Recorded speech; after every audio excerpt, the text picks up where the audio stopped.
Good morning, everyone. It's a beautiful day in Cobb County. My name is Mike Terry. I'd like to welcome you to this regular monthly meeting of the Cobb Planning Commission. The Planning Commission, for those that aren't aware, may not have been here before, we are an advisory board to the Board of Commissioners. We're appointed by the Board of Commissioners. And it's our job to investigate every zoning request that comes to the county. We will be hearing these cases in a particular sequence, and I'll explain that in just a moment. Just realize that all final and binding decisions are made by the Board of Commissioners at their regular meeting, which is generally 2 weeks from this one, and I believe that next meeting is March the 17th. It's our custom to invite various members of the local clergy to come and share with us comments or a prayer as they see fit, and it's my pleasure today to introduce to you again Captain Chris Powell from the local Salvation Army. Chris, we're glad to have you here. Why don't you come up to the podium? Where is Officer Ott? Is he still in the room? He's in the back, Cobb County Police Officer. He will come forward at the conclusion of Captain Powell's comments and lead us in the Pledge of Allegiance. At that point, when you see him come forward, please stand as you are able and join us in the pledge. Chris, go ahead. Thank you very much, Mr. Chair. If you would bow your heads, please. Most gracious Heavenly Father, we come to you this morning, Father. We thank you for those gathered here in this room and these gathered here to hear of the different things that will be brought before them. Father, may your presence and your peace be wrapped around all the things that occur in this chamber today, Father. May the decisions be made with your guidance. May they be made with peace and honesty and all of the different things that we need, Father, to come together as a group of people for this community, for the well-being of this community and for the growth of this community. Father, we ask that your presence be here as we go forward. And all these things we ask in your Son's name, we pray. Amen.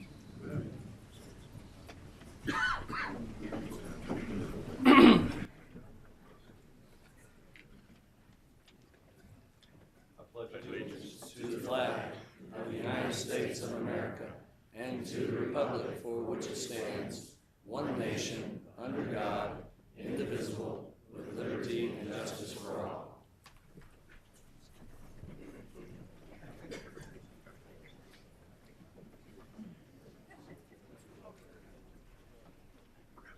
Okay, thank you, gentlemen. First on the agenda this morning will be our consent agenda.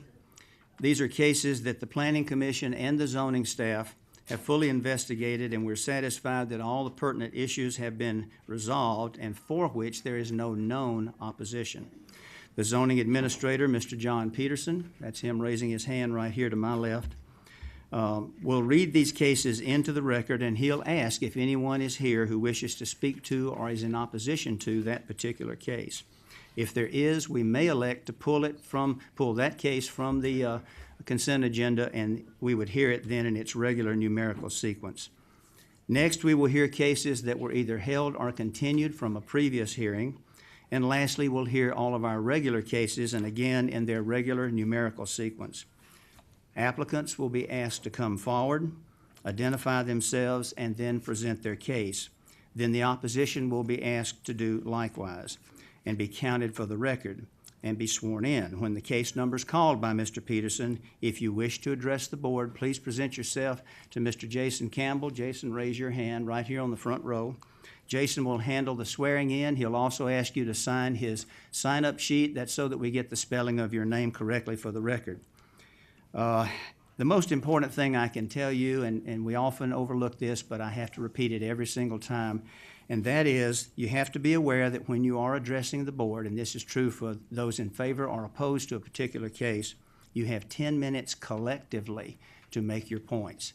That's not 10 minutes individually, that's 10 minutes collectively. So if 5 or 6 of you wish to speak, just realize that we do have the 10-minute rule, so be mindful of the length of your comments. And remember, as you speak, there is no rebuttal process at that point. Now, we may ask someone to come back up and clarify an issue for us, and that's the time when we do the rebuttal. So you're not able to ask us questions then. You just make your points, and then possibly we'll get you back up later. Mr. Peterson, do you have any additional comments for us? Thank you, Mr. Chairman. I do have some announcements to make before we start the hearing. There are 3 cases on today's agenda which have been withdrawn and will not be heard today. First case that's been withdrawn is rezoning case Z9, Piedmont Land Group of Georgia 2, LLC, That case has been withdrawn and will not be heard today. Rezoning case Z16, Georgia Kids Project LLC. That case has been withdrawn, will not be heard. And lastly, SLEP 4, 1965, North Park Place Holdings LLC. That case has been withdrawn, will not be heard today. There are a couple of cases on today's printed agenda which have been continued, and Mr. Chairman of the Board, there's also some that want to be continued. So first, I'm going to read the cases that are printed to be continued or held. Rezoning case Z86 of 2014, 01 LLC. That case was continued by the staff until the April 7th, 2015 Planning Commission hearing. So Z86 of 2014 will not be heard today.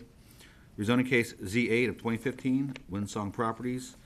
That case was continued by the staff until the April 7th, 2015 Planning Commission hearing. And that's the Windsong Properties that's on Stylesboro Road in West Cobb. Mr. Chairman, Commissioners, there are three cases that are requesting to be continued today on today's printed agenda. First case is rezoning case Z17, E-Rock Development LLC. That case needs additional work, Mr. Chairman, Commissioners, and they're requesting that the board continue this case. Okay, is anyone here for Z17? No. Whose case is that? Okay, Kevin, please come on up. John, are we asking Kevin to request the continuance? Yes. Okay, Kevin, let's hear from you, please. Certainly. Good morning. Kevin Moore here on behalf of this applicant and owner. We are requesting another continuance. There are some revisions to the site plan that need to occur that will need to be reviewed by staff and some of the adjoining neighbors that we've been working closely with. So we're asking for that to occur for that very specific reason, just in dealing with some site issues and site plan and layout issues for that to occur. But it's one that we feel can be addressed now that those issues have come to light and we can resolve them and address them. So we'd appreciate that time to be able to do that. Okay, thank you, Mr. Moore. Thank Christie, you. you make a motion? Let's see if there's any opposition. Yeah, do we have anyone here that came for Z17 wishing to speak in opposition or have any comments on Z17? Are you opposed? Just, you are opposed to the case? All right, now you understand we're not going to hear the case today. Okay, we have you counted for the record, okay? Anyone else? Okay, one. Okay. I support the continuance and would like to make a motion that we continue Z17 until our April hearing. Okay, we have a motion and a second. All in favor of the continuation of Z17? So that passes 5-0. What else, John? Mr. Chairman, we had a request from the applicant for rezoning case Z20, BK Properties LP, to continue this case also. Okay, is the applicant present? Z20 Yes, he is. is, okay. Z20, come on up, Kevin. Yes, good morning. In this particular case, there is a extensive flood study that has been conducted and has been underway for quite some time as this property is adjacent to the Noonday Creek multi-purpose trail. So there's been a lot of work by Cobb County, as a matter of fact, through that area and installing and constructing that trail that has affected flood elevations, flood counts, and a lot of technical engineering matters. That flood study has been underway. In our discussions with the community, we had committed to them that we would provide that flood study to them when it was completed in advance of any meeting with them so they could review it, and then we could meet with them and address the concerns that they had provided to us. Because that flood study, despite the efforts of the engineers, has not been completed, it's very, very near complete. But in all fairness, we want to make sure that as opposed to simply moving forward with it, that we stick with our commitment to provide that to them and then meet with them. So we would ask for a continuance so we can fulfill and satisfy our commitment to them to discuss that with them and provide the full copy of the flood study once it's completed, been provided to Cobb County Stormwater as well. I do also understand from talking with them that they are requesting a head count this morning, which we're perfectly happy to have occur, but just want to make sure that that does occur in fairness to those that came out. Thank you, Mr. Moore. You want to do the head count, John? Yes, sir. Let's do that before we Can we get a show Have of a people here who are opposed to rezoning case Z20 BK Properties LP? Please raise your hands. Now, because we have people downstairs in the hall and up here, we have a couple of folks that are helping us out with head count, so bear with us a moment while we run downstairs and get that count as well.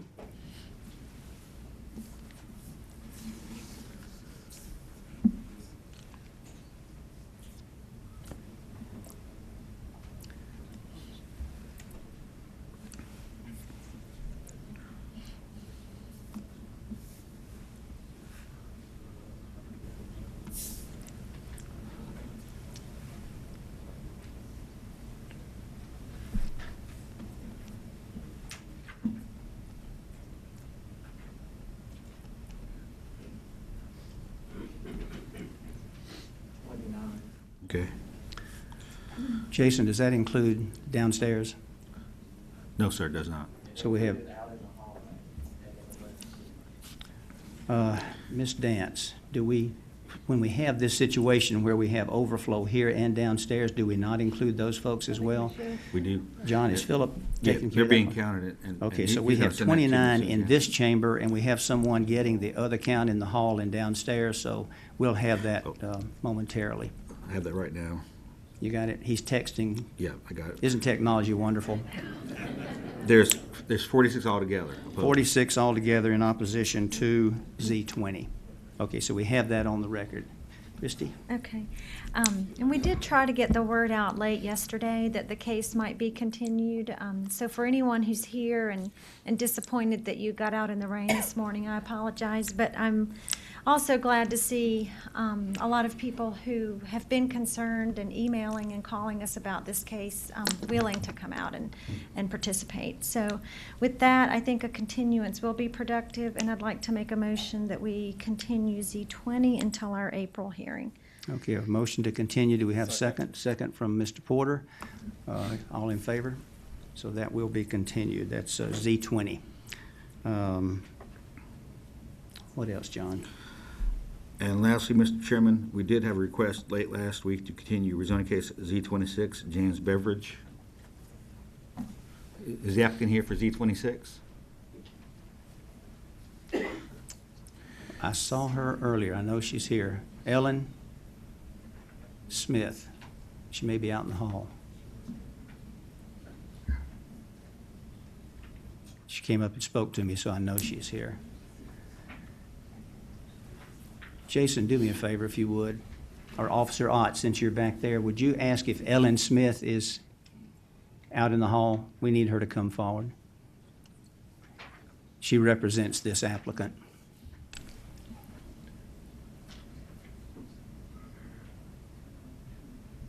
She's coming, okay. I should have brought some jokes to tell. This is, sorry, folks. Here she comes. Thank you, Ms. Smith. We just need your formal request on the continuance. I apologize, Mr. Chairman. Yeah, go ahead. I thought we were going to take this up in order, so I apologize to all of you. No problem. We're and glad you're everyone here. who is waiting. Good morning. I'm Ellen Smith. I have the pleasure of representing James Beveridge, the applicant. Sorry, out of breath. With respect to this application, we did request last week, and I apologize for the tardiness of the request, a deferral until or continuance until the April hearing. We submitted a new revised site plan that confirms that the only variances that we're requesting are with respect to the lot width on 4 of the lots. We have received the staff report. We understand that there is, sorry, clearly I need better exercise. That's okay. Take your We time. understand that there is some concern, both from the East Cobb Civic Association and staff, as to the average lot size and the density proposed. We'd like additional time to consider those comments. I'm happy to answer any questions you may have. Okay, thank you, Ellen. Anyone here today for Z26? Opposed? Yeah, keep your hands up. Let's get a quick count of those, if you will. If you're opposed to Z26, this is the one on Johnson's Ferry near Mount Zion Church. And again, we have to get a count downstairs and in the hallways, so it'll take just a moment.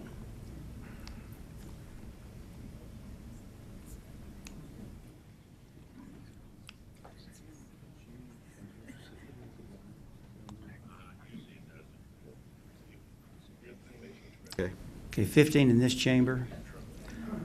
We have a count coming, I think. Is that right, John? It's on its way. From Philip? Okay.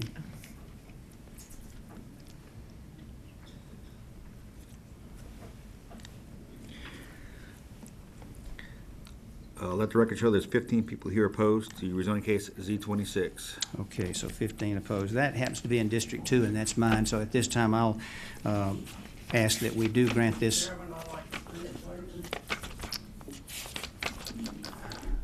You know, at this point, we've actually closed the comments because we've already asked for the continuance.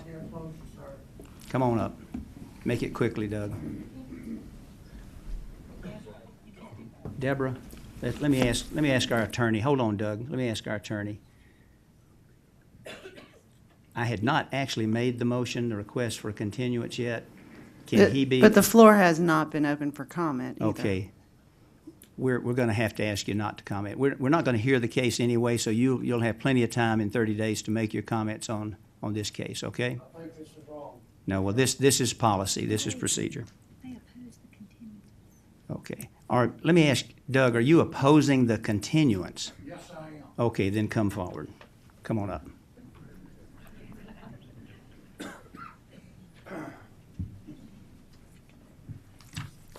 Sorry to delay the proceedings here, but I am opposed to the All continuance. right, give us your name. Tell us who you Doug represent. Davis, representing East Cobb Civic Association. Okay. We met with the developer and their representative on February the 9th. At that point, we suggested that they reduce the density. February the 9th. February the 27th, we get another site plan that still has 10 sites on it. Unless we get a commitment from them that they will come back with a reduced density of 8 lots, I do not see any reason why we should continue the case. All we're doing is kicking the can down the road. Okay, anything else? That's it. Anyone else? Thank you for letting me make my comments. Sure. Anyone else wishing to oppose the continuance? Okay, not seeing and hearing any, we are going to close the public comment. Again, this is in District 2, and that's my district. So I have heard from Ellen Smith that spoke to us a moment ago that they do plan to rework the plan. Now, we don't know at this point, and I'm not sure they know how that will turn out, so I think it is appropriate to grant this continuance, and that would be my motion. We have a second from Ms. Trombetti. Any further discussion? All in favor of the motion? Okay, so it is going to be continued for 30 days. That's all right. Thank you very much. Mr. Peterson. Mr. Chairman, we have had some requests for early head counts. Can I get a show of people here who are opposed to rezoning case Z12, Michael B. Kennedy? Please raise your hands.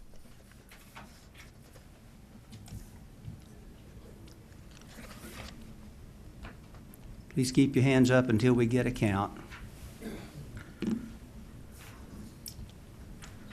I believe this is the case, is it not, on South Hurt Road? Yes. Sometimes people don't recognize the number Z12.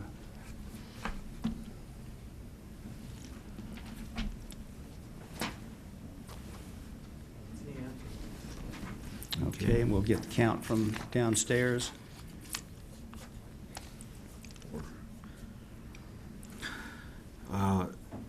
Let the record show there are 14 people here opposed to rezoning case Z12, and we'll record that. Okay, And Mr. Chairman, we've had a request for an early head count on rezoning case Z23, Windsong Properties. This is the one off Bullard Road and Macklin Road. Can I get a show of people here who are opposed to this rezoning application?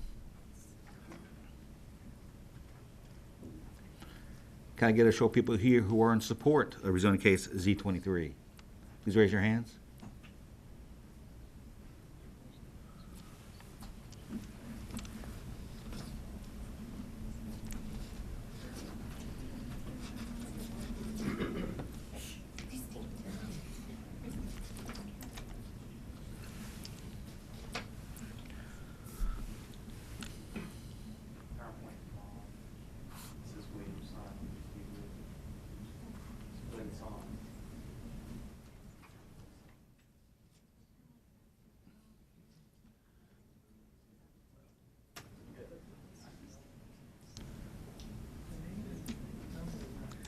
John, state for us again which case we're talking about This is right now. rezoning case Z23, Windsong Properties on Bullard Road and Macklin Road. All right, let's start that over. There was some confusion because of what was on the screen. Z23, Floyd Road at Macklin. No, I'm sorry, Bullard and Macklin, right? Yeah, Bullard and Skip? Macklin. Bullard and Macklin. If you're opposed to Z23 at that location, let's see your hands again. If you're in favor of that, let's see your hands.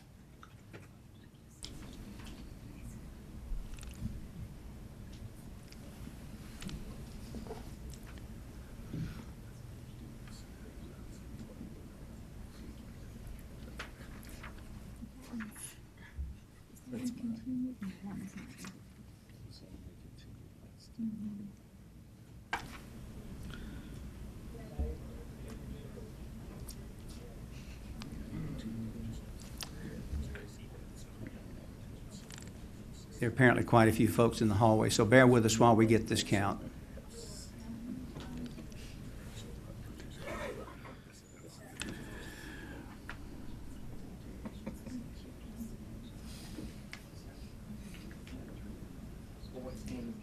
Okay, 14. So that's 14 here. We're still waiting on the other count? Downstairs. Okay.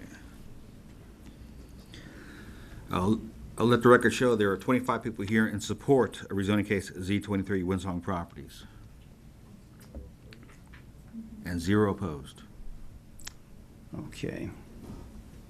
John, we did not ask if anyone is in favor of Z12. We asked only for opposition count. In fairness to the applicant, can we go back, Deborah, can I go back and get that count added to the record? Yes. Let's do that. Z12, which is the South Hurt Road. Anyone here happens to be in favor of Z12? Okay, not seeing any here. Downstairs?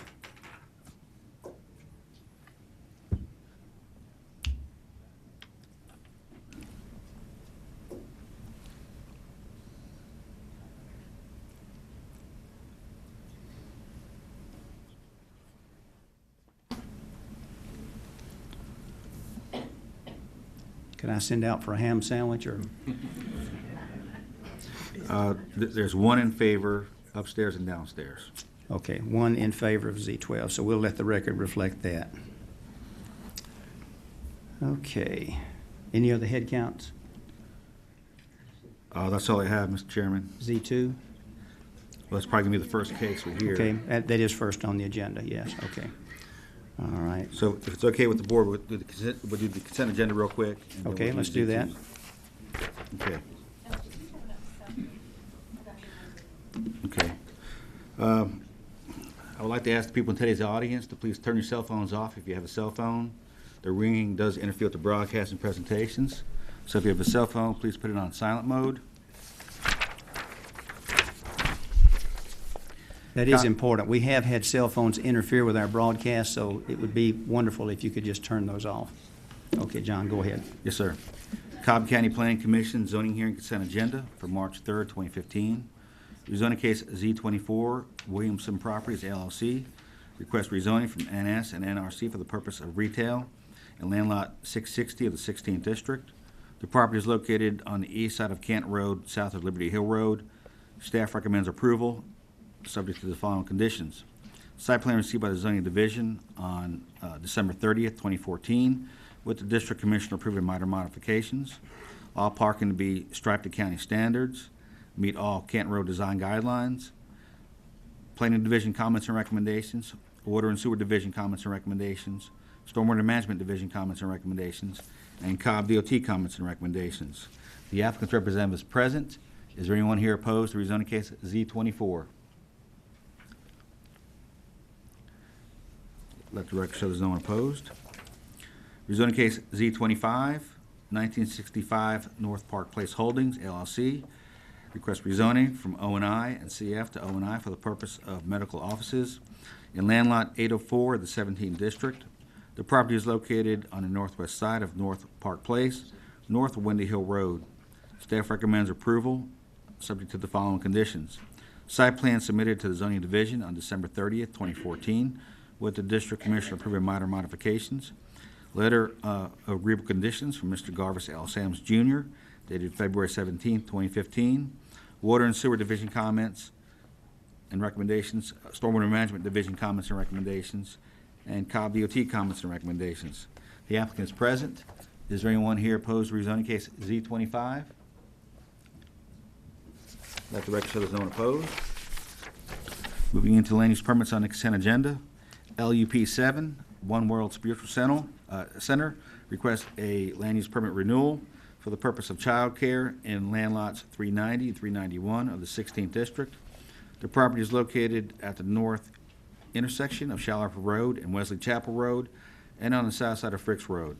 Staff recommends approval of the applicant's request for 24 months, subject to the site plan received by the zoning division on December 31st, 2014, with the district commissioner approving minor modifications, Cobb DOT comments and recommendations, and Cobb DOT to approve the traffic circulation plan. Is the applicant present? Let the record show the applicant is here. Is there anyone here opposed to LUP 7? Let the record show there's no one opposed, and that completes the consent agenda, Mr. Chairman, Commissioners. Okay, so that completes our consent agenda. So for the record, Z24, 25, and LUP 7 will not be heard today. They will be on the consent agenda. I'd entertain a motion to approve the consent agenda. I'd like to make a motion that we approve the consent agenda as presented, and also just a note on Z24, the DOT comments require sidewalk installation, and that was a concern. So That's right. just want to confirm that. Okay, so noted.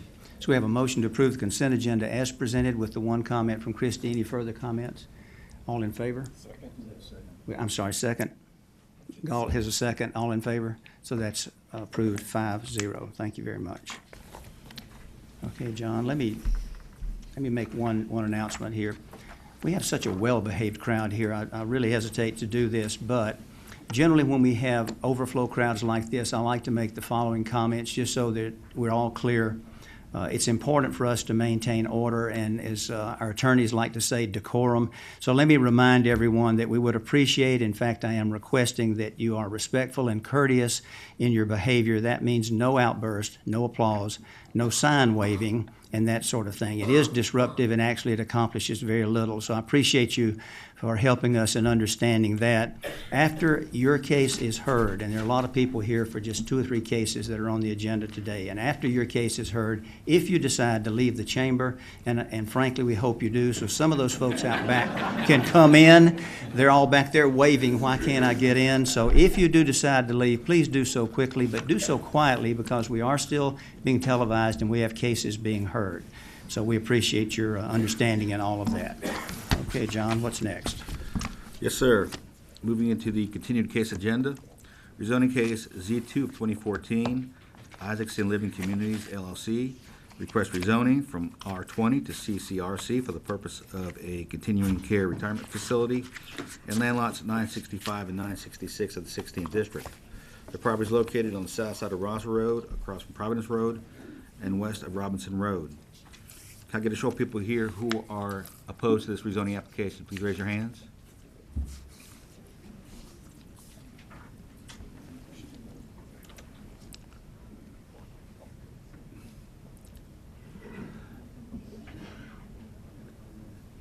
And while we're taking account, let the record show the applicant's representative is present.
Okay, now we'll wait on the count from downstairs and in the hallway there.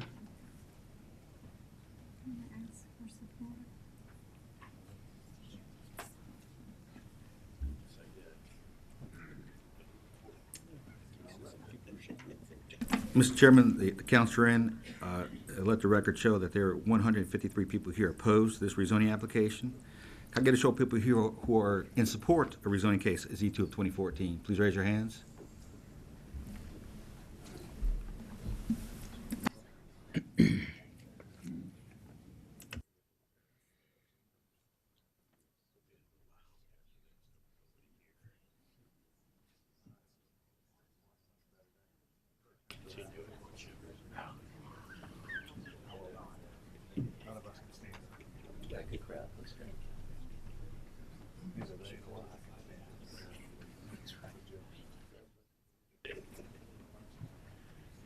You lapped the other two. 215 already lapped.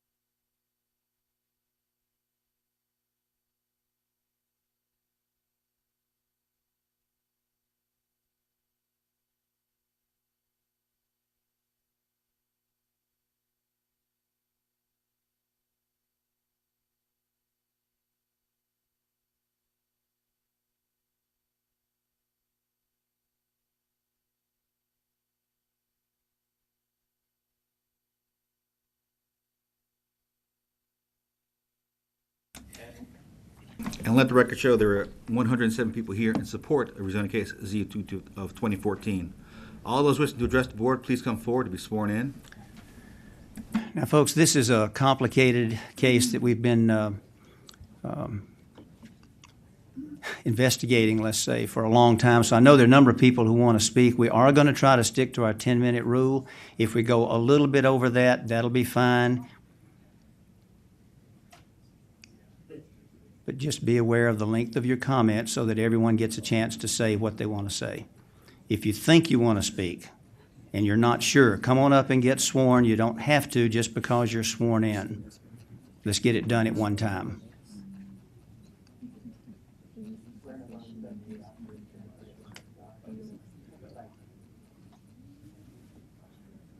I appreciate everyone's patience on that. Mr. Moore, whenever you're ready.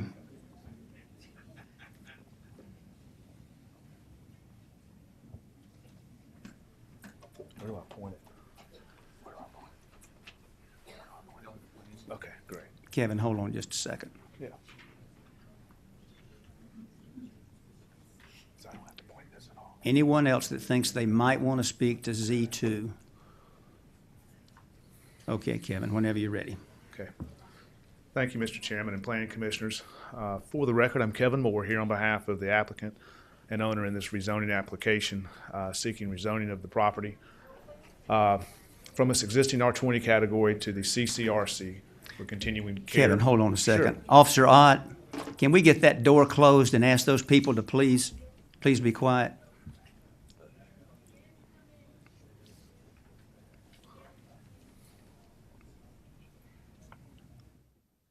Okay, thank you. I'm sorry, Kevin. Now, please go ahead. Not a problem. Again, this is a rezoning application for a continuing care retirement community. The total amount of property is 53.7 acres located on Roswell Road. Again, I think this is the third presentation we've made on this case. And I want to jump right to the revised site plan. Since our last meeting in November, there was a list of concerns or issues that Isaacson Living, the applicant, was instructed to address to whatever extent they could address that. This is the revised plan that has been submitted and reviewed. This plan consists of a total of 481 units. That's comprised of 318 villa units, 65 cottages, which are the standalone cottage units that you see on the site plan reflected, and a total of 98 healthcare units. Healthcare units are being defined as assisted living, memory care, and skilled nursing units. And that's the breakdown of these units. Importantly, just to highlight a couple of the changes on this site plan, and you see the Roswell Road's at the top of your screen. East Cobb Park is to the left across Sewell Mill Creek. You have Hidden Hollow subdivision to the rear, and you have Glenside and Wintergreen subdivisions to the right or to the east. And that kind of orients everybody as to where this is, with the entrance aligned with the traffic light there at Providence Road. The overall site plan in terms of changes is a further reduction. If you'll recall, in November, it was a total unit count of 498 units. That has now been reduced to 481 units. In addition, in the southeast corner, which is the bottom right, we removed a proposed cul-de-sac of cottage units that was there. It was very purposeful and intentional that we removed that and further reduce the cottage unit count so that we could provide additional sufficient space between the homes, the cottages, and Hidden Hollow to the rear of the property on the south side of the property. In addition, there are two very important components that are stipulations in our letter, and I want to make sure those are stated very clearly from the beginning. Number one, we have included in our stipulation letter that there will be a deed restriction, not simply just a zoning condition, but a deed restriction that will be recorded in the deed records of Cobb County that will deed restrict in perpetuity this property from being used or utilized as what you would call market rate apartments or apartments. So that will be an absolute deed restriction, not simply a zoning condition. Secondly, in our stipulation letter, there was some concern. You have 65 cottages in this instance that are a part of and allowed as part of a CCRC comprehensive community and use for a retirement community of kids living in this community. That is, school-age children being brought in this community, because it is age-restricted under the ordinance of 55 years of age and older. However, that is per the Fair Housing Act, which can allow in certain instances for school-age children to live in an otherwise age-restricted community. We looked very closely, had attorneys that specialize in those types of matters draw up a special stipulation for this project that is in compliance with the Fair Housing Act, which will prohibit and restrict and not allow for children under the age of 18 to live in this community at all. So, except in very certain, very prescribed, shortened restricted activities or stays, but they cannot live here. And that is something that we are happy to include in this stipulation letter. They're happy to have that as a commitment, and we think is very important because this is a CCRC. This is a continuing care retirement community for seniors. It is not a wolf in sheep's clothing to provide an opportunity for people to buy a home here and have school-age children. That is not what this community is proposed or intended to be, and we've made certain of that by inclusion of that stipulation, which will be both a zoning condition and a covenant on this property. Turning now to a very specific landscape plan, which was also one of the items that was instructed of us in the November meeting. That is a detailed landscaping plan that has been prepared by Joe Bowman, our landscape architect. What you see here is the overall buffer planning and landscape planning, which is very much in detail. You'll note that the dark green areas are actual trees and trees based off on our full tree survey that was conducted on this site. Those are the trees that will be remaining on site, and we'll get to that in just a minute as well. But the dark green represents tree cover and area that will remain. You'll see there are actually light green areas that are adjacent to the existing neighborhoods that are adjacent to this property. That is where additional evergreen screening and landscaping will go in to provide enhancements to those areas to provide further screening and additional tree plantings. Also along Roswell Road, what you will note are the various trees that will be planted.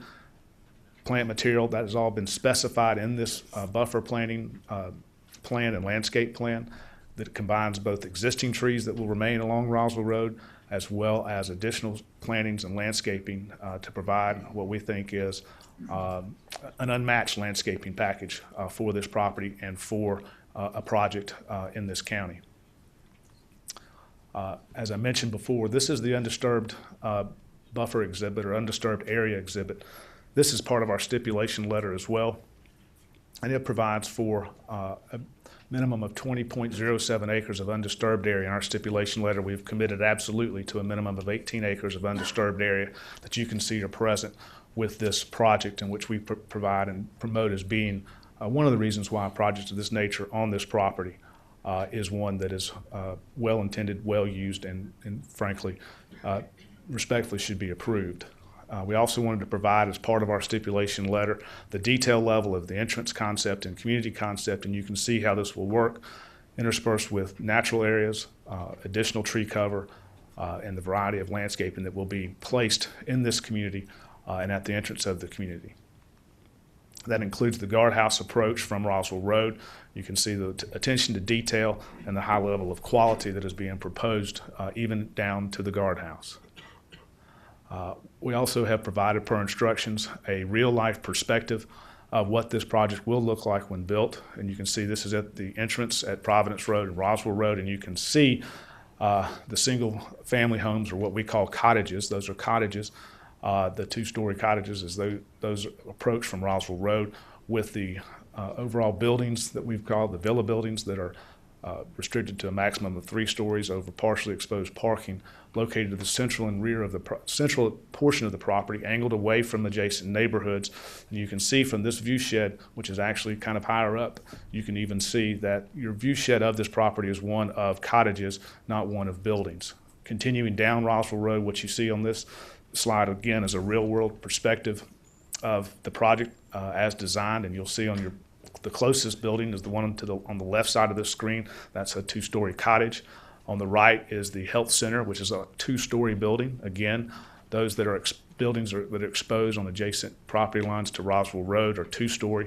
And then you can see in the central part, as far away as 300 feet from Roswell Road, where you begin to have the 3-story buildings over partially exposed parking. That partially exposed parking comprises less than 50% of the surrounding of any building. But you can see how far away from a perspective those buildings are and how that does not dominate from a height or visual standpoint. We've also provided, as part of our stipulations, detailed architectural renderings, which include heavy use of stone and brick. This particular architectural rendering is of the villa buildings, so that you can see that this has been planned down to the last detail to not only demonstrate the level of detail, both architecturally, design, and engineering, but the level of thought that goes into providing for this project. In addition, we have provided, as part of our stipulation letter, extensive cottage elevations that have been specifically designed for this project to include meeting all easy living standards for living, as well as to be consistent with the high level of quality of this project that, again, we don't think will be matched in Cobb County. And those likewise have been provided in our stipulation letter. We have also engaged the design professionals to provide cutouts or cross sections so that you can see, taking into account actual tree save areas with actual trees, with actual elevations of how it looks if you're taking a cross-section view from the project to the rear of Hidden Hollow, so that you can see how those 2-story cottage products, where the houses in Hidden Hollow are actually located on the elevation standpoint, and how that relates to the buildings. You get a sense of how far away that is and how that view shed is not impacted. Additionally, we have cutaways or cross sections from the adjacent Glenside subdivision that sits much higher than the subject property. You can see again how this sits well below Glenside with sufficient tree save area. Again, really buffered by the 2-story cottage product, which provides for really their view shed, as well as on the bottom, you'll see the right half of the neighborhood with the amount of tree cover and distance covered between property line and buildings. And lastly, you see Roswell Road as a cutout. Again, that's Roswell Road on the far right with the cars, and you can see the real-life perspective of the landscape area that was provided along the front, the single-family home cottage, and you can see just how far away you have until you have 3 stories over parking buildings for those villas as a cross-section. You can see the distance. You can also see the perspective that what the view shed is single-family or cottage homes.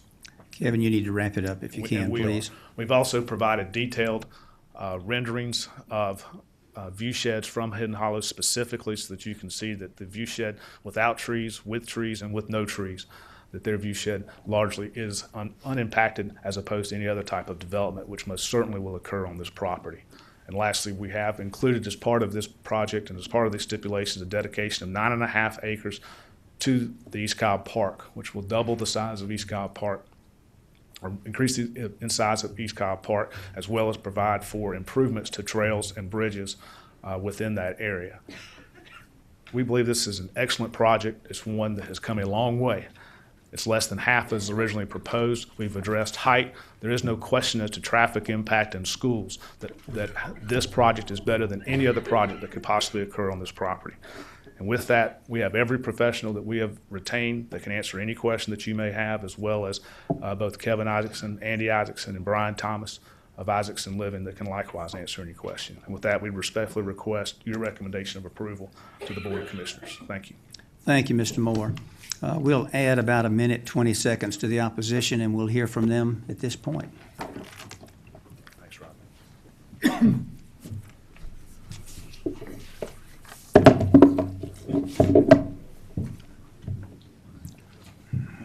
C2 opposition.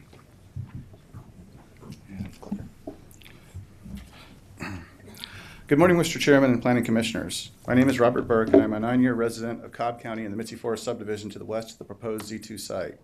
I am one of well over 2,100 concerned citizens of East Cobb who are opposed to the presented plan for Z2 by Isaacson Living. Here's our petition with over 2,100 signatures.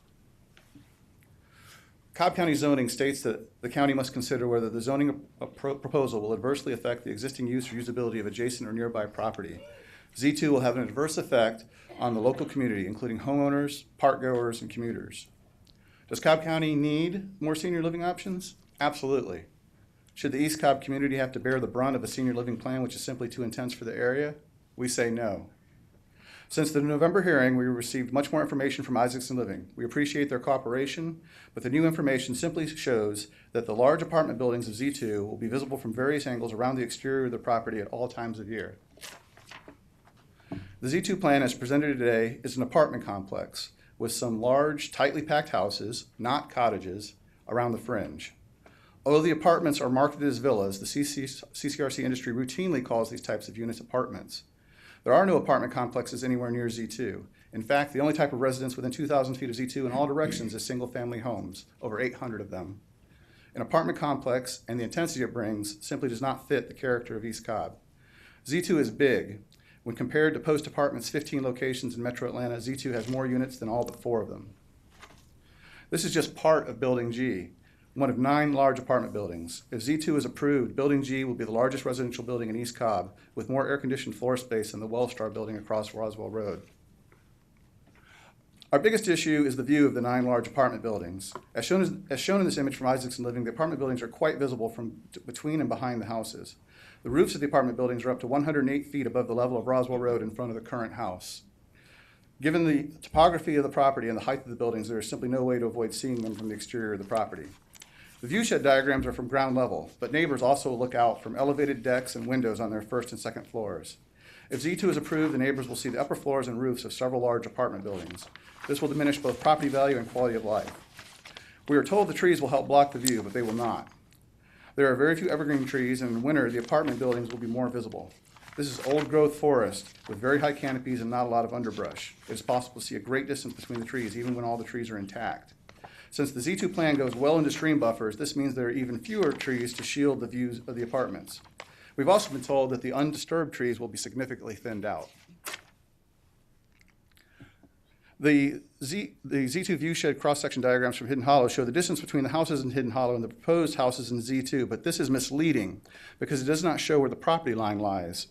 Nearly half the distance is in the backyards in Hidden Hollow, and not every house has trees to the back door, like shown in this cross-section. We originally asked for houses against the subdivision to soften the view. However, the houses as proposed make the view even worse. They do not hide the apartment complex and are much closer together than if the property remained R20 or rezoned R15. The houses make no attempt to match lot lines with houses in Hidden Hollow, meaning a Hidden Hollow resident may see 2 or 3 Z2 houses directly behind their house. The CCRC zoning code gives the developer 2 stories, and the developer must justify additional stories by showing they will have no adverse effect on the neighbor's views. Or as Mr. Hovey stated, if you can hide it, you can have it. There's no way to hide the 9 apartment buildings. If Z2 is approved, we ask that it be limited to 2 stories per CCRC code. The Z2 apartment buildings are predominantly faced with siding or stucco with just a few brick or stone accents. This does not match new construction in East Cobb, where the facades are predominantly stone or brick. The proposed exteriors do not reflect the quality of new development in East Cobb. Isaacson Living promised to put undisturbed areas in either a permanent conservation easement or a park donation. Current stipulations tie the timing of the conservation easement to the pulling permits and the park donation to the issuance of the final certificate of occupancy. The build-out of Z2 could take a very long time, and if even one building is not built for whatever reason, there will be no permit or occupancy certificate, meaning Isaacson Living is under no obligation to fulfill either promise. We've asked for a definite fixed time when the conservation easement and park donation would occur. We also want a stipulation that would cause the property to revert to its current R20 zoning after 12 months if no construction starts in that time. The federal government's National Wetlands Inventory shows substantial wetland areas to the north and south of Z2. The Z2 site has not been surveyed for wetlands since the wetland laws were enacted. The applicant's environmental consultant found some very tiny areas of wetlands on the property. We'd like a second opinion. If substantial wetlands do exist, extra precautions would need to be taken for any development to proceed.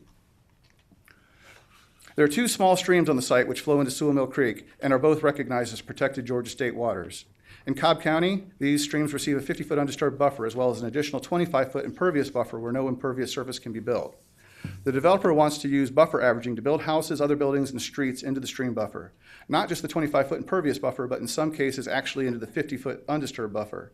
At least 9 of the 65 houses, including the 4 nearest Roswell Road, as well as buildings K and F, are in the stream buffer.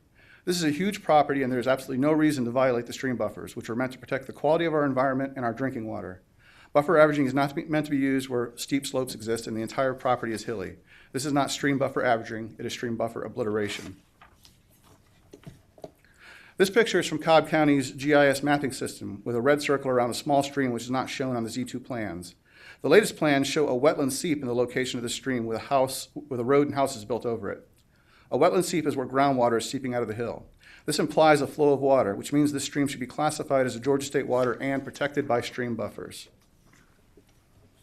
We have a number of other concerns, and I won't go through them all because most are self-explanatory, but I'll mention one briefly. We recently learned that Isaacson Living plans to have off-site parking for apartment residents who want a second car. Where will this off-site location be, and how will that impact traffic?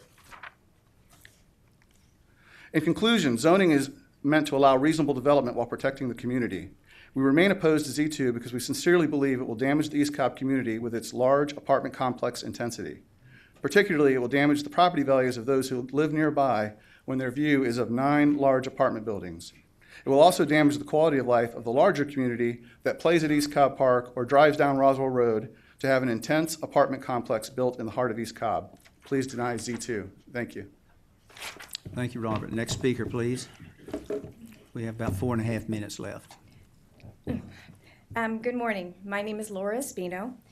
My husband and daughter and I moved into our home in Hidden Hollow 12 years ago. When we made the decision to buy our particular property, we looked at a lot of things. We looked at the house, we looked at the neighborhood and the school system, and we looked at the view. For most people, and I am no exception, their home is the biggest financial investment they will make. One makes a decision to invest in a particular community with its particular character, with the assumption that the municipality will be protecting the character through its zoning laws. So should the decision be made to change the zoning in favor of the Isaacson's project and thus replace a historic woodland with a concrete jungle where 4-story apartment buildings will stare down on surrounding established neighborhoods of single-family homes, it would seem that our decision makers have elected to betray the community's trust and shortchange their constituents legally, financially, and ethically. On a personal note, my parents live in Indian Hills. My mother has Parkinson's disease. Shortly after Sterling Estates opened, my parents made the decision to move into an apartment at Sterling Estates. They said it would be perfect, just what they needed. Let's give it a try. 2 months after they crammed themselves into the 1,000-foot apartment, they realized that it was not a good fit for a variety of reasons, and it would be more economical for them to move back to their home and hire help instead. It was during that transition that I spoke to one of the owners of Sterling Estates. I expressed my concern about the proposed Isaacson Living development that I would back up to. He told me, "My family and the Isaacsons are friends. Lady, do yourself a favor. Go into your backyard, count your trees, and mark them, because it's going in." Apparently, he thought he knew something I did not. Most recently, I met with Isaacson's landscape developer. After seeing the view perspective from my home, he graciously admitted, "Yes, you are going to see this. We cannot hide the view. If I was you, I'd be doing the same thing." I appreciated his honesty. Let me repeat that. Isaacson's landscaper developer says there's nothing he can do. But you can do something. You can do the right thing and insist that any development of this land be subject to the present zoning laws that preclude buildings higher than 2 stories in areas surrounded by residential properties where view sheds are adversely affected. The intensity of this project will have a detrimental and adverse effect on our property values and impact the quality of our everyday lives. I ask you to carefully consider my point of view and my others who oppose it when making a decision we will all have to live with. Thank you. Thank you, Lauren. Next speaker. We have less than 2 minutes. Good morning. My name is Lisa Rosenbaum, and I'm an original 20-year resident of the Glenside subdivision, adjacent to the proposed community continuing care retirement community planned for the Tritt property. Let it be noted that no one is opposed to this type of facility in principle. Many of us have aging parents and relatives. However, this type of facility must fit the Glenside and all the surrounding communities in density, size, appearance, scale, intensity, and the residential character of our existing community. After reviewing the latest set of plans to go from a mass unspoiled wooded area with wetlands, floodplains, streams, natural wildlife inhabitants, to a mass clear-cut, blasted environment, despite the renderings we've been provided, it's devastating to the environment and not in keeping with a smooth transition. And after recently meeting with Isaacson's landscape developer to better understand the proposed new view from my residence, it will not be favorable, likely not screened in a reasonable manner, and likely not, more importantly, a reasonable time frame.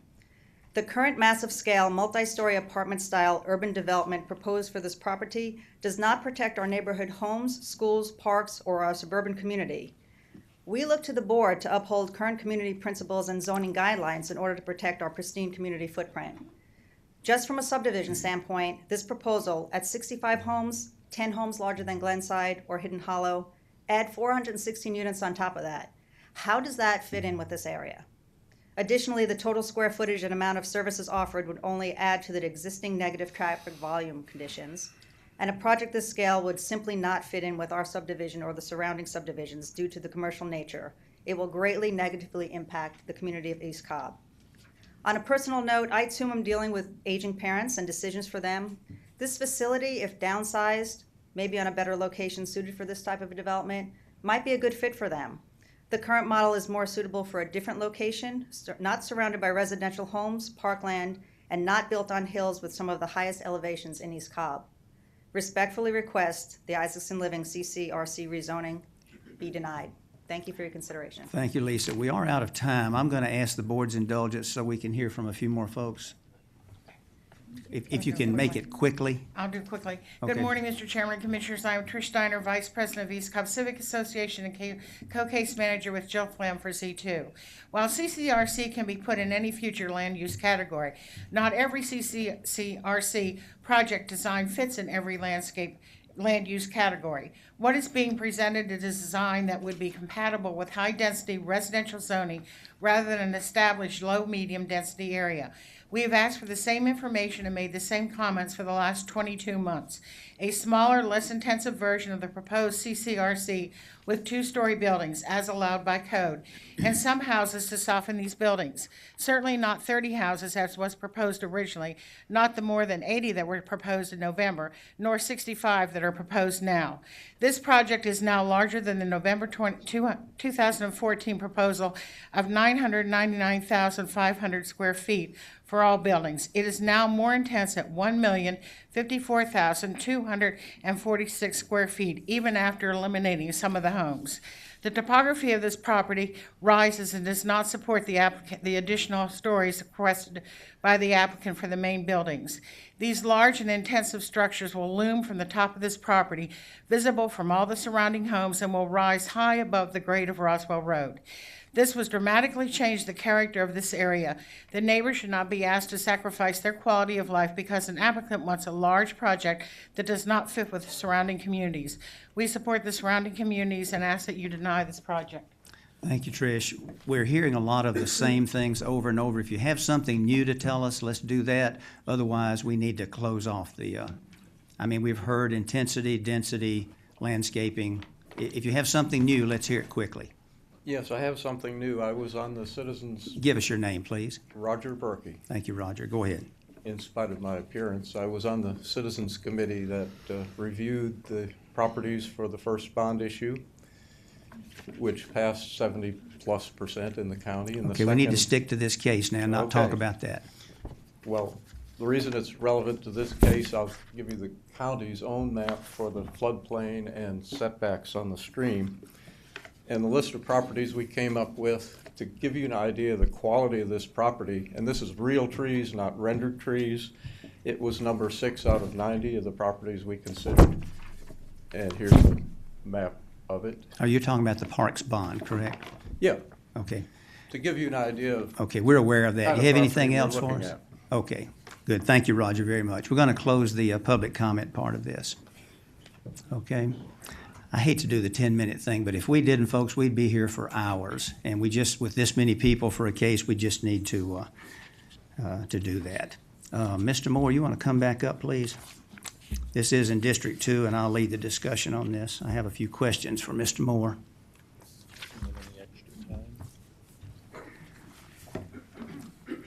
Kevin, they did go over by nearly 3 minutes or so. If you want to respond, you can, but I'd really prefer you let me just ask some questions and you can, and then you can respond accordingly. Is that agreeable? That's fine. I would only want to speak for just a minute, just to clarify 2 points. Okay, and that would be all it. right, go ahead. And end with something I didn't say the first time. So, first, there was a comprehensive delineation of floodplain and wetlands and state waters for this property that has been completed, done, submitted, and so forth. So there is no question as it relates to wetlands, floodplain, or streams. That is simply a red herring and doesn't reflect the work that's been done and completed, which this site plan demonstrates. Also, I think it's important to remember this is a 55-acre tract. It's not a 1-acre tract or a 10-acre tract. It's 55 acres in which this proposed community is offered for your review. The heights of these buildings are less than the Wellstar building directly across the street. The heights of these buildings are less than the 3-story plus office buildings that are located in front on Roswell Road, directly adjacent to Glenside. They're less in height than what those surrounding buildings are. We've addressed the height issue completely. This does reflect East Cobb. It reflects a growing East Cobb, and it reflects the need that is there to have the first-class community that is being proposed here. Thank you. Okay, thank you. Let's do a few questions here and see if we can clarify a few issues here. Thanks to everyone who sent lots of emails. I did get lots of pro and con emails, many of them, and I appreciate that, right up until this morning as I walked out the door. So thank you for that. One of the questions that was repeated many times is, were other sites actually considered? What can you say? Were they? Did you consider another site for this CCRC? Or was this was the only site you looked at? I mean, I had a lot of folks that told me that. They said you really didn't consider other sites. Did you? I can let Kevin Isaacson speak to that, but this site is a 55-acre tract in East Cobb County. 53.7. Right, a 53.7 acre tract in East Cobb County. To build a CCRC that has the tremendous offering of services and amenities, because it offers that full health care, that offers the community member-oriented dining services for seniors, all of those things that go with a true CCRC. It doesn't go with a 10-acre tract. It goes on, these have to be on larger tracts to support that, and so that can be offered in the true sense for what a CCRC is intended to be and intended to serve. Other tracts of land in East Cobb County, which is where Isaacson Living believes that the greatest demand is needed for this type of community, and where numbers and statistics show the greatest demand is in East Cobb County. Other types of tracts just aren't available in East Cobb County of this that have two main features. Number one, the size, and number two, the location on a major state highway that's 4 lanes with medians and expected to be expanded in years to come. So is the answer that you did seek other sites and couldn't find one? The answer is no other sites were explored. The answer is this is the site. I mean, Okay, we Mr. can't Isaacson, find you one. want I guess when that question asks us if we went around and went after sites or made offers on other sites, But in looking at this area, this is the site for a CCRC. No, I'm not concerned about offers, just did you look for other sites? I know for a fact you looked at a couple because I was Right. involved, but Andy, tell us your name, please. My name's Andy Isaacson, with Isaacson Living. We've looked for years for sites. We kind of know Atlanta and those places. Really, this property is about the same size as our property in Stone Mountain. Has a little bit fewer units. We know you have to do a little bit. You have to do good-sized projects to make them affordable for seniors, to provide all the amenities that people want to have at an affordable price. We really couldn't do a project that was 200 units. It'd be too expensive for people. So we need sites like this, and you want to do infill sites. People want to stay in the communities where they live. They want to still go to their churches. They don't have to move out of their neighborhood, but they want to stay where they live now in their community. So infill locations like this are ideal for what the seniors want, which I think is an important thing to consider. Okay, thank you. Let me change subjects here. I think we beat that enough. I had a lot of questions about and concerns expressed about pollution of the streams and as it relates to how you will handle stormwater runoff. Tell me about detention plans. Sure.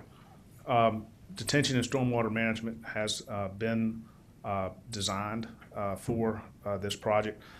It involves a combination of water quality as well as underground detention, where that will be provided. It's already been laid out as far as where that will occur and how that will occur.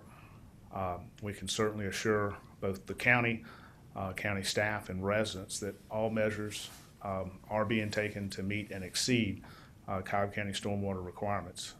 It will be reviewed by your Cobb County staff with all of those measures in place. But yes, all stormwater requirements, both for water quality and detention, have been met and are provided with this plan. Is it safe to say, and I really need to ask Dave Braden about this, but Dave, why don't you come on up?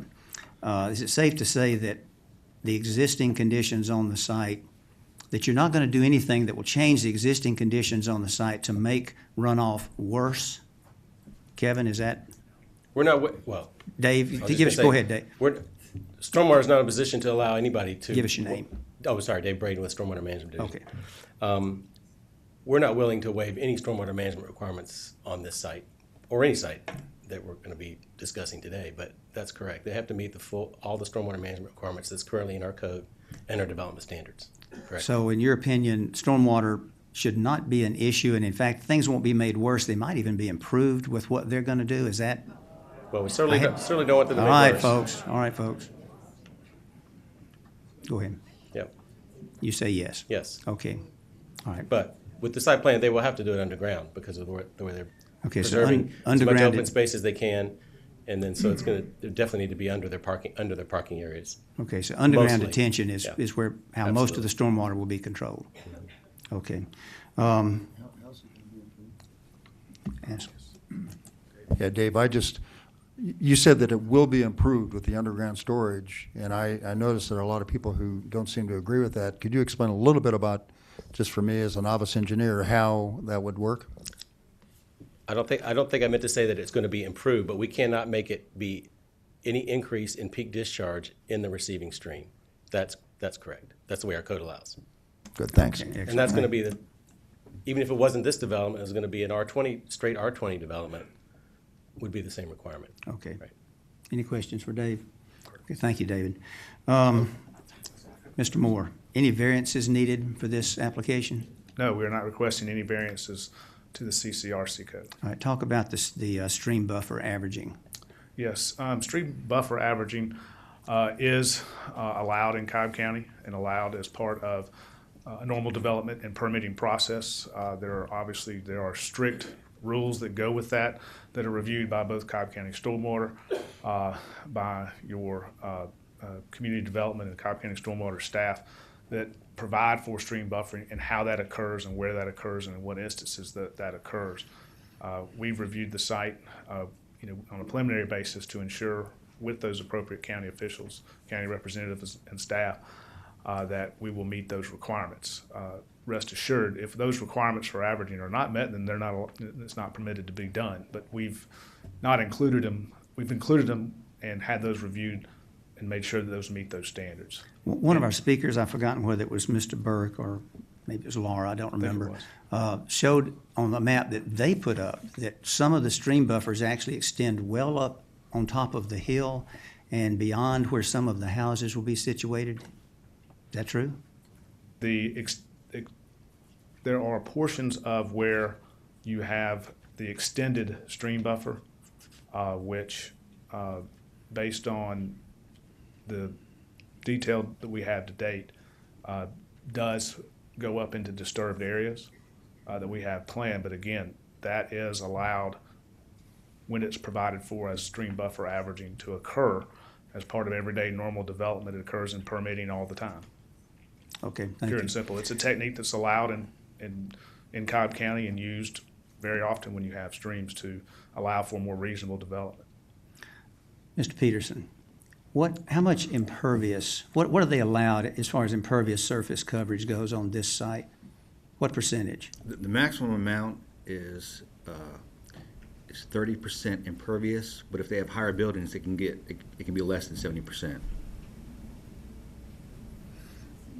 I'm not sure that's the way I read the code, but I thought it was higher than that. Yeah. I thought it was 70%. Yes. Yeah. The way I read it, Mr. Chairman, is it's 70% impervious, but if you have higher buildings, it could be less than 70%. Okay, so 70% is the maximum allowable impervious. Right. Make sure I'm getting that right. Okay, That's my understanding. Okay, that's what I want to get on the record. Now that we have that, how much impervious coverage will you have on this site as proposed? Right. We have a stipulation that provides for a maximum impervious acres of 26 acres. Which is what Which is less percent? than 50%. So 48, 49% as opposed to 70 that's allowed. That's correct. Is that correct? So it's much closer to Okay. residential uses than commercial or apartment uses or any of those types of uses, correct? I got you. Which also goes to protection of stormwater and streams as well. One of our speakers said that they understood that the undisturbed areas would be thinned out. That was the term that was used. One of you want to address that? What he's referencing is in our discussions with them in our meetings, that undisturbed areas are not going to be thinned out, but undisturbed areas at this property, which has been just left largely a wooded area for many years, it's had storms come through and so forth. There is dead and fallen trees and that type of thing that are in a lot of different areas. And anytime you have an undisturbed area like this for development, you want to try to remove, thinned out is the wrong word, I would say cleaned up, as opposed to thinned out. Okay. If we call it undisturbed, it means we can't take down existing trees, but you do want to clean that out. So you're saying if a tree is dead, you will remove it. If a tree is down on the ground, you'll clean that up by removing it. Right. But your intention is not to thin out the existing healthy trees. Correct, absolutely. Because dead trees are not good either. They fall over Okay. easily on houses, so yes, Okay. that's correct. Thinning out is an incorrect Ex- characterization. I noticed that in your proposal, you're saying that you will make quite a few improvements to Roswell Road, especially at the intersection, a red light, some turn lanes and so forth. Can you just give us a quick summary of what it is that Isaacson is willing to do at their expense? I want to hear that. Yes, absolutely. And that's after review and recommendation by the Atlanta Regional Commission, the Georgia Regional Transportation Authority, and Cobb DOT. Because as you know, Roswell Road is actually under the jurisdiction of the state, of Georgia Department of Transportation. So those other agencies have had review jurisdiction and made recommendations, and we've included all of those in our proposal. And that includes the installation of an upgraded traffic signal to allow for traffic light access from this development at the existing traffic light and intersection of Providence Road. It includes a lengthened deceleration lane. It includes lengthening of the left-hand turn lane, both turning into this project if you're heading west on Roswell Road, as well as lengthening the left-hand turn lane and capacity for those turning left onto Providence Road. It also includes providing a pedestrian crosswalks and realignment of the Providence Road intersection with Roswell Road per the recommended plans to allow for a better operating intersection. When would that occur? The concern that was expressed to me by a lot of people was that those improvements, red light turn lanes and so forth, that those would not occur for quite some time, and during the construction phase, it might become an issue at that intersection. Is that, when would they occur? When would the improvements? Yeah, that's on the front end. So per that's done in the Cobb County first requirements. phase? Right, first phase, so to speak, but yes, that's on the front end part of development. Okay. And that's per standard Cobb County operating, permitting and so forth, is those committed road improvements have to go in at the front end. What is included in the first building phase, other than the improvements? What structures? Do you want to define that? It's the cottages and porch. Give us your name for the record. Kevin Isaacson. The 65 cottages and our fitness center is included in the first phase. And second phase? The second phase are, if I have a site plan, I'll give you the specific buildings. The second phase are buildings I, J, K, G, and F. Third phase is building, yes, which includes the healthcare component, both assisted living and skilled nursing, as well as many of the amenities on campus. The second phase includes, or the third phase rather, includes E, C, and H, and then the fourth phase includes A and B. Just of note, in that phasing, we stage our construction in the location we're building. Approximately where building A and C is, so we're building ourselves out, maintaining all the construction traffic, all the construction parking, everything interior to the site. Okay, thank you. We had another speaker who spoke about off-site parking being arranged for some of the residents.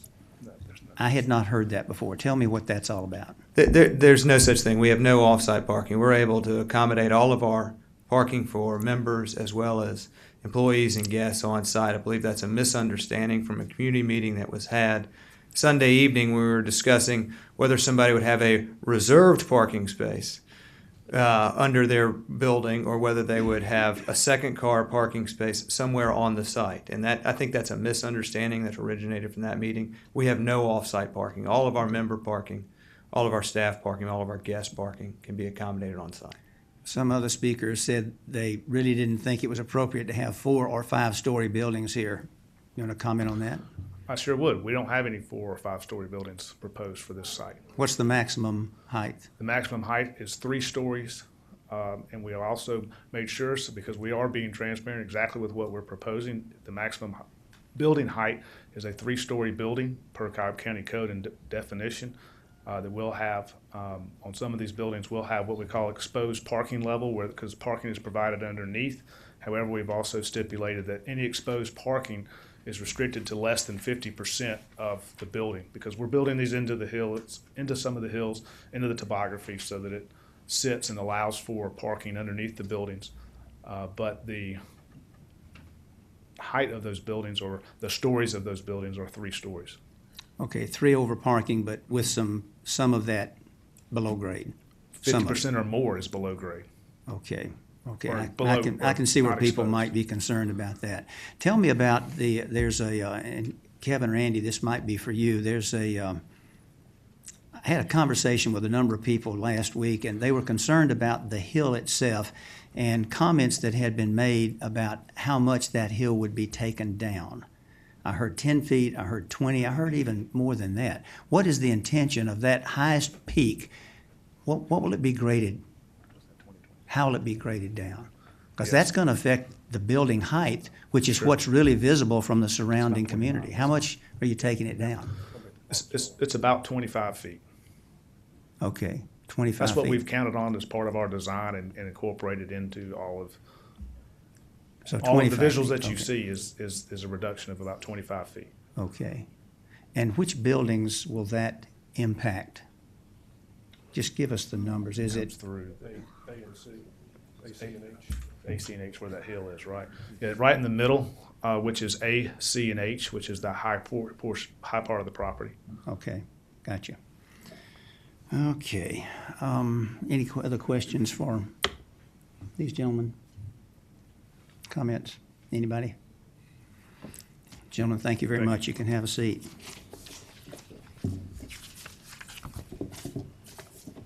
It's gloomy outside. It's gloomy in here, isn't it? Oh, yeah, we did. Kevin, I'm sorry. We had one other question that did come up, and I apologize. Christie just reminded me. We had a traffic study early on, Yes. which many people found flaws, perceived flaws, and then we redid the study. When was that study revised? That study was revised prior to the last presentation in November, so we had a revised study this past fall that was completed and submitted. That revised study was based on the actual traffic counts, based on actual traffic impact per all manuals for the proposal at that time of 498 units, and included fully operating and functioning Wellstar building as well within those calculations to determine impact. So the Wellstar traffic was included in that study? Absolutely. Okay, that was the real question that was raised to us. Okay. Absolutely. Good, thank you very much. Any other questions for Kevin before he sits down? John? And I don't have a question for Mr. Moore, Mr. Chairman, but I just received another message that there's 18 more people who weren't counted when we called this case originally. So can we revise the record to show that there are 171 people here opposed to this case? So an additional 18. Additional 18. Making the total? 171 opposed. Okay, 171 opposed. Deborah, is that allowed at this late date? I know a lot of people were delayed in getting here, and I appreciate all of you that did brave the weather and the traffic to get here, so I'm inclined to include that unless Ms. Dance has a reason why we can't. Okay, so we'll include that in our final count then, 171. Okay. All right, let's come back up here and see what we can do. This zoning request, as you know, has been around for quite some time. I went back in my files, which are about this thick, and I found my first entry was about 19 months ago. This was when it was just being proposed, hadn't even been filed yet. So we've literally been working on this. The applicant and all of our staff and all of your planning commission members have been working on this for a long time. And I know there have been a lot of frustrations along the way. I've had frustrations as well. There have been some things we asked for that we were told couldn't happen. There have been some others that did. And I appreciated that. I'm sure many of you did too. But I have realized, and really just since about November, that delays like this also have some benefits. Believe it or not. I think that many times the changes to the plan that we see here are really the direct result of all the involvement and the input from the citizens. Now, we've had, especially since November, we've had lots of meetings, community meetings, neighborhood meetings, one-on-one meetings, lots of phone calls and emails back and forth, and all of that has been positive. The community has suggested things that they'd like to see, some of which could be done. A lot of them were done, some of which just couldn't be done, and you were told that. So that's a benefit. We have a plan before us that reflects that. The additional time has allowed the Isaacson Group to secure the services of some new folks, designers, planners, architects, and so forth, and the plan reflects that as well, and a lot of the changes I see because of that I think are positive. The additional time has provided opportunities for the community to walk the property. I took advantage of that. I walked the property with Joel, the landscape architect, and I got to see the land firsthand.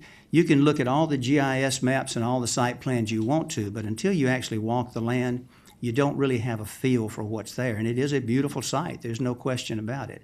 There are lots of old-growth hardwood trees there. So that opportunity was afforded because we asked them to do that, and so that was good as well. The applicant staked off locations of the buildings so that when people did walk the property, they could see where a particular building was going to be, where the houses were going to be. Now, in the beginning, we had an issue with some of the stakes were off by a few feet, and I know that was recognized and that was corrected. But again, when you walk the property and they say between this red stake and that red stake is building X, it helps. It helps you to visualize what it would look like, and I appreciate that very much. So now we have a plan with all these changes that does provide detail that we have been requesting for some time. It took a while to get here, but we do have it now. And we have, on this plan, we have building and home locations absolutely specified. We have a revised entry design, which is much improved over the first one. We have details related to landscaping that I think are much improved. I would call it heavy landscaping, much better than what we saw earlier. And one person said, I hope it doesn't look like Wellstar. Well, it won't. The landscaping at Wellstar leaves a lot to be desired. We have floor plans to look at. We have parking locations identified, drainage and detention identified. Every tree that is to be saved is identified on a plan.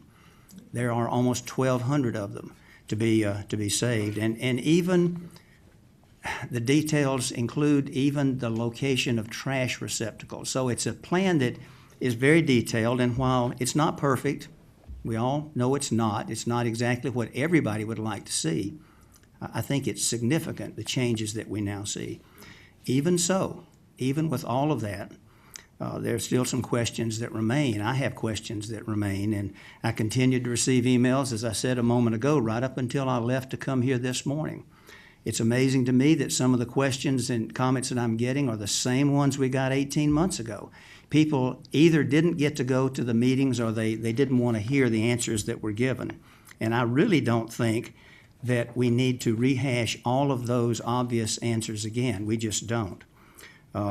We spent a lot of time on it. But having said that, suffice it to say that the TRIT land is not likely to remain green space. The TRITs have decided they are going to sell it. They're going to do that. So when you say I had some people that just kept saying over and over, just leave it alone, leave it like it is. Can't happen. It's not in our control at all.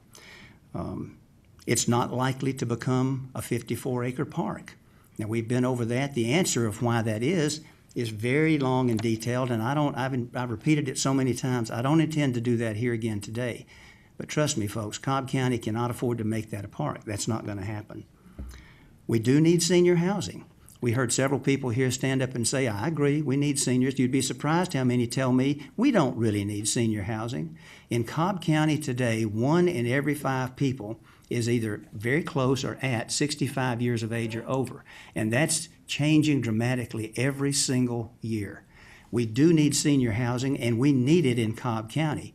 And we need what CCRC might offer us.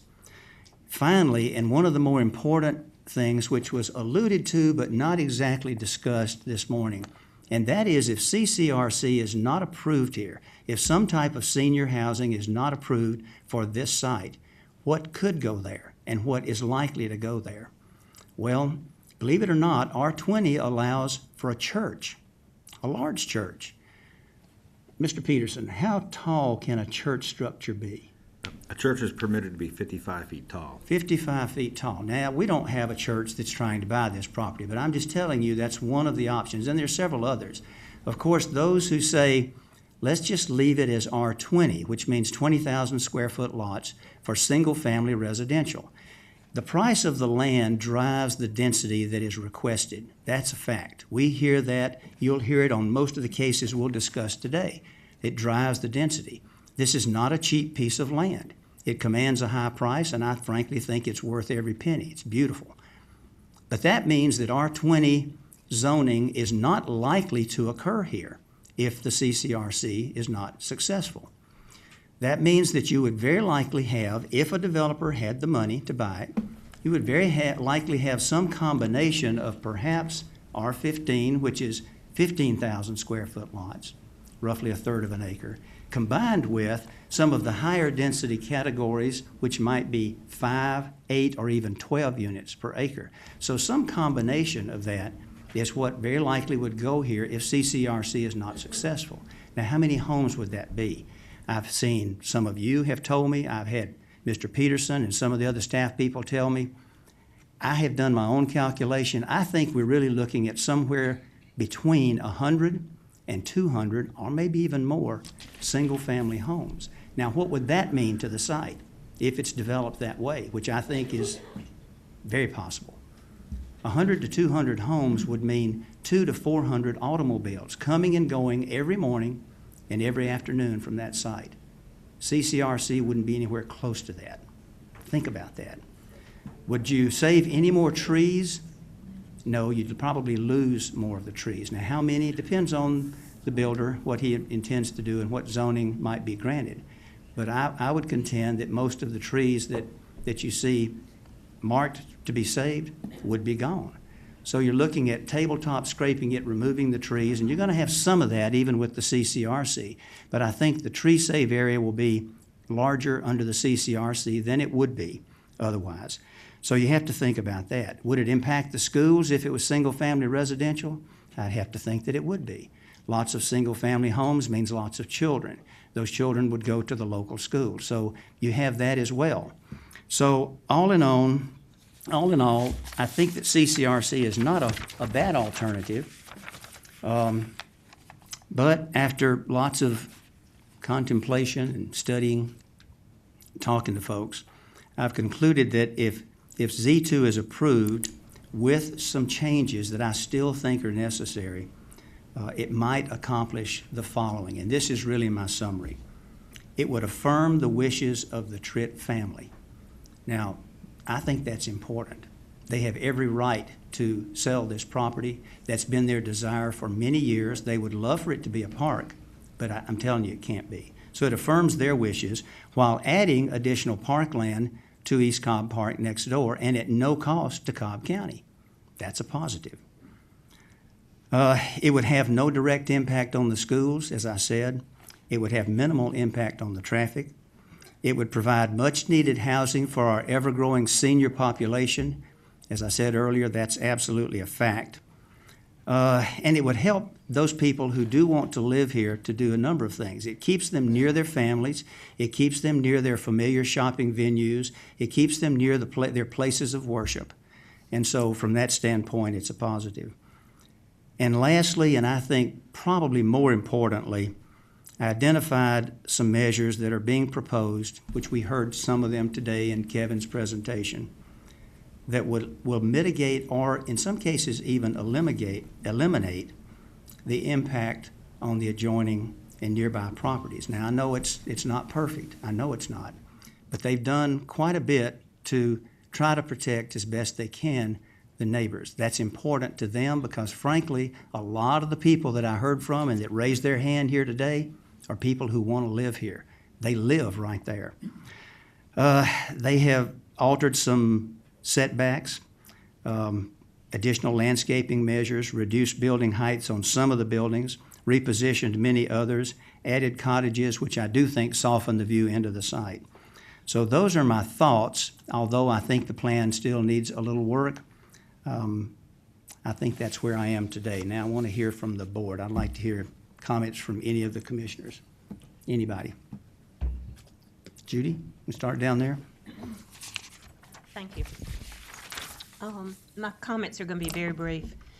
We've heard a lot over the past few months of what could go here and what can't go here, but I think when you ride up and down Roswell Road, we already see multi-story buildings. This is not something we've introduced here that we haven't seen on Roswell Road. I'm totally amazed sometimes that we think that our aging population shouldn't live out in residential areas. They should. They should be close to their relatives. And in going up and down Roswell Road, I was at the intersection of Roswell Road and 41. We're prouder of a 70-foot chicken than we are of a retirement home. So I think that sometimes... Put that in the minutes, Madam Clerk. I think sometimes we just have to say that we've got to provide housing for all types.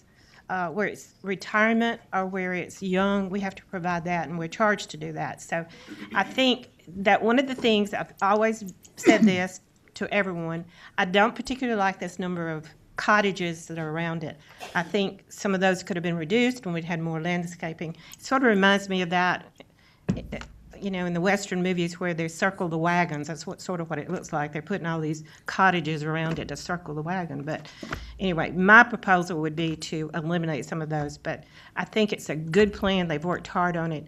Yes, it needs some tweaking, but it's a good place right here to have this kind of a development. I've got two thoughts. One is when I'm new to this process, just having gotten on this planning commission this year, so I haven't had the benefit of all the history over the last, whatever it's been, 19 months or something like that. But when I first heard a presentation on this last week, I was impressed with, one of the things I'm concerned about is the impact on traffic, the impact on all the infrastructure surrounding a development. When I first heard about the impact on traffic, I quickly realized that the size of this development is going to allow for a lot of that traffic that would otherwise be generated to go places to be internal to the development because of the size. So that's a big benefit that I haven't heard anybody really mention yet. That's going to reduce the impact on the highways, on the roads that surround this. I would expect, it seems intuitive to me, and I was impressed with that. The second thing is I'm concerned about the 3 stories on some of those buildings. If there's a way to reduce that and still keep the economics intact and allow for something that I think is needed, for seniors across Cobb County, I would welcome any opportunity to see a reduction in some of those heights on some of those interior buildings.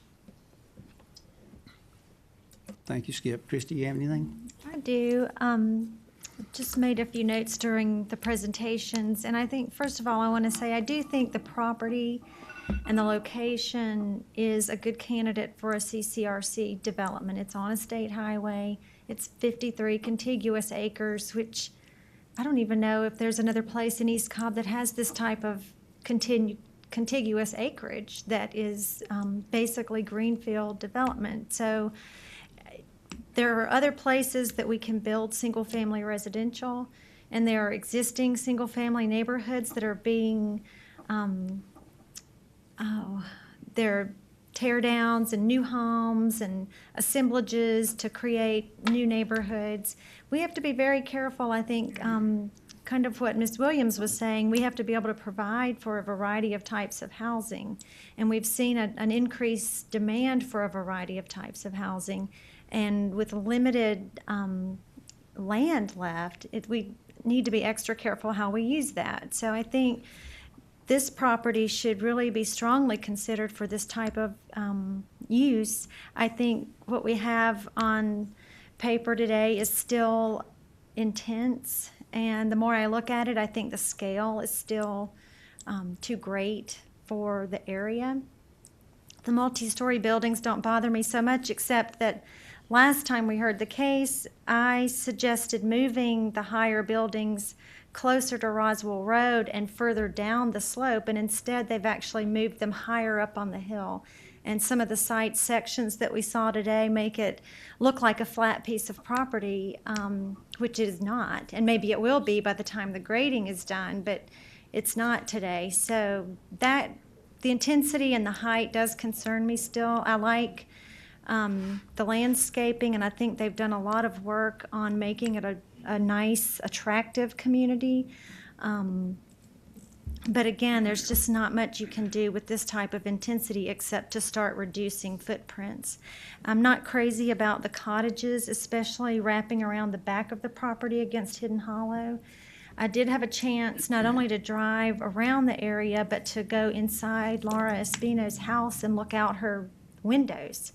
And when you see the little tags on the trees where different buildings are going to be, it's pretty remarkable how close the grading will actually come. And it looks nice on paper. Again, the renderings are beautiful, but it's pretty remarkable how their view is going to be impacted, and in a way that is not consistent with the way it would be impacted if developed in some other manner. So my suggestion is that it's a good place for this type of development on a smaller scale and pushed further away from the residential properties and lower in height the buildings.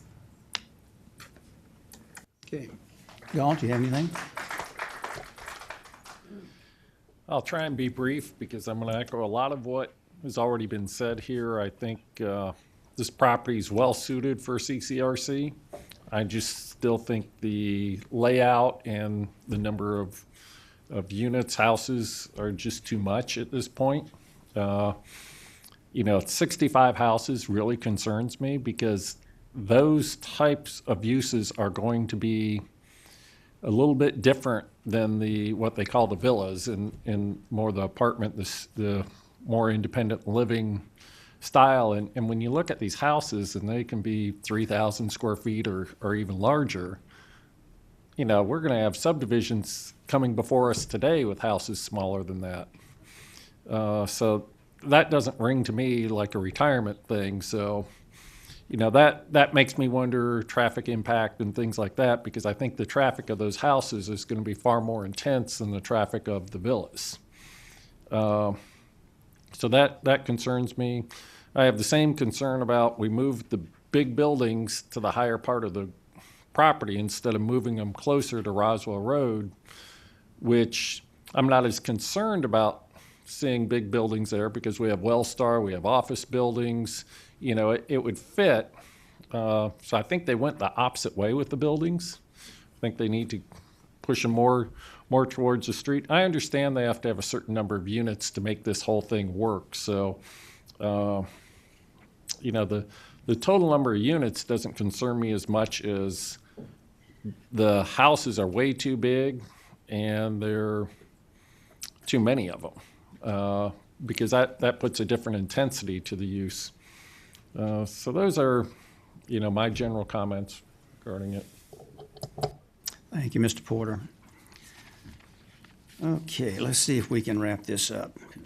No further comments from anyone. I'm going to go ahead and make a motion to approve Z2 for Isaacson Living Communities for CCRC zoning, site plan specific, and subject to all the staff comments and recommendations, including those from the zoning department, fire department, stormwater management, water and sewer, and Cobb DOT, and subject to the letter of agreeable stipulations provided by Mr. Kevin Moore dated February 25th, 2015, and the site plan filed February 13th, 2015, and the accompanying renderings, elevations, and engineered plans provided and widely distributed to the public. And with the following changes and alterations to the stipulations. And let me get the stip letter in front of me here.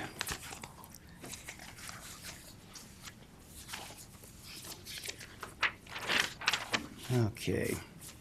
Stipulation number 3.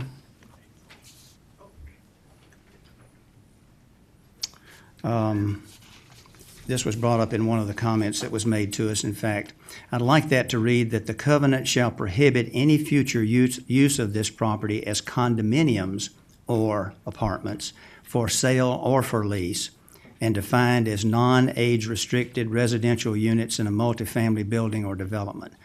So we're not allowing condos or apartments. Stipulation number 4, the donation, has to do with the parkland. The donation shall occur prior to or as a condition of the issuance of the final certificate of occupancy for buildings K and F as identified on the plan, and the boundary of the said donated land must be pre-approved by the district commissioner. So we're tying to a date certain for that donation. 5B and 5C should include at the end of both of those per DOT specifications. Number 9, stipulation number 9, I'd like to change the words additional landscaping may be to additional landscaping will be added to the undisturbed areas, and may be maintained changed to will be maintained and replanted as necessary, and the undisturbed buffers shall be placed in a conservation easement benefiting Cobb County not later than 60 days after the final engineering and plan review, accepting that area donated to the county for East Cobb Park as described in number 4. Number 14, I want to add shall not be, and this has to do with parking of construction vehicles. The vehicles shall not be parked on or along Roswell Road, Robinson Road, Providence Road, or in East Cobb Park, Fuller's Park, or on any business or residential property in the area. It must be maintained completely on the site. on number 15, I want to replace the words "as practicable" to "as soon as possible." On number 16, it should read, "The applicant shall install and maintain," and I'm adding the words "maintain," "the opaque screening," which will be put up around the perimeter of the property. And also add, "Screening will not be removed until said removal has been pre-approved by the district commissioner." There's some question about put it up, take it down in 3 months. No, we don't want to do that.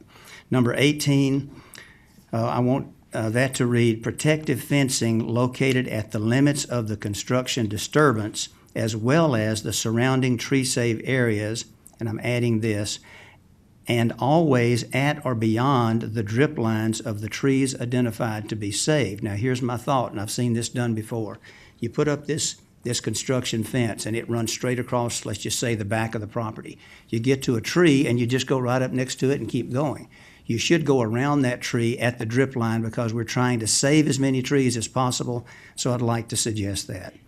And also in 18, "The undisturbed areas may be penetrated during construction for the purpose of utility installation or maintenance, and these areas must be replanted in a timely fashion as is appropriate and with plants approved by the county arborist." So they're going to have to put in water lines and utility lines in through these undisturbed areas, and that's fine. That has to be allowed, but they need to replant them. Number 19, after the words "requirements as needed," I'd like to say "with final approval from the district commissioner." Number 21, there's a sentence found right in the middle of 21 that should read, "The developer shall maintain the buffer, which will include," and then the rest of that sentence is fine. Number 24C, it indicates a number of the units.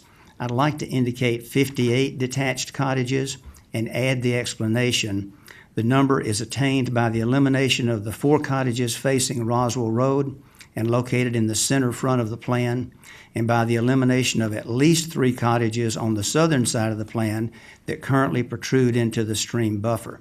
No stream buffering is to be utilized." Now, that alone might make the number of cottages come down even further. Total number of all units to be found on this site not to exceed 450 units. Number 30, I want to add, "All exterior lighting except that is utilized on the cottage homes must contain light sensing automatic cutoffs." Number 40, I want to delete "in its entirety" and replace with, "Minor modifications to this plan may be approved by the district commissioner except for those that increase the number of approved units, reduce the size or composition of the approved buffers, relocate any structure closer to a lot line, increase the building height above that which is allowed, that which is approved, except for that which would increase the approved impervious surface area as specified, relocate the access point," that is the entry, "from that is shown on the plan, and lastly would be in direct conflict with or direct contradiction to county code or county ordinances or any of the agreed-to stipulations contained herein." Number 41 is a new stipulation. I'd like to add, "County building permits must be pulled within 24 months of BOC approval, or the zoning for this site will automatically revert back to its current classification, which is R20. Number 42 is another new one. "Should blasting be utilized on this site?" And I'm told that that's a possibility. "All homes bordering the property must be given written notice 48 hours prior to blasting. Blasting must not occur on Saturday or Sunday, and only between the hours of 9 a.m. and 3 p.m. when school is in session." We don't want there to be children running around. "If blasting is utilized, adjoining neighbors must be afforded the opportunity to have foundation inspections performed, and damages determined to have been caused by said blasting should be remedied at the applicant's expense. The cost of the inspections likewise will be at the applicant's expense." That would be my motion. Can I get a second for discussion? I'll second for discussion. Okay, we have a second from Christy. Christy, I have one more thing, but if you want to go ahead. I guess that was a lot of It is a lot. language. Remind us what parts decrease the numbers What I and have done, intensity. and that's what I was going to summarize here at the very end, but what I have done, if you really listen to what I said, and of course, it'll be in the minutes for people to review here in just a few days, I've recommended two-story buildings. I've recommended a reduction in the number of cottages, and then a lot of other little tweaks that I think are offered for the protection of the neighbors, notwithstanding the fact that the Board of Commissioners can, at their prerogative, adjust the heights and adjust the number of units. But I'm proposing that we follow staff's recommendation for 2 stories, and that's really the essence of what I've just said.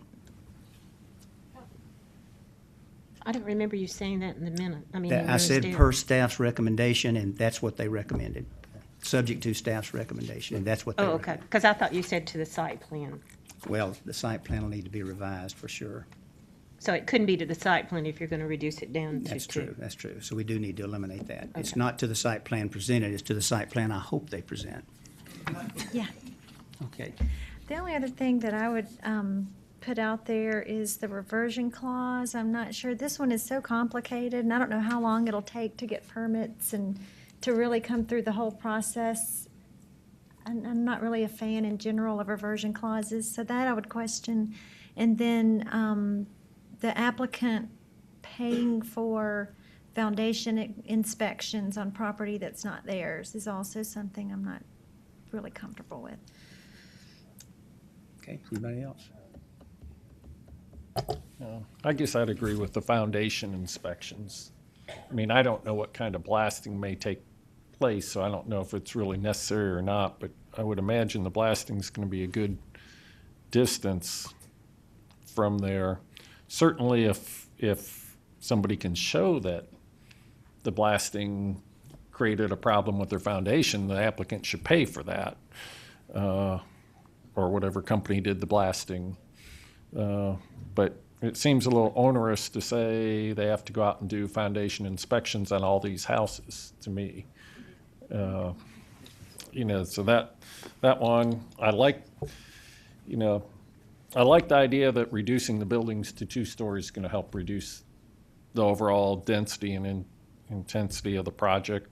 If they had a way to get those garages fully underground, I might go with the 3-story, but that's... Yeah, my intention was not to say that everybody who has a house bordering this will get an inspection. Right. But if you think you have damage that was caused by blasting, you can request the inspection, and that should be paid for by the applicant. That was my thought. Okay. And if there is damage that's determined to have been caused by blasting, that should be fixed by the applicant. Right, I agree. And maybe I haven't worded that clearly. Deborah, you want to weigh in? I would weigh in as saying that that's actually a legal matter, and I really don't think that it ought to be a stipulation of zoning. Deborah has spoken. Okay. Okay, that solves that problem. Then we'll eliminate that one, which was number 42. Then, because it does appear that it's a legal issue that we can't mandate, then we'll just have to eliminate number 42 related to the blasting. Okay. Anybody else? Okay, we have a motion and we have a second. All in favor of the motion? So that's 5-0. Good luck, folks. Thank you all very much. We're going to take a break now, about 10 minutes. So if you want to leave, please do so quietly and quickly, and we'll be back on air in about 10 minutes.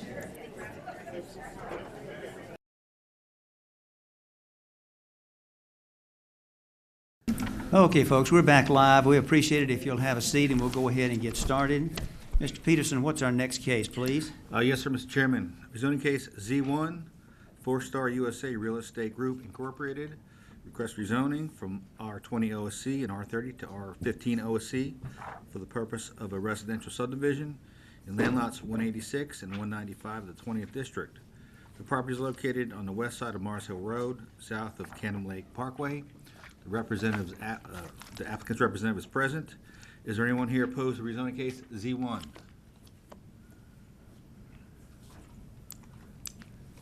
Let the record show there are 3 people here in opposition. All those wishing to address the board, please come forward to be sworn in. John, I'm sorry, how many in opposition? 3. 3 in opposition. Yeah, we will. Excuse me? Is there anyone here in favor of rezoning case Z1? Let the record show there are 3 people here in support. Thank you, John. Good morning. Good morning. Go It's a ahead, little- please. Little quieter room now, not as many brightly colored T-shirts. For the record, my name is Parks Huff, the law firm of Sam's Larkin Huff and Valley, and I represent Four Star in relation to this rezoning application. I'm sure y'all are very familiar with Four Star and their track record of building quality developments in Cobb County and the surrounding area. The subject property that we're talking about is a property on Mars Hill Road. It is on the north of Stylesboro Road, on the west side of Mars Hill Road. And what I have is an aerial photograph here showing you the subject property.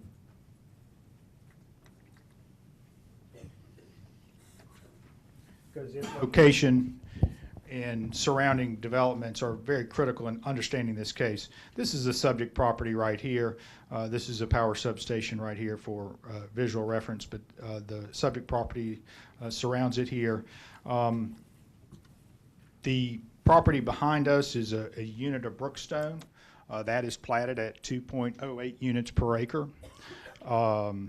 Another unit of Brookstone right here, platted 2.08 units per acre. Camden Point, I'm showing only a piece of it, but Camden Point, for y'all that are familiar with it, goes all the way up to County Line Road. It is all 2 units per acre. So when you look at the area, and if you go across the street, Parkwood is a 2 unit per acre development also.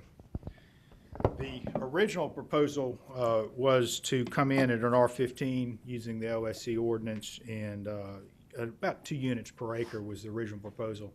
We had a community meeting, and as the chairman said, sometimes holding a case results in some positive changes, and we held the case to digest the feedback that we got from the community and rework the plan. We also got the staff recommendation that recommended approval of an R20 OSC at 1.92 units per acre. What we did is we went back and looked at our plan and revised the site plan, and you should have a copy of that site plan in your staff analysis, and we've also submitted a letter of agreeable stipulation that went along with it dated February 23rd. The revised site plan has a density, it revises it to an R20 request, inconsistent with the county land use plan and consistent with the staff recommendation for approval. It has a density of 1.75 units per acre, which is lower than the density that was in the staff recommendation of 1.92 units per acre. It is an OSC with 35% of the site set off as green space. This OSC, obviously the open space areas will all be preserved in compliance with the county's ordinance in terms of in relation to the OSC ordinance. And it does not rely upon a density bonus, which would get us to 1.92 units per acre. I think that's very critical to understand. This is not an aggressive OSC. And for those who are been in the development world for a while, you know that an R20 density is 1.75 units per acre. So we're requesting an OSC at 1.75 units per acre. I'm going to show you a little bit about the site plan here that I think is also very critical to understand why this is an excellent property for use of an OSC ordinance. And if you can see, this is a subject property, and you can see I've numbered out the lots that are adjacent to us. I want you to put yourself in the shoes of the property owners that were here 20 years ago when Camden Point and Brookstone came in, and they were all on large lots. And there are 21 lots that directly back up to the seller's, my client's property. So 21 lots were platted right up to the lot line with no buffer, and very inconsistent with my client's large lots that they lived on with all the trees. And these were not done as an OSC. And what we did is, and we thought we were being very sensitive to the neighbors, is we came up with an OSC plan. We have a minimum lot size of 10,000 square foot. There's no minimum lot size in the ordinance, but it was requested that we have a minimum lot size of 10,000 square feet. And if you look at this, you can see that absolutely none of our lots adjoin the adjacent subdivision of either Brookstone or Camden Point. There is a minimum of 30-foot undisturbed open space between us and the adjacent lots. I want you to pay special attention to the north property line. That is Camden Point, and there are 6 lots along our common property line with Camden Point. And if you draw our lot lines out from, if it went through the open space, we would have 5 lots adjoining their 6 lots. So we're being very compatible and respectful for what they have in their areas. The other thing I want you to take note of, if you look at the areas between lot 7 and 12, there's a lot of topography in there. And you can see that the adjacent subdivision has lots lined up in a straight line along this area here. Using the open space, this allows us to pull our lots away from this drainage, this steep topography, and actually not have lots in this area. You can see in this situation stark contrast between not using an OSC and using an OSC. And one of the things I think you're going to hear a complaint from the neighbors is some drainage problems. Well, they might have some existing drainage problems because they did a parallel street and did lots parallel along there without respect to the topography. That's the advantage of using an OSC, and this is a classic example in why we look at OSC. The other complaint and concern that I've had is from neighbors is that there is no amenity package provided in this. The reality is the proposed 57 lots cannot support an amenity package. The other reality is not everyone wants a subdivision with a full amenity package. A certain demographic, usually people with young children, want that. But when your children age, you may not want that. So if there are large subdivisions in West Cobb in this immediate area, Brookstone and Camden Point obviously being the closest one, with those amenity package. So if you are in the market for a home with that full amenity package, that's where you would go. So our market is geared more to someone who doesn't want that amenity package. The other question that we've received is the fact that we are using the OSC and that it is resulting in smaller lot sizes. But this, again, is the reason why you use an OSC. We have areas that are set off as open space. The minimum lot size is 10,000 square feet. The minimum lot size of Camden Point, when it was built 20 years ago, is 13,000 square feet. You know, and if you draw our lot lines out to the edge, they're 13,000 square feet. So this is we have 35% of this site is set off as open space, which is a significant preservation. That is 11.4 acres. 11.4 acres of this 32 acre site is open space. So when you look at all the factors, when you look at how our lots are lining up with the adjacent subdivision, we are in every respect less impactful on them than they were on the property owners. And really, I want you to put yourself in the shoes of the property owners that own the property now. And 20 years ago, watch Camden Point and Brookstone come into them, and now they're simply saying, it's my time.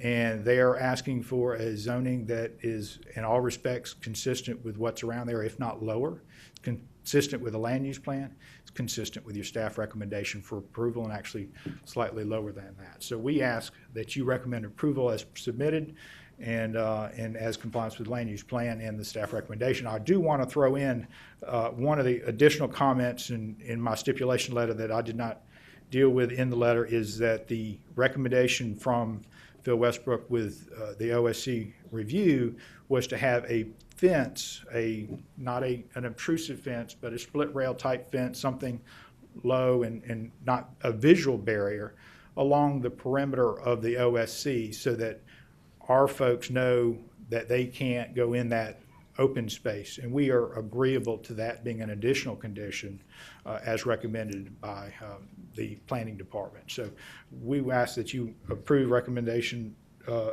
for approval subject to my letter dated February 23rd with that additional stipulation. I'll be glad to answer questions you have. My client is also here to answer any questions that you may have. Thank you. Thank you, Mr. Huff. Anyone here wishing to speak in opposition to Z1? Come on up. Have you been sworn in? Have you been sworn in? Yes, good. Come on up. Give us your comments. Hi, my name's Tom Davies. I'm a 13-year resident of Brookstone and have a a number of concerns. One, start off if The lot sizes are not anywhere near, and I understand the use of OSC now. 6 weeks ago, I had no idea what it was. But the land is unbuildable. I mean, you could have driveways like this. So that, I appreciate the want, need, and desire for green space, open space.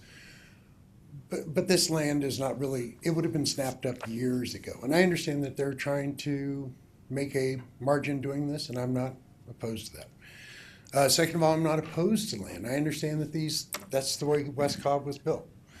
That was the way East Cobb was built.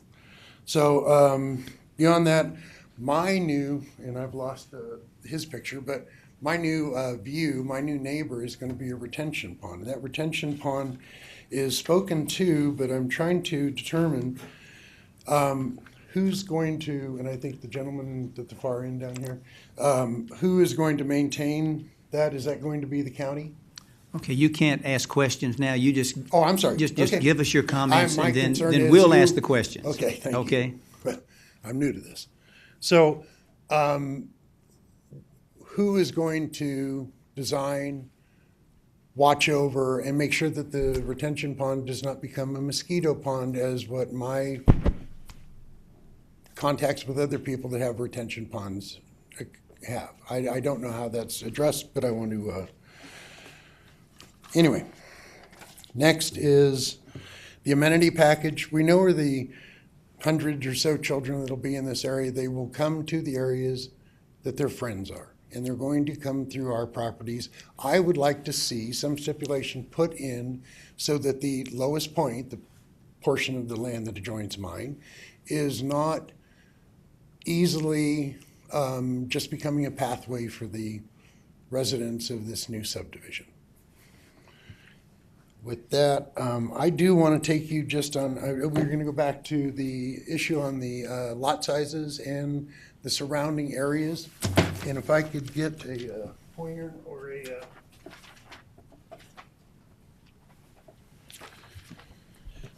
clicker. Oh, yeah. So I had the opportunity to learn something about the area that I live in, which is, here's what the areas just up and down Mars Hill, and we'll talk about traffic a little bit later, but here's the lot sizes. Next one, Woodcliff, area I've never seen before, here are the lot sizes. Sunbrook, nice wide open spaces, large lot Saxon Trace, Wellington Point, Sherbrooke, and that was a bad, the road kind of winds, so you don't get a great picture there. Camden Point, of course, and then Brookstone. This is the Haydenbrook Drive, which is the area that Mr. Huff was concerned about the way that was built. Here's another shot of it, and then here's my street. But I'd like you to just take one quick look at the smallest area out there, which is an OSC, which has power lines between it, the property, the homes, power lines, and their OSC is over here. So they would have to climb over a wood fence or go out onto Mars Hill to enter. And if you start counting mailboxes here, you can get to 7 or 8 in the distance smaller than any of the pictures I've shown you previously. So this is going to be stacked on top of us. The last one is accountability. If you could make that clear to me, I'd be greatly appreciated, because I don't want to be flooded out. And 50 years is better than 1 year, because 1 year is 1.2 inches, and 50 years is considerably more for rainfall. Thank you, Mr. Davies. Anyone else wishing to speak to Z1?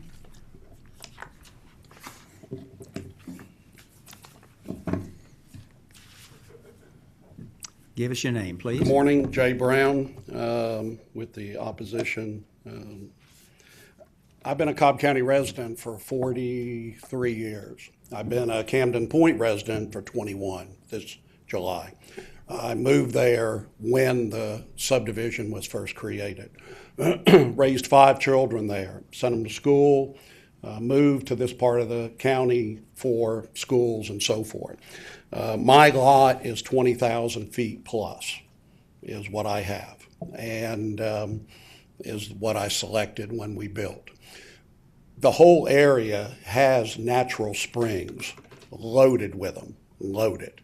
I watched 12 of them get hit just within 3 houses from mine when they were being built, all the land. So a lot of the drainage is from saturation also. My concern, I'm all for growth. Don't misunderstand me. But we rely on people like yourselves to look after us. In other words, to be conducive with the area and not just throw people into it. I'm concerned about impact of schools. Granted, my children are grown. I'm concerned about impact of traffic. Takes me 15 minutes to get out of my subdivision at certain times of the day.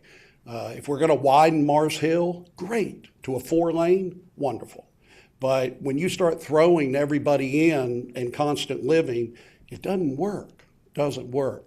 Now you've got a 500 kV line, excuse me, that's my Georgia Power, 500,000 volt line running just up the street. You have a 115,000 volt substation that kicks down to feed the area there. I don't know if I'm going to pay what prices that were given to me for homes up against a substation. You know, that every buyer has their own thing, but you've got to be conducive with the area. If you want amenities, that's true. For the price of homes that I'm hearing that's going to be asked for, you could go live on the golf course in Brookstone. You could come live in Camden Point for even a little bit less, okay? My concern is conduciveness in the area. Again, I'm all for growth, but look after us. Look after the people in the area. Look after the schools. Look after the long term. There were errors made 21 years ago when Camden Point was built. Absolutely. But that's because we weren't looked after. There was farmland, wooded, and we just threw it in there. And there wasn't long-term plans made. So that's what I beg you to consider and study, is the impact that is taking place. Thank you. Thank you, Mr. Brown. Next speaker, please. Yes, my name is Dean Hawkins. I represent Camden Point as well. I have 50 emails from Camden Point that I would like to present to the board. That I'm one of the homes in Camden Point that actually backs up to this development. My lot size is almost 19,000 square feet. That the variance, or green space, as the developers like to call it, is 30 feet. I was one of the homeowners who attended the meeting at our local library, you know, to listen to what was said, and I was open-minded, truly open-minded about this development, because I feel like, you know, there needs to be development, and there needs to be development, but development done right. I ask a question to the 4-star gentleman sitting over here. If you looked out your bay window and you saw 3 homes on your property line within a stone's throw from your deck, how would you feel about it? Their answer was, great. I couldn't believe it, you know. So, but I have a feeling they really wouldn't feel so great. That and to another completely different point that no one has mentioned. During the snowstorm, not this year, but last year, Mars Hill was one of the very worst streets in all of Cobb County. It was a morgue for cars, and there's a grade. Once you pass Camden Point, you go up a grade to the power plant, and it's a blind curve to the right. This is where this subdivision will be built. That the entrance or exit, whichever you might want to say, will be a very dangerous thing. And lastly, as far as Four Star, they have made some concessions, but I would like to encourage the commissioners, all of you commissioners, to help us with the fencing. They say they're going to build a small picket type fence. I would hope it would be slightly more than that, or maybe an evergreen barrier of some sort. You need to wrap So it up, that Mr. when- Hawkins. You're out of time. Can Yes. you wrap it up? Thank you for taking the time. Thank you for allowing me the extra time. You're very welcome. Thank you very much for your comments. I'm going to close the public comment portion of the hearing, and I believe this is Skip, so I'll turn it over to Mr. Gunther to lead our discussion. Okay, the first thing I'd like to do is I'd like to call up a couple people from the county. Dave Braden, I'd like to ask you to come up and just tell us a little bit about what's going to happen with those 2 retention ponds, mosquitoes, how they're designed, how they work, just to kind of ease, allay some of the concerns that people have. Thank you. For this development, those ponds will be eventually dedicated to the county for maintenance. After the development's finished, then there is a bond period, make sure everything works as it's designed, and then once it's accepted, then it would be maintained by the county, not the residents. That's correct. Okay, are the people who are adjacent to this development going to see any change in the water runoff on their properties as a result of this development? Well, they're not going to see it. They're not going to see an increase in peak discharge because that's what we have to control. Obviously, the consequences of development is if you're going to control that peak discharge and you've increased the volume of runoff, you've got to discharge that over a longer period of time. So the time period that it's going to take for those ponds to drain and get back to a drained level will be longer. So, but the peak discharge will not increase. So if they have any kind of water runoff problems on their properties right now, this is not going to aggravate it, it's going to improve it. Or at least it's not going to aggravate it. That's discussing just the detention. There is what we call water quality and channel protection volume. Those do provide significant amount of protection downstream. That's the flows that usually generate all the channel erosion. That volume has to be held for 48 hours and bled out during that time. So that the channel protection and the water quality volume does provide protection downstream that you don't see typically from something that just has the stormwater detention. Okay. Okay. Anybody have any questions for Dave? David, are the ponds that are being referred to retention or detention? There's a difference. Unless it's a permanent pool lake, it's a detention pond. Okay. The county does not maintain any permanent pool. Well, we have parks and rec structures. Don't get me wrong, but as far as subdivisions, yeah, we don't maintain permanent pool lakes. Right. Yeah, and I think the applicant is expecting these are retention ponds. They'll be designed to drain Or dry. detention ponds, I mean. Yep. Yes. I did want to make one point if you pull back the GIS. We've had several GIS exhibits during the course of today's. That shows the streamlines. That shows the streamlines that you see if you turn on the county's GIS. Those streamlines do not correspond to the county's approved buffer map that the Board of Commissioners have approved. So when you see those and people refer to them, well, those are where the stream buffers are. They are not where the stream buffers are. That's just where whoever provides the GIS information overlays for the county show draws. So those do not correspond directly to.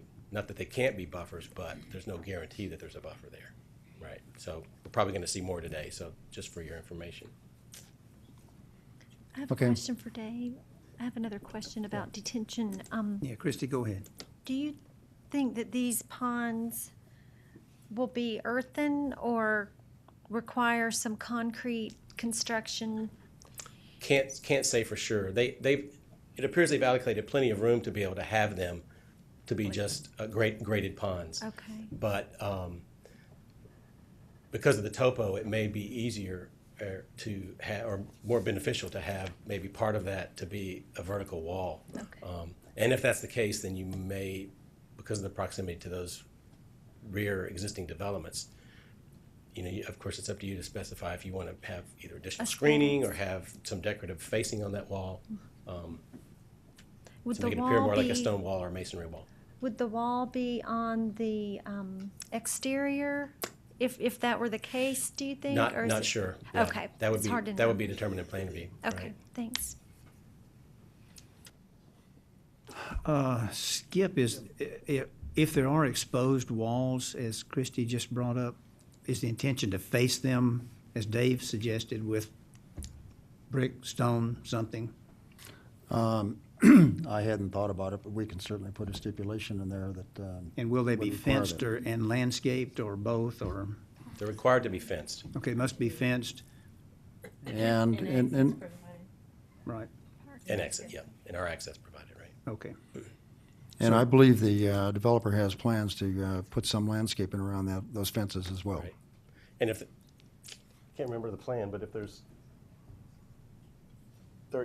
is some open space or green space provided outside of the pond to the property line, but in the areas that aren't, that maybe if there was a vertical wall, then not that you have to actually face it with masonry, but they can actually form that concrete so that it looks like a masonry structure, right, in the form liners.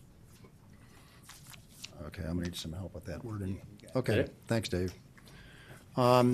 Eric, I'd like to call Eric Myers up to just talk a little bit about the traffic and how, what people would see when they come up around that hill and then come down, and they're coming kind of to the right, and here's the entrance exit to the subdivision.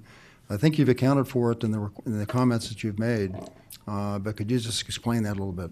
Sure. I mean, our comments ask the applicant to verify that the site distance will be met, 500 feet. It is an arterial with a 45-mile-per-hour speed limit, so the applicant does have to verify they meet the site distances or mitigate those to our satisfaction. I'm not sure. There's no SPLOST projects, as we indicated in our comments, in the area. For expanding Mars Hill and so forth, right? So that would. Not in the 2016 SPLOST. That would happen sometime in the future if it Correct. happens, but it's not planned right now. Okay. Correct. Good.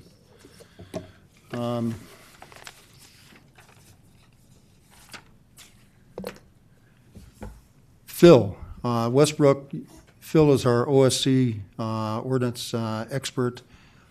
Phil, you asked for. Okay, yeah, identify yourself, please. and Good then- morning, Philip Westbrook, Cobb County Community Development. Okay, Phil, you asked for, in your comments, a split rail fence just inside the open space, but behind the back of the lot for the homeowners, for the lots. And the applicant is willing to do that. But you didn't say anything about a fence around the outside of this development to fence off entrance, exit, whatever, Right. into neighboring lots. What's our normal procedure with that? Well, it's nothing in the code or the ordinance that requires any type of fencing. It's just a recommendation that we started probably a year or so ago based on some past OSC experiences with individual property owners moving into the commonly owned open space and taking down trees and putting up sheds and so forth on property that is not, well, it's commonly owned by the homeowners association. So the fencing along the back of the property lines within the OSC has been a recommendation that we have put in there. There's nothing in the ordinance that states that there should be one along the property lines of the entire development, but I would leave that up to the board and whether they would like to see that or not, or stipulate that. We would have no issues with it one way or the other. Thanks, Phil. That was my only question for you. Okay. I guess I'd like to discuss that issue, though, with the rest of the board about your feelings about putting a fence around the outside of an OSC. I'm not aware of any OSCs where we do that. I don't know why we do it. Parks, you want to come back up?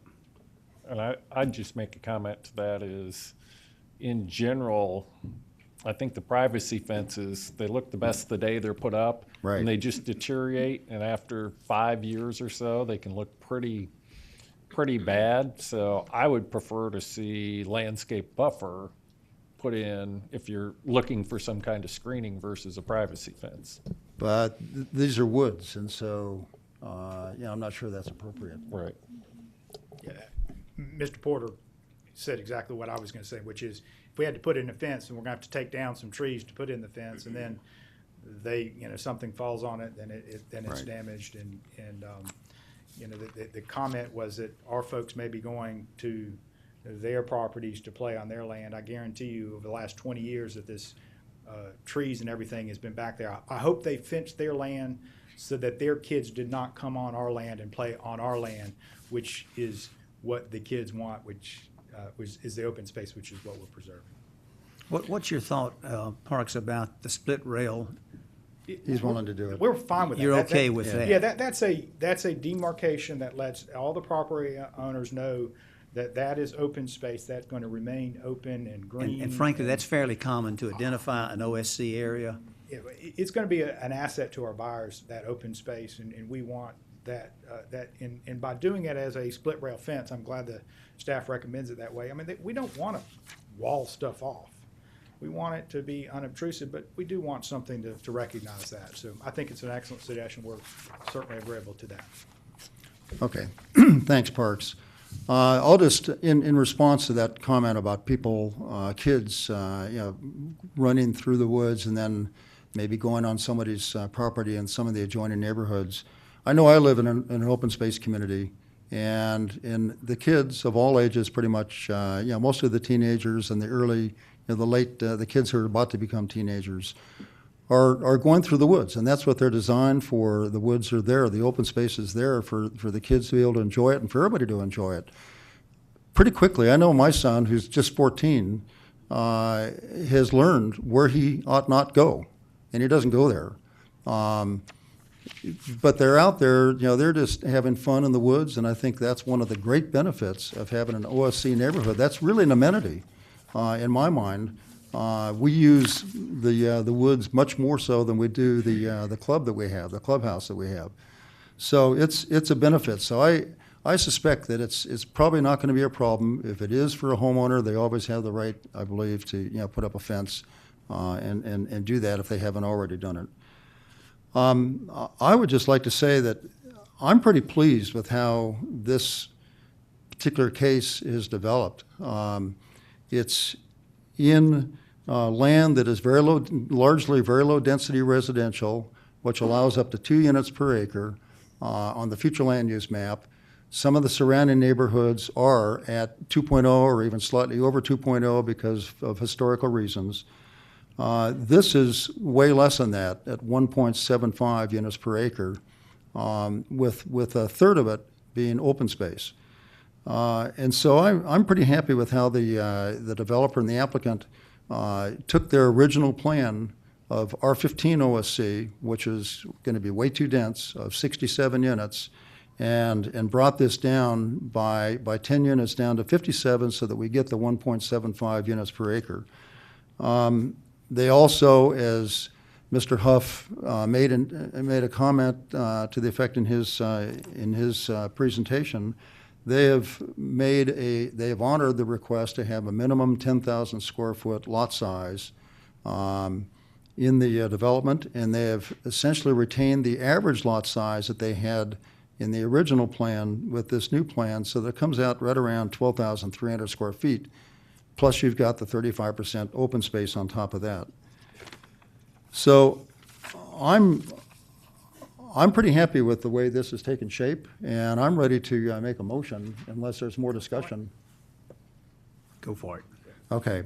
What I would like to do is make a motion that we approve Z1, subject to a number of comments, all staff comments, including fire department, water and sewer, stormwater management, DOT, and planning division, that the approval be subject to the letter of stipulations received by Cobb County Zoning Division from the applicant dated February 23rd, including the site plan, with the following changes. For item number 2, remove no fences will be placed in the open space, which is what it says in that letter of stipulations, but we've talked about that, and replace it with split rail fence to be installed just on the inside of the commonly owned open space and not on the individual lot side of the property. Also change item number 10, the front entrance area to be landscaped as approved by the county arborist at plan review. And then I'm going to need some help with item number 11, which has to do with those retention ponds.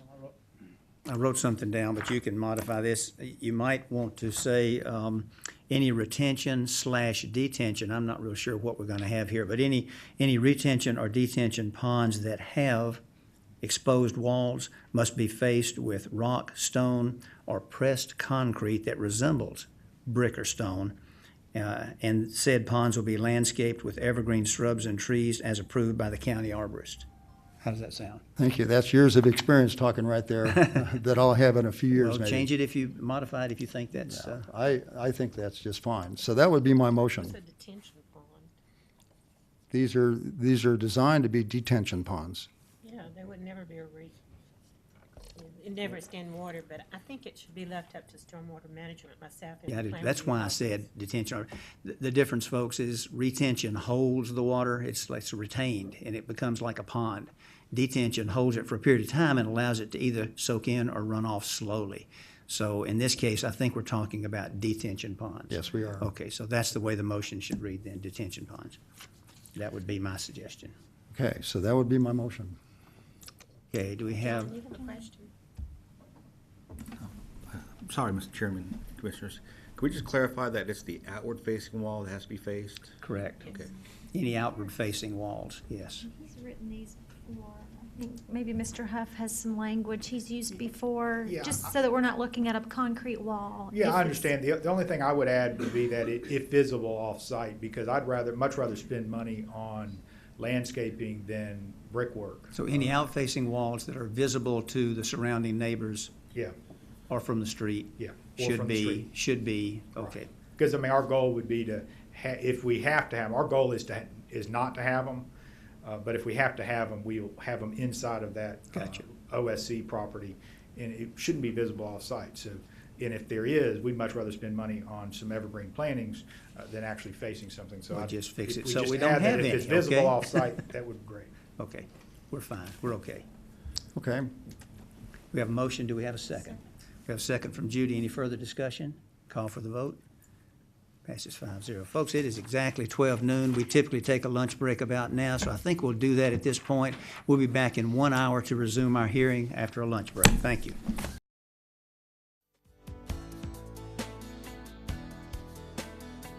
So we'll go ahead and get back into it. John, what is our next case, please? Yes, sir, Mr. Chairman. Rezoning case Z11, Destiny Development Corporation. Request rezoning from R80 to R40 for the purpose of a second single-family lot in land lot 1001 of the 17th district. The property is located on the north terminus of Timberland Drive, north of Hallmark Drive. The applicant is present. Is there anyone here opposed to rezoning case Z11? Please raise your hand. Let the record show there's 2 people here in opposition. All those wishing to address the board, please come forward to be sworn in.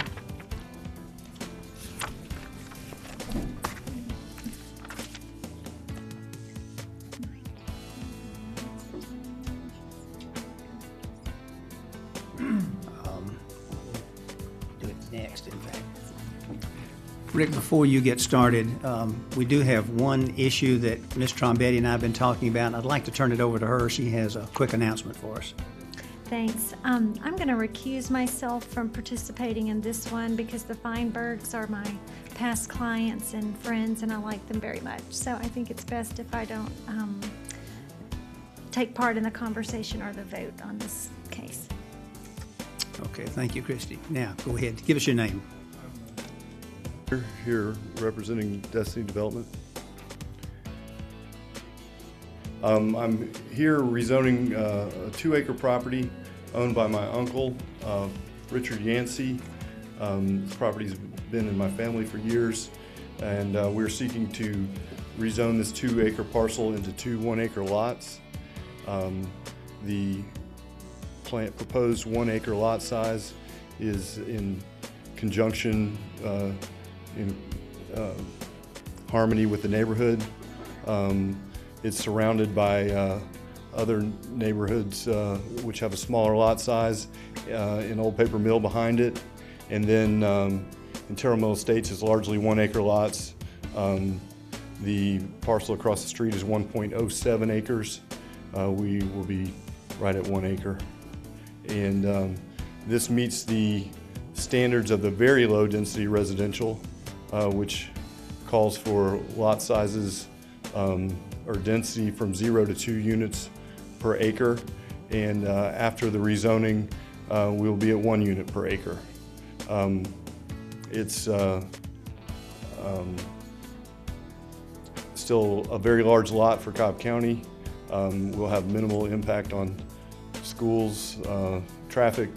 And this has been in my family, as I said, and this rezoning has been contemplated for many years. It's recorded in the public records that this was my family's intention when they set out easements for the neighboring properties. I've gone through and met with staff, talked to them about their concerns, and we plan to be good neighbors, build a quality home at a at or higher than the neighboring properties in terms of square footage and price.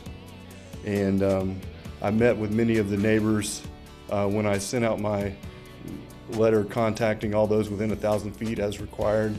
I received responses from many of the neighbors, met with all the contiguous property owners in Old Paper Mill. I met with about 6 different owners, I believe, and worked through their concerns. It's my intention to be a good neighbor. When at the last hearing we agreed to continue because at that time I first learned that the Feinbergs had issues with what we were doing. Our property, as you can see, uses a shared access easement off the end of a public roadway, and the Feinbergs have expressed to me their concern about access during the time of construction, and I completely understand their position and will be a good neighbor and do everything in my power to keep that free from construction traffic. I have put in a letter of stipulations that are acceptable, whereby we will require all our contractors to park on our lot, not in the easement or in the public road.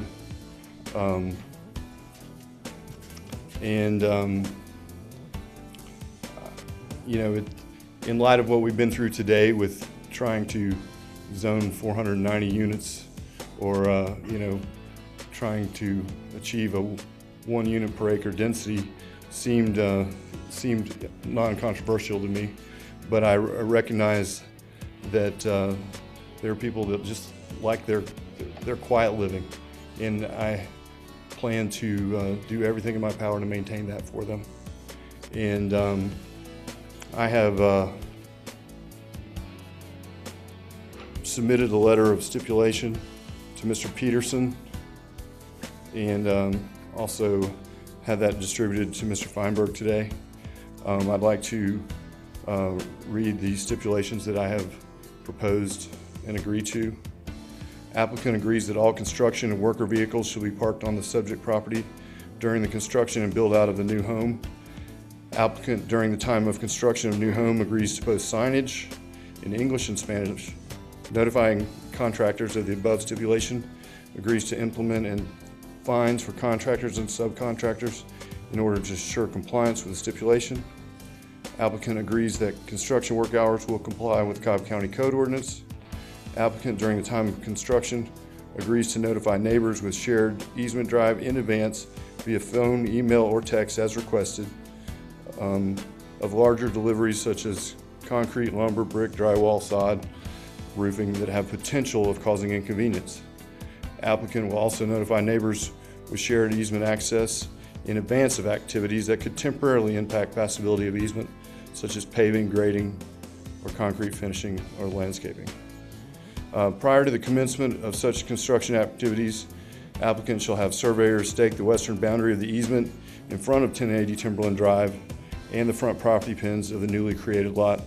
Applicant shall cause the UPC to have underground utilities marked on the easement. I have made these stipulations to address the Feinberg's concerns that their internet might go out. Mr. Feinberg telecommutes, and I understand that's important that he have access to phone and internet, as we all have come to depend on. He has expressed to me that they have other family members that live with them that have important jobs. They can't be late, and I understand that. And we will make the roads passable at all times, and I will require my people to park. We have a 1 acre lot. These construction workers are a lot more professional than they've been over the years. We have long-standing relationships, and frankly, they like to park as close to the job site as possible, and we'll provide that on our site. Applicant, myself, I agree to take care to safeguard and protect utility connections of neighbors in any event of any damage caused by the applicant or his contractors or subcontractors. Applicant agrees to repair damage in a timely manner at applicant's expense. Applicant shall take care to safeguard and protect shrubbery and plants owned by the neighbors and shall repair damage at applicant's expense in a timely manner. Applicant agrees to have a certified contractor to design and implement an approved erosion control plan. Applicant will take such steps as he deems necessary, including but not limited to installation of check dams or swales to minimize change in stormwater runoff to the eastern boundary. I've also agreed with the neighbors in Old Paper Mill to plant screening trees along the rear shared property line with Mr. Touchstone. And I've also agreed to a stipulation that the rear of the new proposed structure will be no closer to the property line than Mr. Yancey's existing home. Mr. Feinberg and I were not able to reach an agreement as to the specifics. You know, I guess they, as it was described to me, they're firm believers in Murphy's Law and that whatever can go wrong seems to go wrong for them. I'm sorry, I'm an optimist. I will do everything I can to change that luck for them and keep this a functioning construction site. My project management team and I have built over 350 houses, and this is what we do. We make things work, and we cooperate with our neighbors, and we like to leave places better than we found them. This is recorded in easement deeds. The deed to Mr. Feinberg's property references my uncle's intention to develop this property. This comes as no surprise, and you know, it's just a part of people. You know, it's a part of my uncle's retirement plan. I'm trying to make a living, and you know, I plan to build a good project and be a good neighbor. Okay, thank you, Mr. Tooley. We'll hear from the opposition now.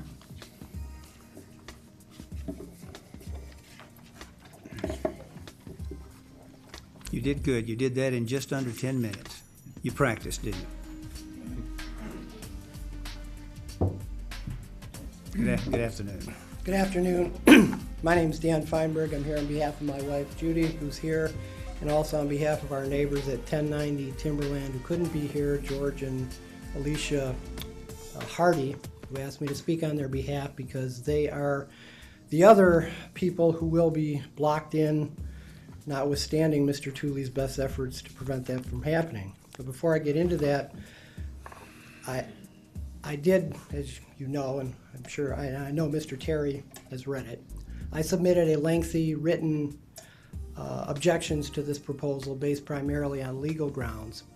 And I'm not going to bore you by going through that all over again today, but I do just want to emphasize a couple points or expound upon a couple points. And that is, in my view, there are legal issues involved here which prevent this board from passing the application in the manner that has been recommended. Specifically,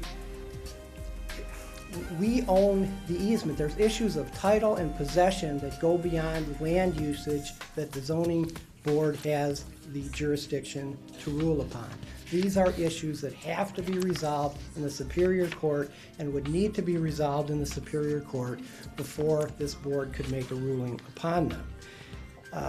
By saying you're going to take, or you're going to allow Mr. Tooley or Mr. Yancey to take and use our easement, when you don't have the legal authority to do that, is tantamount to the taking of private property without just compensation, and is unconstitutional.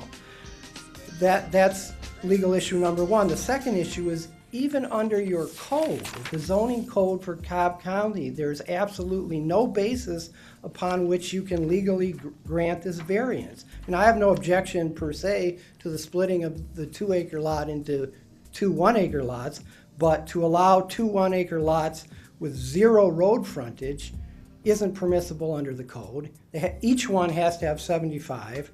The code does grant you some discretion so that you can grant variances if there's a literal, if there's a deviation from a literal interpretation of the code, but this goes way beyond that. It's not like you're saying, okay, you don't have to have 75 feet, you can have 20, 50, or 25. Here you're saying you don't have to have 150 feet, you can have none.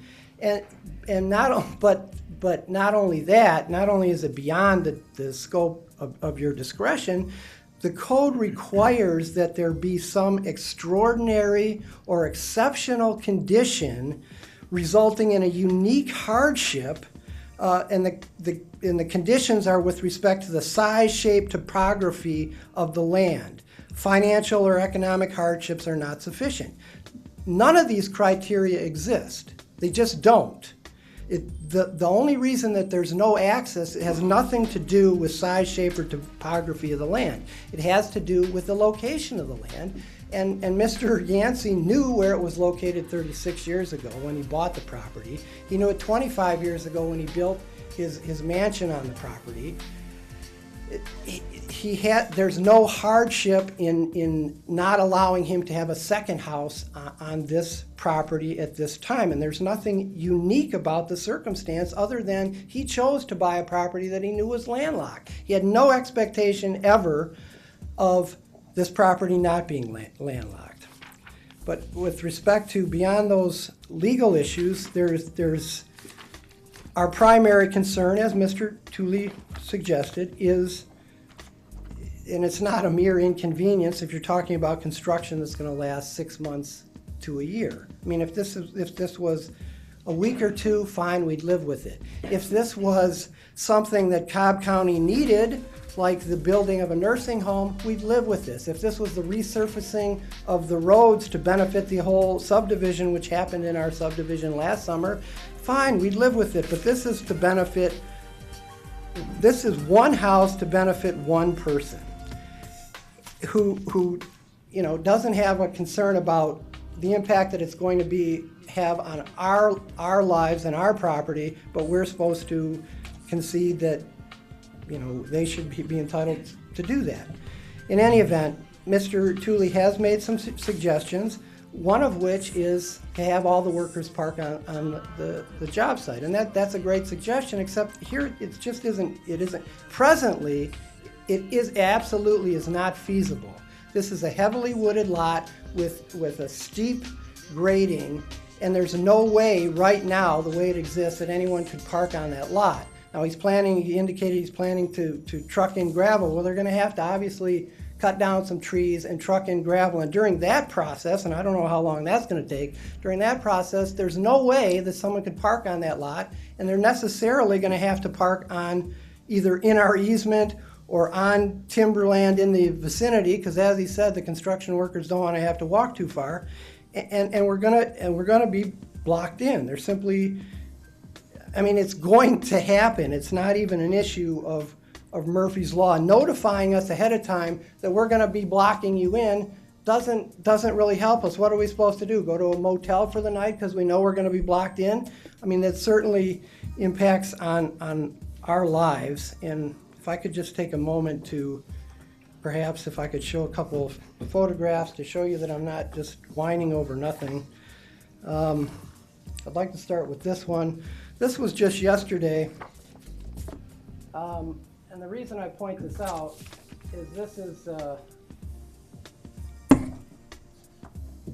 okay, as you can see, there's a landscaping vehicle that's parked on timberland slightly in front of where the easement begins. And obviously, you can, and I did get around it to get home. Use the microphone there, Mr. Feinberg. Sure. Yeah, thanks. Obviously, you can get around it, and I did.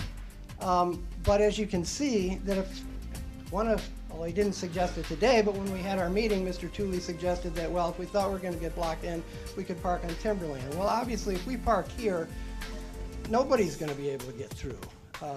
And our neighbors on 1090 Timberland are going to be blocked in. Moreover, you can see this is our garbage, Monday's garbage pickup in our area.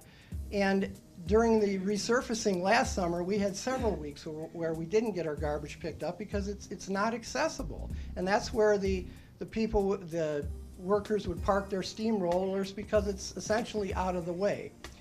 And so let me just say, if you've ever not had your garbage picked up for a period of 3 weeks during the heat of summer and it's filled with dirty diapers, it does affect your quality of living.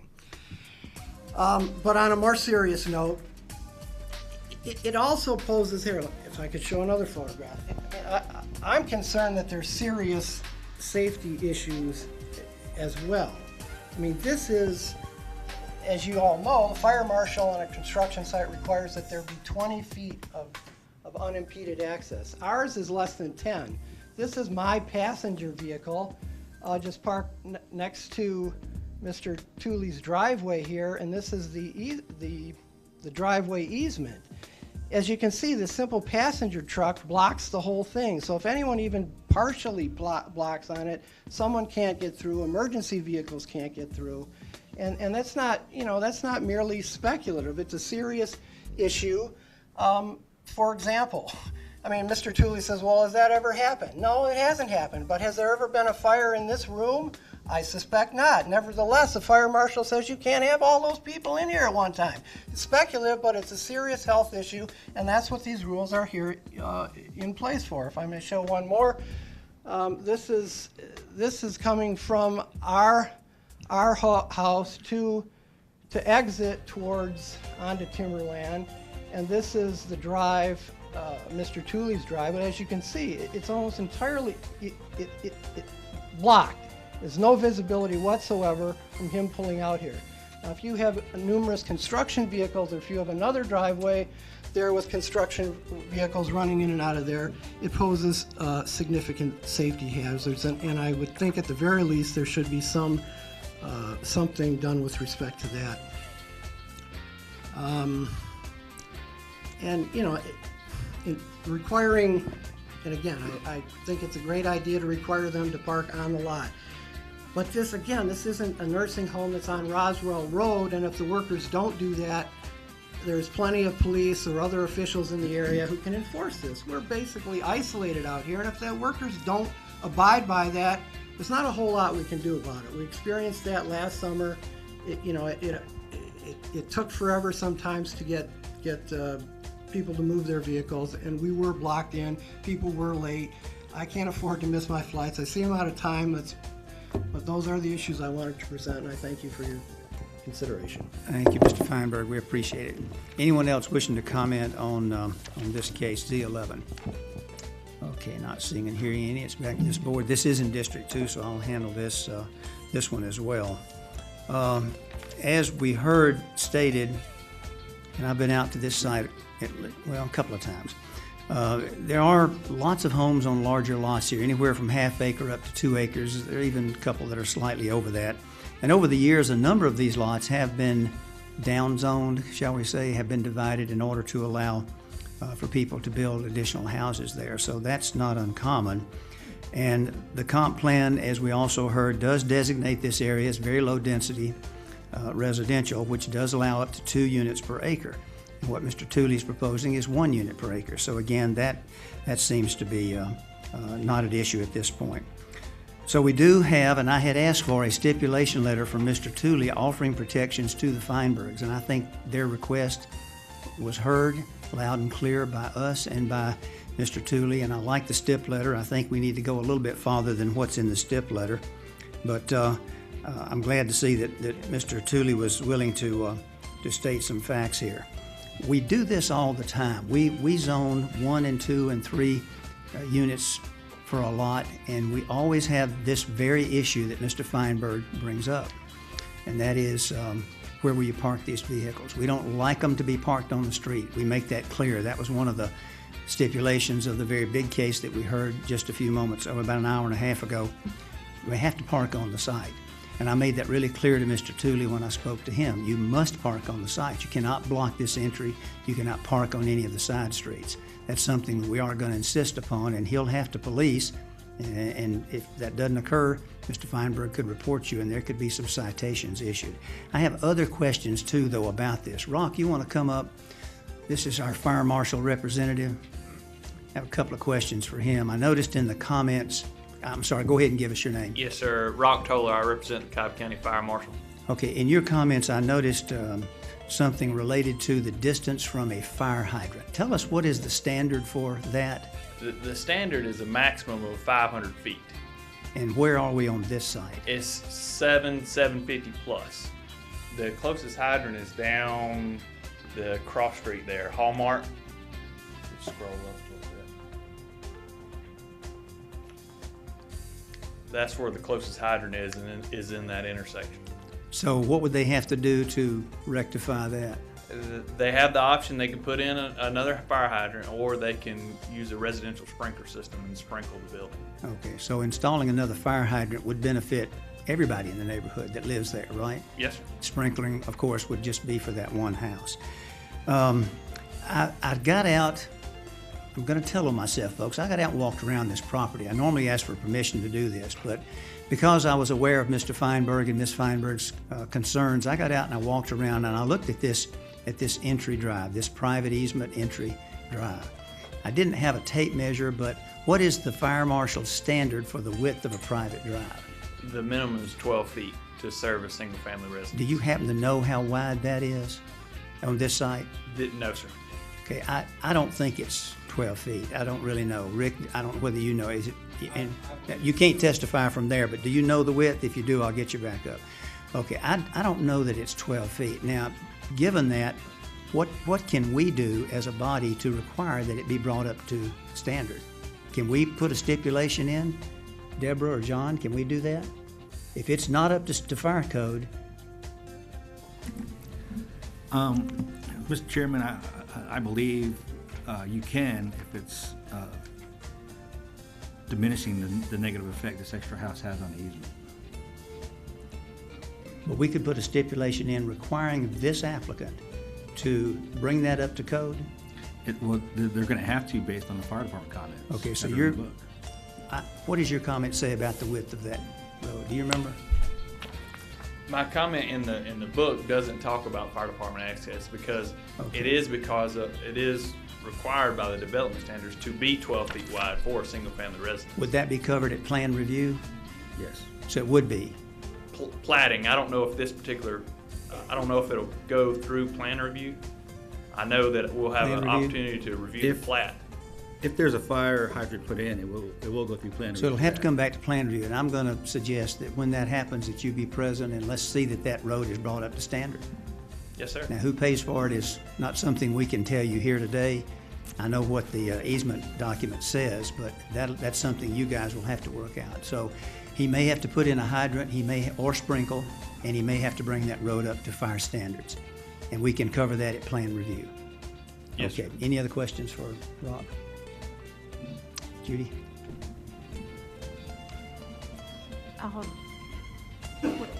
Right, wait just a minute. John, why didn't this come in for a variance first? The variance board normally does not vary that much of a lot size. The lot is currently 80,000 square feet, or a little bit more than that. Mhm. The variance board does not normally give a variance to put an extra house on a property. No, I'm talking about why didn't it come in for a variance for no road frontage before it came in for rezoning? Because the ordinance says you have to have 75 feet of public road frontage to apply for rezoning. It doesn't. As far as that, I'm not sure about the existing house on the property. Commissioner Williams, I've not researched that. But when the Feinberg property came in 1997 for zoning, I think that part was covered on there. So they got their variance when they came in. That's right. So how did Thule get, or Yancey, whoever lives there, Thule? That I'm not Thule, sure I think. about, Commissioner. Well, How that did they Yancey get a house has been there a variance? long time. Since So- '88. So they would have had to have a variance too, because the code hadn't changed since '72 that you got to have That's right. 75 feet of public road frontage. That's correct. So then they were probably granted a variance at that time for that. So I'm wondering, were they granted a variance for the third lot since it was all shown as one? That I'm not sure about. I'm not researching. Well, that was his property at the time, though. It was, the Feinberg property and the Yancey property were all under one ownership. One ownership, so I'm wondering if that third lot was shown in that variance. It's referenced in the access easement deed, that they might I consider. know, I remember that. See, Judy's old. She's been around a long time, and she remembers that. Well, thank you very much. Covered wagon. Covered wagon. The days, covered yeah. wagon and. It sounds like the whole property, though, was covered with that variance. I'm just concerned that normally, Deborah, maybe I can go to Deborah on this. Maybe not. Maybe not. It just seems to me like, how can you hear it if it didn't have the variance to let it have this less than 75 feet to go for rezoning? Well, part of the zoning application is asking for a variance that they have two houses without public road frontage. So then, That's in the staff comment. so anybody then could come in and apply for zoning without 75 feet of public road frontage? Oh, that's correct. The Board of Commissioners can grant variances to the zoning code. Okay. Okay, so Mr. Feinberg has already been covered, Yes. and then the Thule residence has been covered, we're assuming. So why wouldn't the two property owners that are already there share the expense of the fire hydrant if they're all going to benefit off of a private easement? I'm not sure we can I mean, state that's who's just a going to pay question. for that. I mean, I don't think that's up to us. No, it's not, but it is a fair question. Would one person have to, since it's going to benefit all three? None of them have public road frontage, is what I'm trying to make a point. That is correct. They don't. Okay. And that goes for the 12 foot of pavement. None of them, the other two don't meet the ordinance either. Yeah, and that road was put in around 1997, 1998, as far as I know. Okay. Thank you. I believe that maintenance of that road is to be shared. I believe that's right. But that's something you guys would have to work out if that road is widened and repaved. Now, Rick, you want to come back up, and Rock, don't go far. If it's decided at plan review that that private easement drive does not meet fire code and it has to be redone, are you prepared to resurface that road, bring it up to code? I've already have an agreement with my uncle to repave the road after our construction up to his driveway, so it'd be no problem to add 2 feet to it. And that would cover the entry into the Feinberg's house as well. Up until the easement ends, they're about midway. You can kind of see the tree line in this picture. About midway, just past my uncle's driveway, is where it turns onto their property. That'd be no problem to widen the drive up to So there. you were going to pave it anyway, and I'm just saying you're going to widen it as well if that's what is decided at plan review. I personally believe it makes the most sense to pave it after construction's complete, but we'll do it whenever we need to. Okay. Mr. While you're up here, are you going to sprinkle the house or put a fire hydrant? I don't know the cost of extending the fire hydrant. I A think- lot.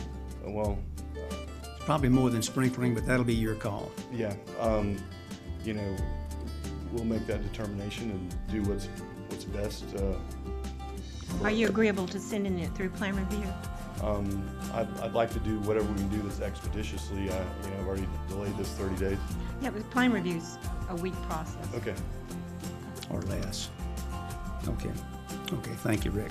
Any other questions for Rick before he sits down? Anything else for Rock? Okay, I think we beat that to death. Okay, I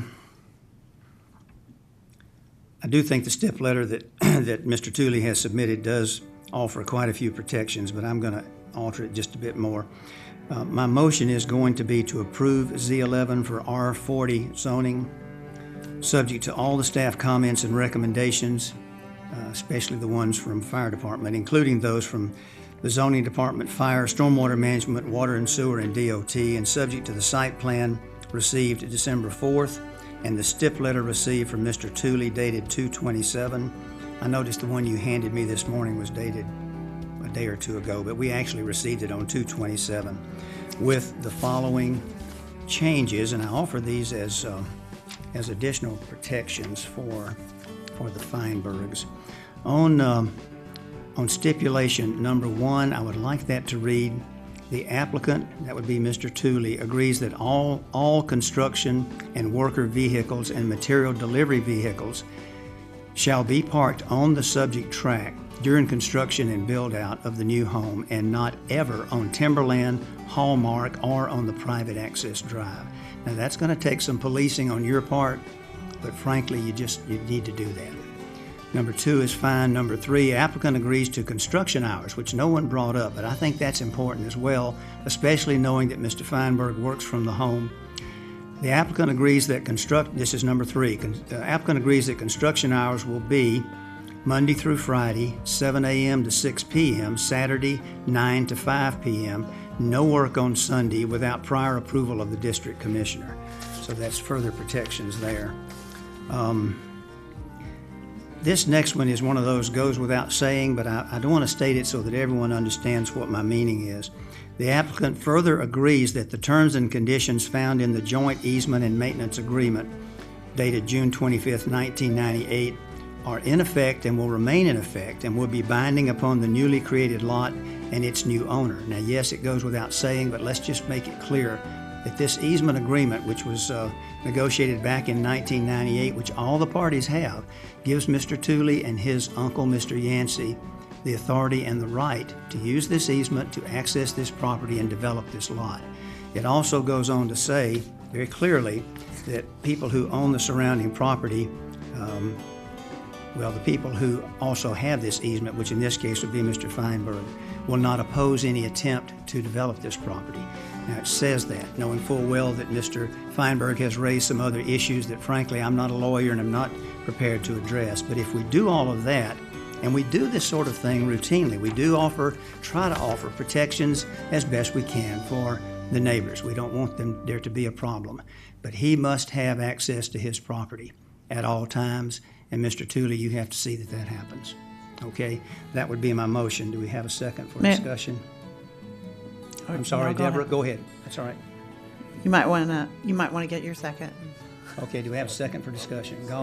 Discussion. Okay, I Deborah? do have a comment on, is it your intention to include the easement document as part of your motion? Well, we can do that. I'm not sure it's necessary. Okay, I think we just didn't understand. I don't think that it should be. Okay. Because I think that it is a public record and Well, I was know, only it's a stating private that so matter. that everyone here, especially the Feinbergs and Mr. Tooley, would understand it's in effect. It's a public document. It's a legal document. But if it's, well, protocol is that I can't take any testimony from you at this point. Okay, you can do that at the BOC hearing. So you're saying because it's a legal document, it's in the public arena, all parties have it, and it's binding upon it, we don't need to make it a part of this. Absolutely correct. Okay, so that was my last item to add. So we'll delete number 11 from the STIP letter and let the others stand. Any other comments, discussion? I'd just like to ask Deborah Dance about the assertion that this whole easement needs to be litigated first before we hear the zoning case. What's the county's position on that? That's not a matter before you at present. Okay. So it's a private Okay. matter and should be handled privately. Okay, good enough. Anyone else? Okay, we have a motion and a second. All in favor of the motion? Please register your vote. So that's approved 4-0 with Ms. Trombetti abstaining. Okay, thank you, folks. You guys get together and please try your best to work this out. Rock will be available to help you if you need help in that arena. Okay, thank you, folks. What's next, John? Rezoning case Z12, Michael B. Kennedy, request rezoning from R20 to FST for the purpose of townhouses in land lots 96 and 121 of the 17th district. The property is located on the east side of South Hook Road, across from Donna Drive. The applicant is present. Earlier, when we called this, there was 14 people in opposition. However, 9 more people have shown up. So let the record show there's 23 people here in opposition. All those wishing to address the board, please come forward and be sworn in.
Take your We've been here time. For the second Sure, that's time. fine. Take your time. Okay, second time we've been here. I'm trying to get this email sent to y'all so we can get it up on your board. That's fine. But We won't start the clock until you're Okay, ready, Great, perfect. as long as it's not 20 minutes.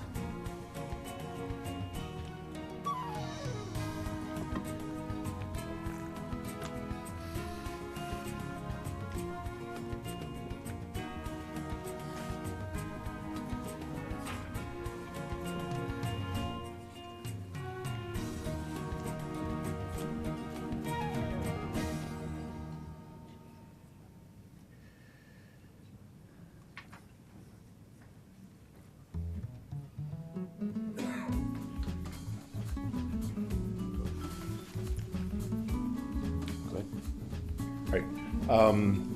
Thank you for taking your time, or take some of your time for this.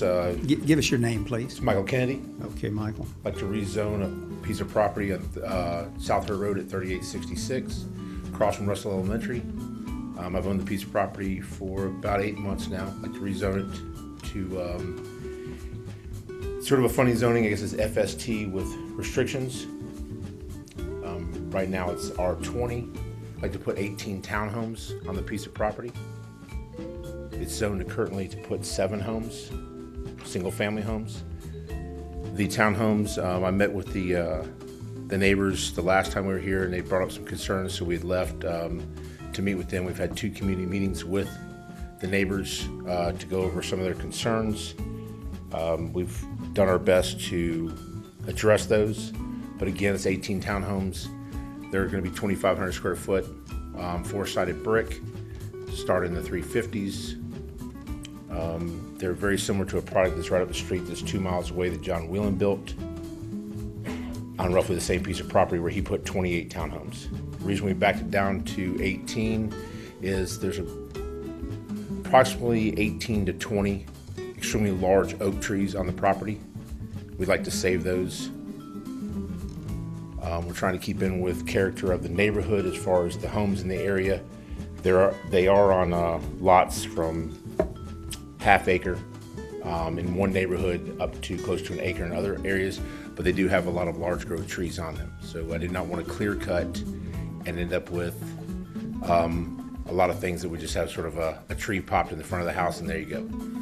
There'll be a landscape buffer all the way around the property, except on the top side where I've asked the neighbors if we could put a easement or have an easement to plant a screen on their property. Since on that side I have a sewer line that runs down that side of the property, I'm unable to plant on top of the sewer line. The property is majority green. The streets are a concrete celled paver that'll have grass growing in the middle of those. The only solid surfacing really is the actual home itself. The retention pond for the property is actually in the front, sort of in a courtyard area. We're going to bring the water that leaves the school from Russell Elementary, bring it into that area, that pond, keep the pond full. There'll be a fountain, which I know that another developer brought up with mosquitoes. That will keep that down. Then as water comes in, it will discharge back in through the normal pathway it normally takes now through the other neighborhoods in the creeks and culverts that are already there. The property's completely fenced. It's about a 5-foot horse fence, nothing really obstructing anything. It sort of matches with a horse farm that's about 3/4 of a mile down the left-hand side, trying to sort of keep in that character also. You want to come talk about the neighborhood? Thank you. Good afternoon.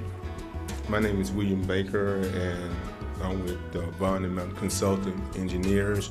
And my role has been on this project pretty much just providing an advisory role and bringing this project into compliance. When I got involved, we had not had our community meeting, and since then we had some other issues on the project on the property, and with this project that has been resolved with the county. We're now in compliance with the county.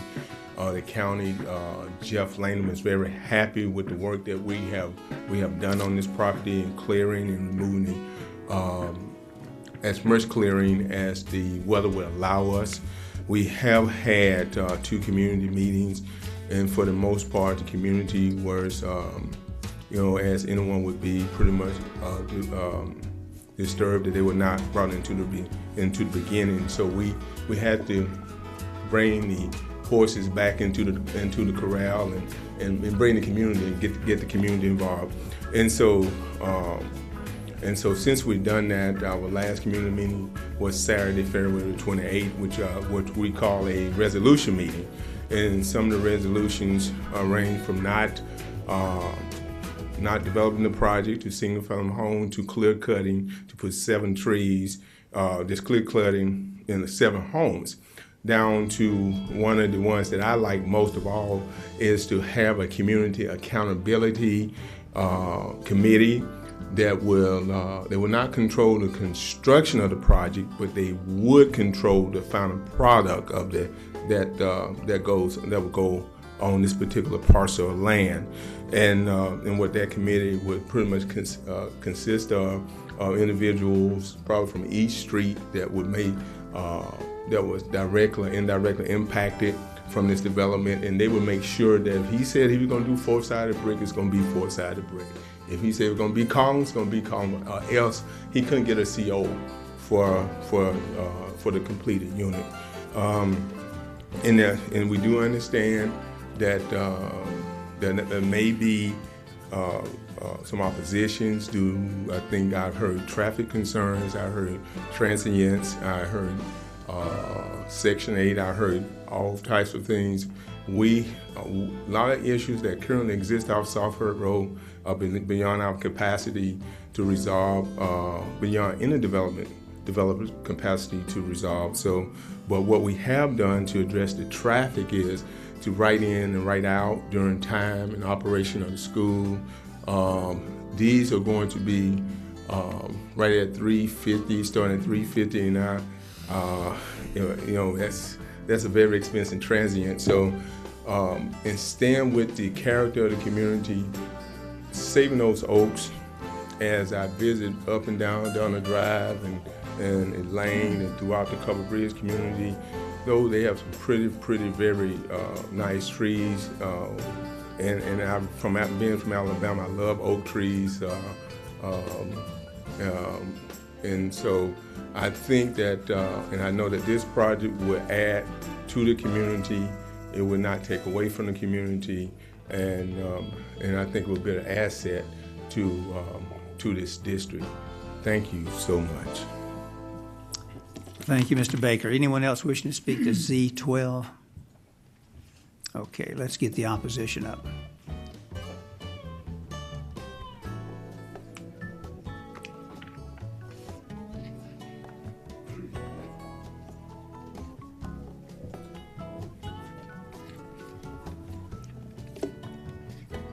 Just give us your name and go right ahead. Thank you. My name is Preston Hobby. I live at 375 Bridgebrook Lane in Covered Bridge subdivision, adjacent, slightly east of this proposed parcel. Thank you, commissioners and county staff, Commissioner Cupid, Galt, Porter, John Peterson. Judy, I hadn't seen you since your zoning days.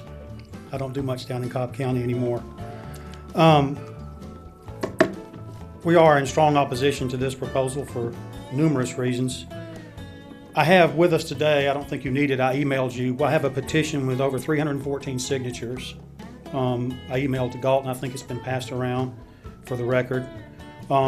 We are going to have more that are in progress. Michaela ran out of forms, to be honest with you. She's going to get those before the Board of Commissioners hearing, so we'll have more than the 314 we currently have. In short, during the time we did this petition and had our meetings and community investigations, we didn't find a single person who was even tolerant of this proposal, much less supporting. Everyone we talked to, without question, was firmly opposed to it and to any and everything Mr. Kennedy seemed to offer at any time during the process. A quick word I wanted to say, I know you guys hear a lot about traffic concerns. Everybody says that, and everybody knows how traffic is. Our position is a little different. Our location is a little unique. We do have traffic issues which go beyond just daily traffic counts normally used for assessment. Our entrance to our subdivision sits between two schools, Russell Elementary, and there's a Montessori school there. In addition, we have the Cobb Senior Center, which is about 500 feet south of that. So we live in a little stretch of South Hurt Road there that gets overwhelmed at times because school activities, the Montessori school and the senior center, there seems to always be something going on. So the locals in my area refer to this as Malfunction Junction. We don't mean any offense to the good folks at Cobb DOT. It's just a case of 6 pounds into a 5-pound sack. There's too many cars there, and it's regularly a problem for us. Now, I realize Mr. Kennedy has every right to develop his property, but when we have existing concerns and issues like this, he has no entitlement to increased density. Mr. Baker alluded to the fact that these problems they can't do anything about. Well, that's understandable. I'm a civil engineer. I work with clients just like this every day. I know they can't do anything about the problems, but they are asking to more than triple the density for this site. So where they might not be able to do anything about the problems, they certainly are entitled to add to them and increase them from what was already zoned there, from what the neighborhood has already developed and established as. Townhomes are more suited to main arteries like Cobb Parkway, South Cobb Drive, and they work better near commercial centers. It's a different lifestyle. These and most townhomes are going to end up as rental units with temporary type residents who are never going to be vested in their community for obvious reasons. They're just not going to be there that long. We're talking single people, roommates, college kids, people out of divorces, people between jobs or locations. There's nothing wrong with that, but we have a very nice community and we want to keep it that way. Now, he's mentioned before in some of his other literature, Mr. Kennedy, that they're going to have a homeowners association and they're going to have a sidewalk and some other things that he's going to do. A fair amount of that is going to be required by the development code, the sidewalk and the road improvements. As far as the amenities and the landscape and all that, homeowners associations, as you guys are well aware, are notoriously undependable especially for small-scale developments like this, and they're almost impossible to regulate. So that what you're really going to end up with is any maintenance of this property is going to be really dependent upon the people who live there. Many times homeowners associations can't even collect the dues they're owed. And so much less than regulate them, they simply don't have the means to do the maintenance. And so it's back to the individual property owners. And that generally does not work out well for this kind of development. Now, he began discussions with the residents. His first position was to threaten us with 7 1,200 square foot rentals.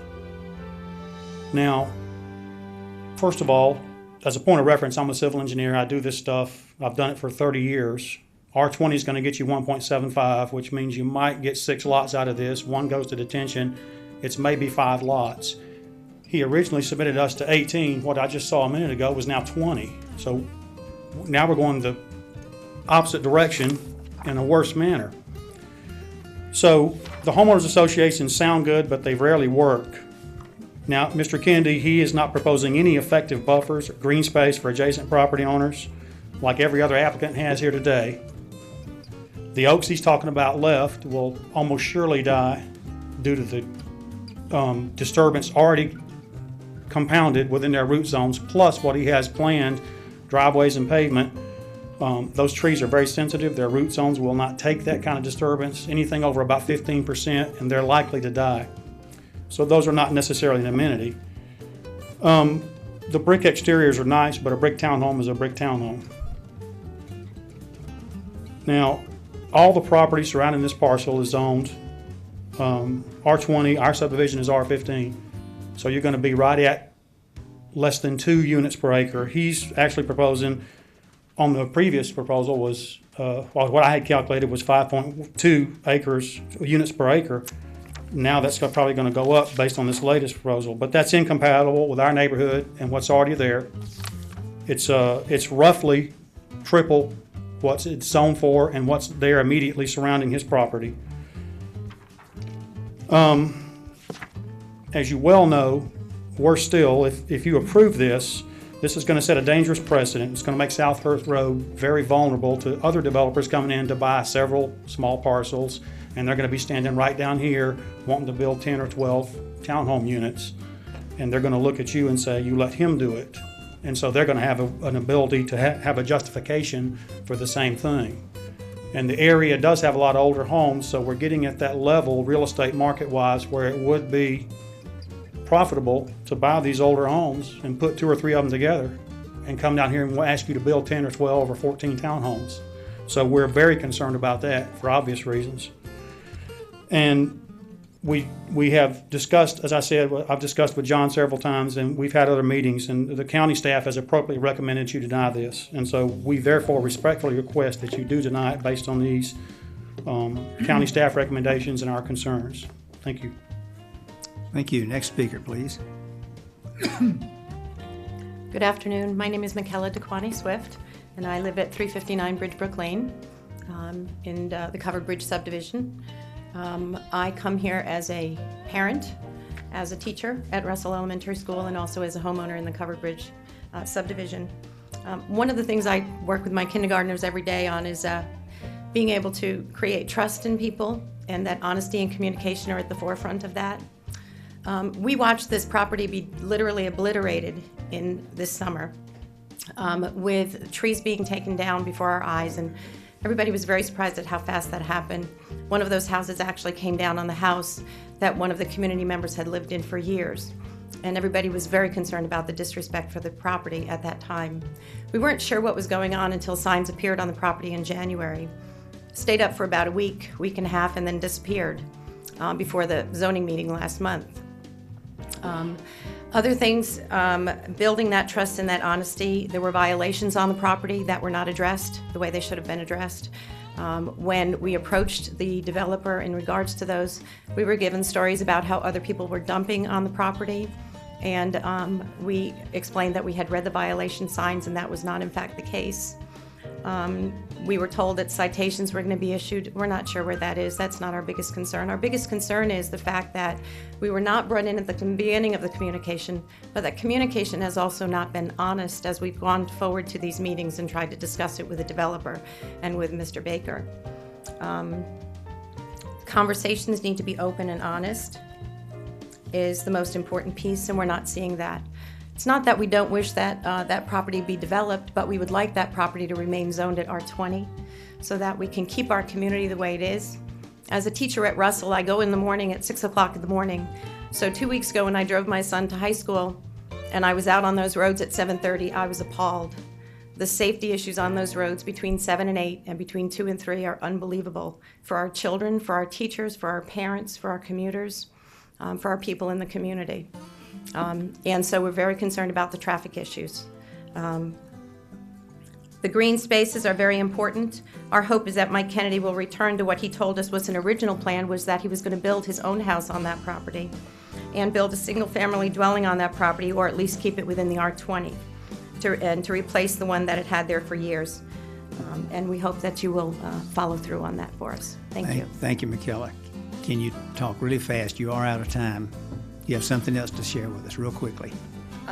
My name's Dion Franklin. I live at 312 Covered Bridge Place.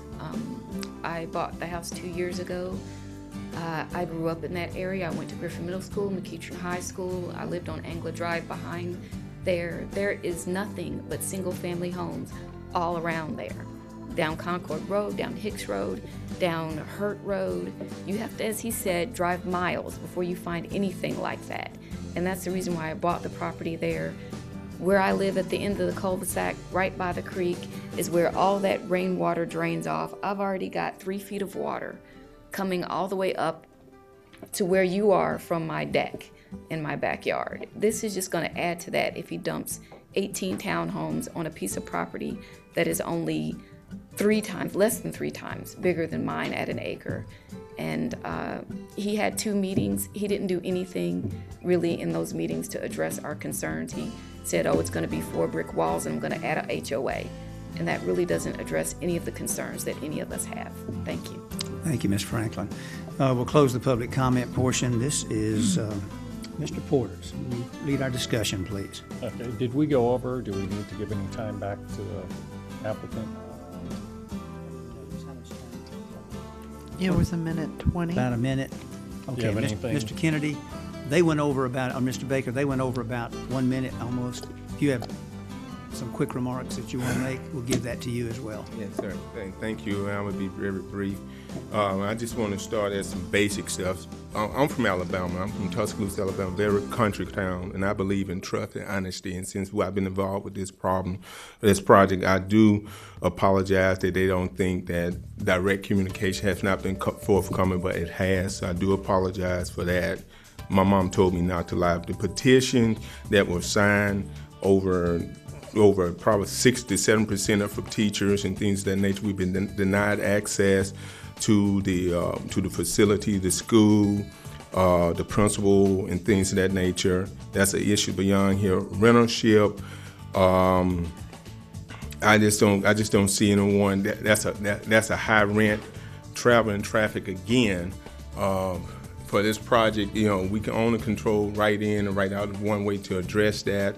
If you see right next to the school, southwest of the school, the property is already zoned and development is coming this way. And I do understand the quality of life that they want to preserve and that I would like to preserve. I love Cobb County. I know Cobb County loves me. So I do appreciate that. And this particular product will bring that type of Thank you. Okay, wrap it up there. Okay, thank you very much, Mr. Baker. Okay, now we'll close the public comment portion, and it is back to this board. Mr. Porter.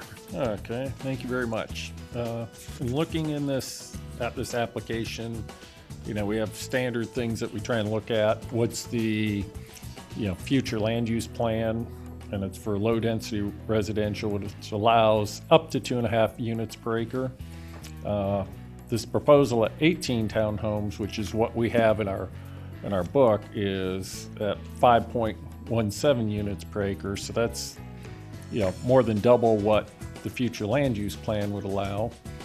Of course, R20 would only allow 1.75 units per acre, so you know, you could probably get 5 or 6 houses, maybe 7. It all depends on laying them out on this lot at R20. They're asking for 18, so it's really tripling the intensity of the property in an area that's dominated by single-family residential. And you know, on single-family residential that's primarily R20 lots. There are some in the area of R15 as well. But it just, you look to see if this is going to be something that fits in with the character, and it doesn't fit in with the character, in my opinion. You know, we're on a minor collector road. We're not on a major collector or an arterial road. So you look at that and what the impact may be of putting this, you know, extra intensity onto the road. And as I look at those things, it gives me great concern.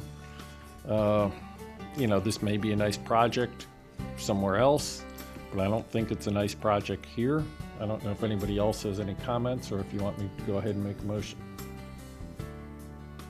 Okay. I'm going to make a motion that we recommend denial of Z12. That's my motion. Okay, we have a motion. Do we have a second? We have a second. Skip, any further discussion? Okay, all in favor of the motion for denial? It's denied. That means it stays at R20, stays as it is currently zoned. Thank you all very much. John, what's the next case, please? Yes, sir, Mr. Chairman. Rezoning case Z23, Windsong Properties LLC. Request rezoning from R30 to RSL for the purpose of non-supportive residential senior living in land lots 381 and 382 of the 19th District. The property is located on the east side of Bullard Road, north of Macklin Road, and on the north side of Biscayne Circle. Earlier, there were 25 people here in support of the application. Is there anyone here opposed to rezoning case Z23? Let the record show there's one person opposed. All those wishing to address the board, please come forward to be sworn in.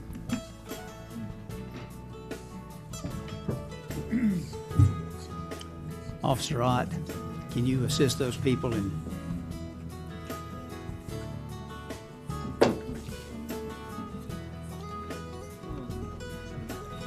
Nobody listens to me.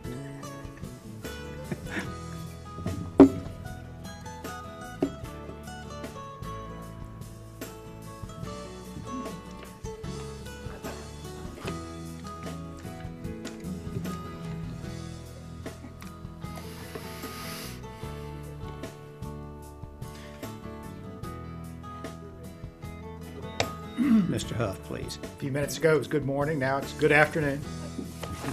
Hope y'all had a... Maybe.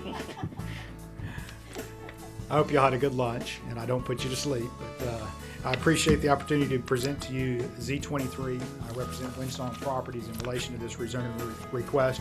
The subject property, if you look at the GIS aerial photograph on your monitors, shows the subject property. It is a property on the just north of an existing RSL community known as Bel Air, and that was a community, I think some of you were on the Planning Commission when it came through initially several years ago, and it got caught in the Great Recession and failed, and a developer bought it and redeveloped pieces of it, and Windsong Properties, who is the applicant today before you on this application, built it out, and it is a great success story. You started with a failed development, and not only has Windsong Properties been able to build out the development, it is the highest selling and the highest volume sales in this area of Cobb County.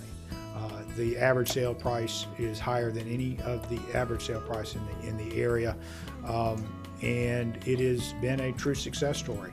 And I wish I'd taken a picture, but if you look in their sales office, they've got if you can see, it's basically 2 phases. Windsong totally built the east phase, and you see sold. Basically, that phase and the entire development has sold out.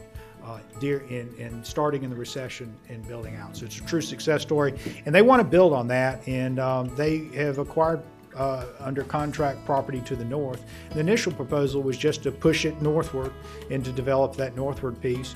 And they met with the existing residents of the Bel Air community and talked to them about the proposal. And what they all said was, our biggest concern and our biggest problem, and if we get the aerial photograph to pick up Macklin Road a little bit, is that their access in and out of their community is all on Macklin Road. And right now, GDOT is acquiring a right-of-way for expansion of Macklin Road to be 4-lane.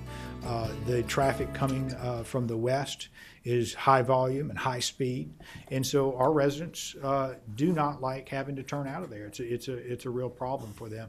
And they said, what we really, really, really want is for you to be able to get another access point out. So my client was able to put under contract the triangle piece of property that adjoins Bullard Road. And that gave the opportunity to have an access onto Bullard Road. And what you saw today was 25 people in support of the application. And the reason being is that we are taking a successful development, we are building on that success, and at the same time we're able to solve a critical infrastructure problem that currently exists. And so that's the reason why you had 25 people here in support of the application. You should have received letters from the adjacent large tract property owners. And in my stipulation letter dated February 25th, you will see that we have some stipulations dealing with buffers and setbacks and such adjacent to some of the larger property owners. So we've got support in the surrounding community as well as support within the existing RSL community. Now, if I can show you the aerial, the site plan. You can see that we now have access on Bullard Road that lines up to an existing subdivision entrance. Along Bullard Road, they'll be bermed and landscaped along Bullard Road. These are all single-story cottages. Y'all all heard the presentation last time, so you know the product and the attention to detail that Windsong has. And it will be very unobtrusive along Bullard Road, and it also for the adjacent property owners, especially given the fact that the buffers and everything that we're going to install. This will have a separate clubhouse and amenity package that will be part of this community. All the roads will have wide sidewalks for the senior citizens to be able to, active adults, to be able to walk, because that's the most important activity for them. The streetscapes that Windsong produces, and again, this is very a Windsong community being built off of 92 in the Woodstock area. You have a streetscape, you have front porches, you have that makes it a walkable community. In this case, we've got a large walking area that we're going to be able to have along the back of the property where there's an existing lake. You also are very familiar with the product in that it is a courtyard product. So the outdoor living is typically done between each home. It is very, very successful. As I said, when I start out with the presentation, this is a true success story, not only for the Bel Air community turning around being developed, but it's a success story for Windsong because they built a tremendous product with a tremendous amount of attention to detail for the active adult market. One of the questions that has come up is the fact that the subject property is in very low density residential. The existing Bel Air community is in very low density residential. The zoning ordinance provides for RSLs to be in VLDR. One of the more interesting and important facts about this is that when the Bel Air community came into existence the first time, that property was VLDR at that time. So it was VLDR, and it's a recognition of that. And while sitting for this case to come up, I was reading the comprehensive plan. It was tremendous, exciting reading. And I came across something that I thought was pretty. The comprehensive plan, you're all familiar with the future land use map, but there's also a character area map that was developed that came up with different character areas. And you will see that the character area is in that block on the bottom left or middle left part of the property. That's suburban residential in the character area. And what that did is the character area is it recognized that triangle formed by Bullard Road and Old Lost Mountain and Lost Mountain is different than the other parts. So your character area map has picked up this change and recognizes that. One of the reasons why that change is happening is that with the four laning of Bullard Road, you're going to have a signalized four laning. A bunch of people probably just freaked out that Bullard Road is getting four lane. Macklin Road being four lane is that Bullard Road is going to have a signalized intersection.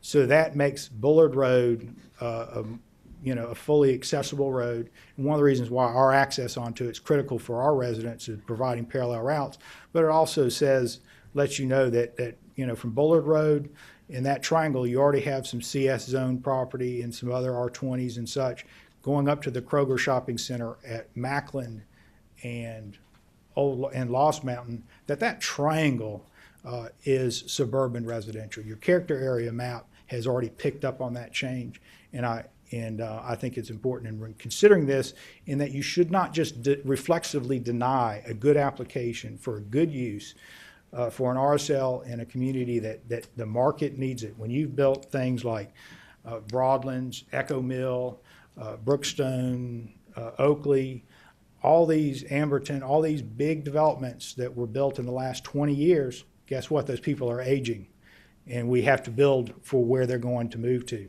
The other thing I want to say is one of the complaints that I've heard throughout the debates about RSL is, oh, we're getting too many RSL applications. The market is there. The builders are going to build to that market. And if you limit the density of the RSLs that come in, you're guaranteeing more RSL developments later on.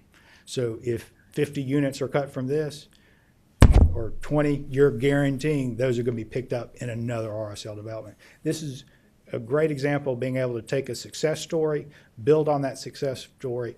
The location, the market for this area is needed and is shown by the track record of the existing development. So it's not a question of going out and plowing new territory and saying, is this going to be successful? Is this a good location? We already know the answer to that. It is a good location. It is a success story. We should be able to expand it as we propose with our site plan with 83 lots on 26 acres, and it will add to the community. One of the reasons why we had all the people in support, one of the important elements of that is the elderly people or active adults that live in these communities, they're engaged, they keep an eye on their community. That's the reason why you don't see opposition from the surrounding community. They look at those active adults as a positive for this community, because when something's going on in the community, they're active, they're involved, they know what's going on, and that's good for a community. So I appreciate your time, be able to answering questions that you have regarding the application. Thank you. Look at that. He got right down 6 seconds over. That's excellent, Mr. Huff. Thank you very much. Do we have anybody in opposition wishing to speak to Z23? Come on up.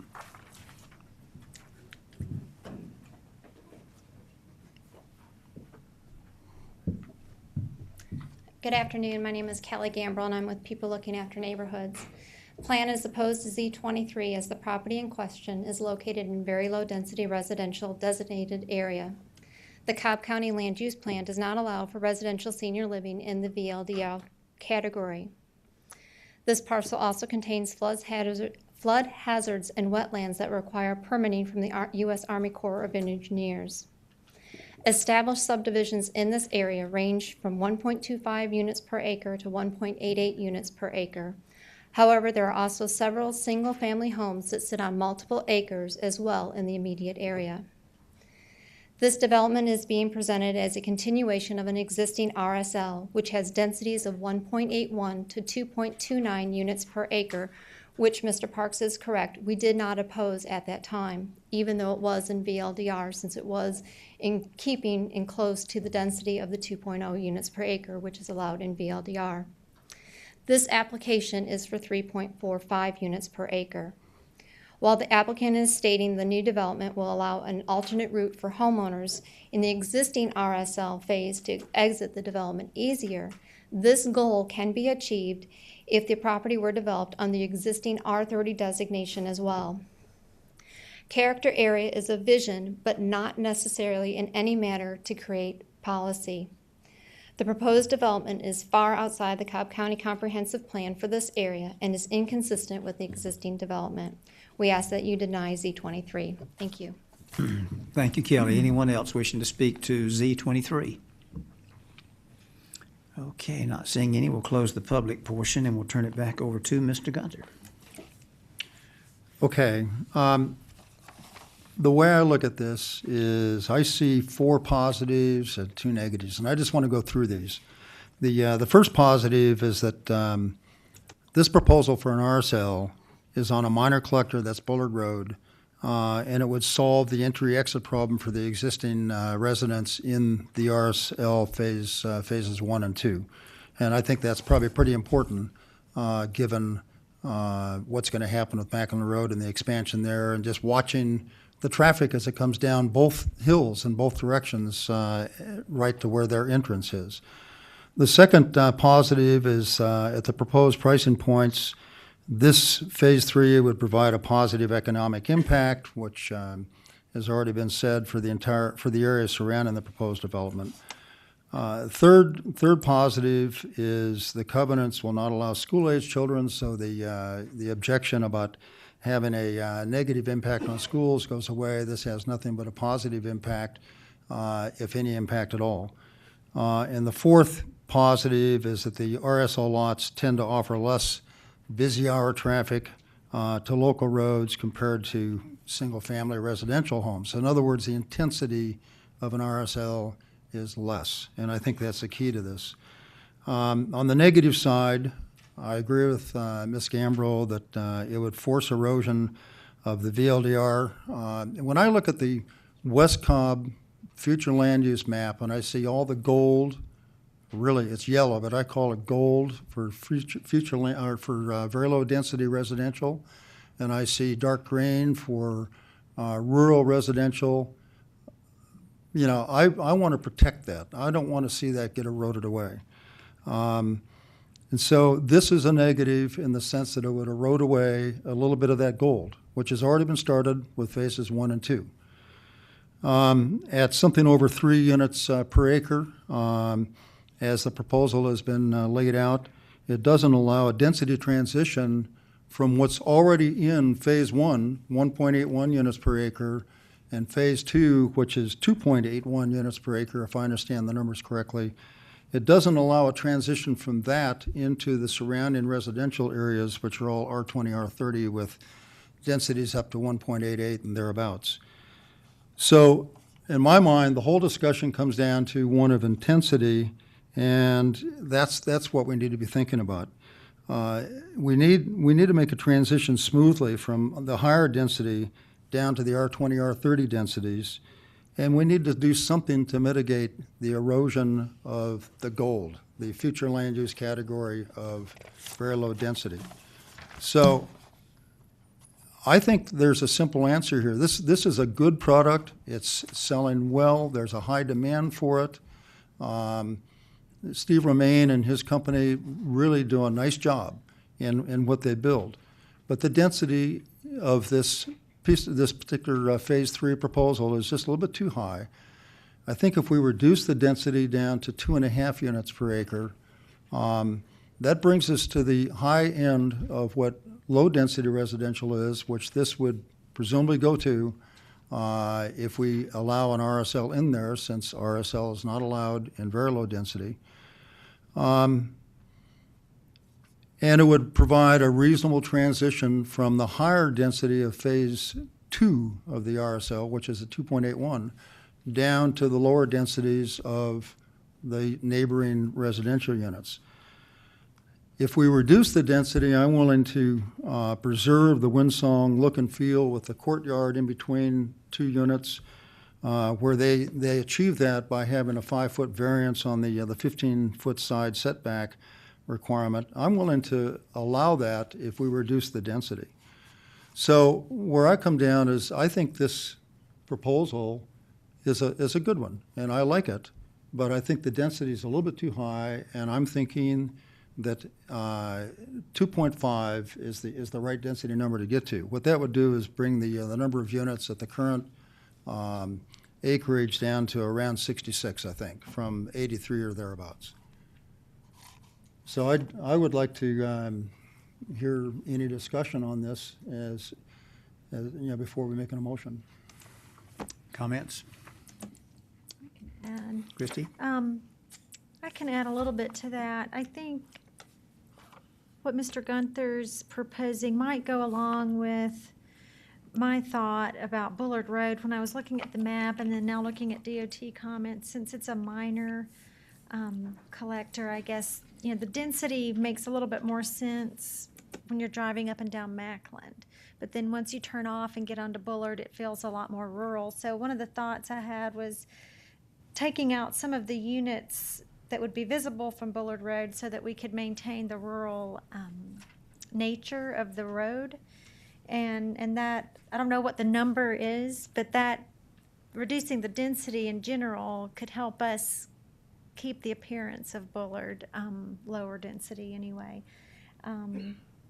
You could just strategically remove a certain number of the lots on that side, maybe at the entrance, and then also where this property adjoins other underdeveloped properties that might come in later for single-family residential and needs a little bit more space.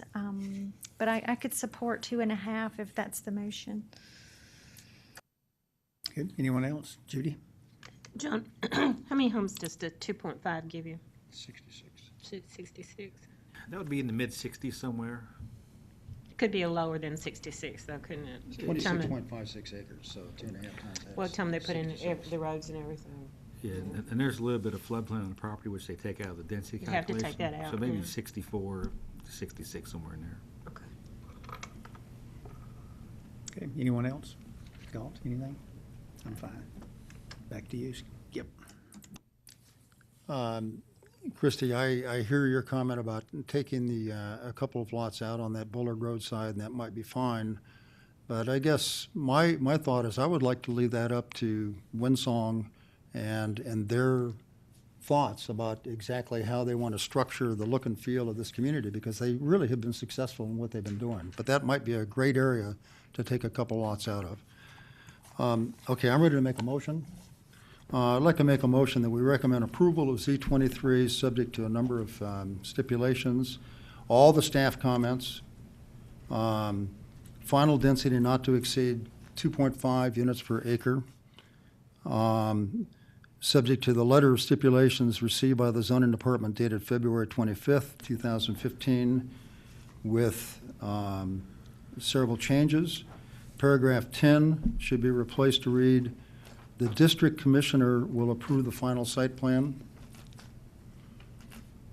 The last sentence in each paragraph in each of paragraphs 11 and 12 should be replaced to read, "The buffer landscape plan will be reviewed by the immediately contiguous neighbors or their representatives and approved by the county arborist at plan review." Now, where that comes from is lots, I believe it's 17, 18, 19, and 20 on phase 1 are going to be immediately contiguous to the south end of this development. And several of the neighbors there have said that they would like to have a little bit, they'd like to know what the buffer is. It's going to be between them and the new lots that would go just north of them. So I think if Mr. Romaine could, just work with those people, which I'm sure you will, to resolve that, then that would solve that problem. So that's my motion. Okay, we have a motion. Do we have a second for any further discussion? Second. Okay, Galt, discussion? My only discussion is, do you want to ask them to bring a site plan before the BOC? In 2 weeks, revise this site plan and have one ready for the BOC? If that's possible to do, I would love for that, but I'm not sure that's required.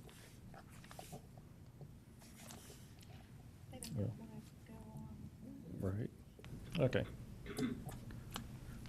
And, if the BOC wants to have that, then they can ask for it, and it'll come when they schedule it, right? Okay, any further discussion? We have a motion and a second. All in favor of the motion? That's approved 5-0. Okay, thank you, Mr. Huff. John, what's next, please? Rezoning case Z27, Linwood Development Group LLC. Request rezoning from OHR to UC for the purpose of urban condominiums in land lots 985 and 1008 of the 17th district. The property is located at the southwest intersection of Paris Ferry Road and Windy Ridge Parkway. The applicant's representative is present. Is there anyone here opposed to rezoning case Z27? Please raise your hands. Yeah, keep your hands up, folks, please. Let the record show there are 3 people here in opposition. All those wishing to address the board, please come forward to be sworn in. John, can you also make an announcement or a call for those who may be in favor? Okay. Thank you. Can I get a show of people here who are in favor of rezoning case Z27?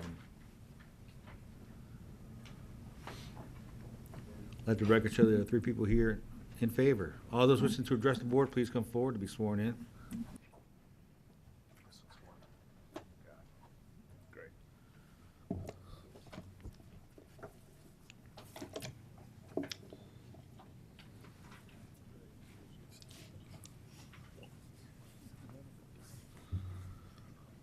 Awesome.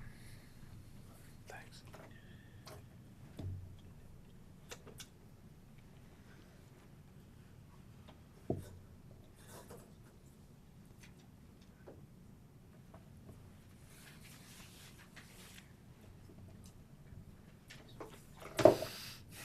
Go ahead, Mr. Moore. Thank you, and good afternoon.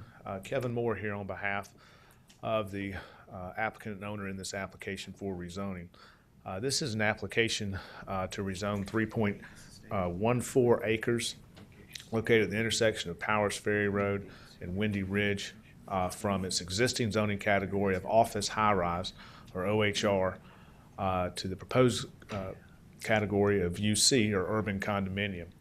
To show you where this property is located, we've got an aerial here of the property, the 3.14 acre site there at the intersection of Powers Ferry, which runs across the top, and then down the eastern boundary of the property is Windy Ridge Parkway. You can see that this property has a sister site. This was to the left of it, or just to the west, is an existing office high-rise building, existing and built and constructed and used. This property was originally zoned in 1999. A second office tower was to be built on this location. Also, to give you a little bit more of an overview of where the property is located, and certainly as it's located in conjunction with Powers Ferry Road, you see the shot looking back towards the north along Powers Ferry, and you can see the various buildings that are located there in terms of height, development patterns. You can also see as you get towards the northern end of that aerial shot, what's been known as Restaurant Row, where you had a number of failed businesses or restaurants that have gone into that location. You can also see Wildwood. You can see the Horizons condominium building located directly across Powers Ferry from this site, as well as the other office buildings that are located in that corridor. It's important, too, to note the Powers Ferry Master Plan study that has been undertaken. It's a very extensive document that was undertaken by Cobb County as it related to the Powers Ferry corridor. That Powers Ferry mixed use or master plan encourages mixed use, encourages the construction and development of communities of projects that facilitate more than one type of use, where you can integrate vehicular and pedestrian access and parking areas. From a land use standpoint, the goal is to improve the overall quality of housing to ensure new developments meet quality standards. Further, from a land use standpoint, is to stimulate a variety of sustainable housing choices to meet the diverse and evolving needs in the Powers Ferry community. The idea being that along Powers Ferry Road, you have, in close connection with Windy Ridge, Windy Hill, with the Cumberland Galleria area, is to improve the housing stock, in essence. That area needs people. It's an area designed, built with transportation, with roads to handle density. It's an area that's intended and should have density and should have housing, but quality housing. housing that can offer a sustainable way for the commercial and other developments and office developments, but primarily commercial developments as well, to be successful because they need people to do that.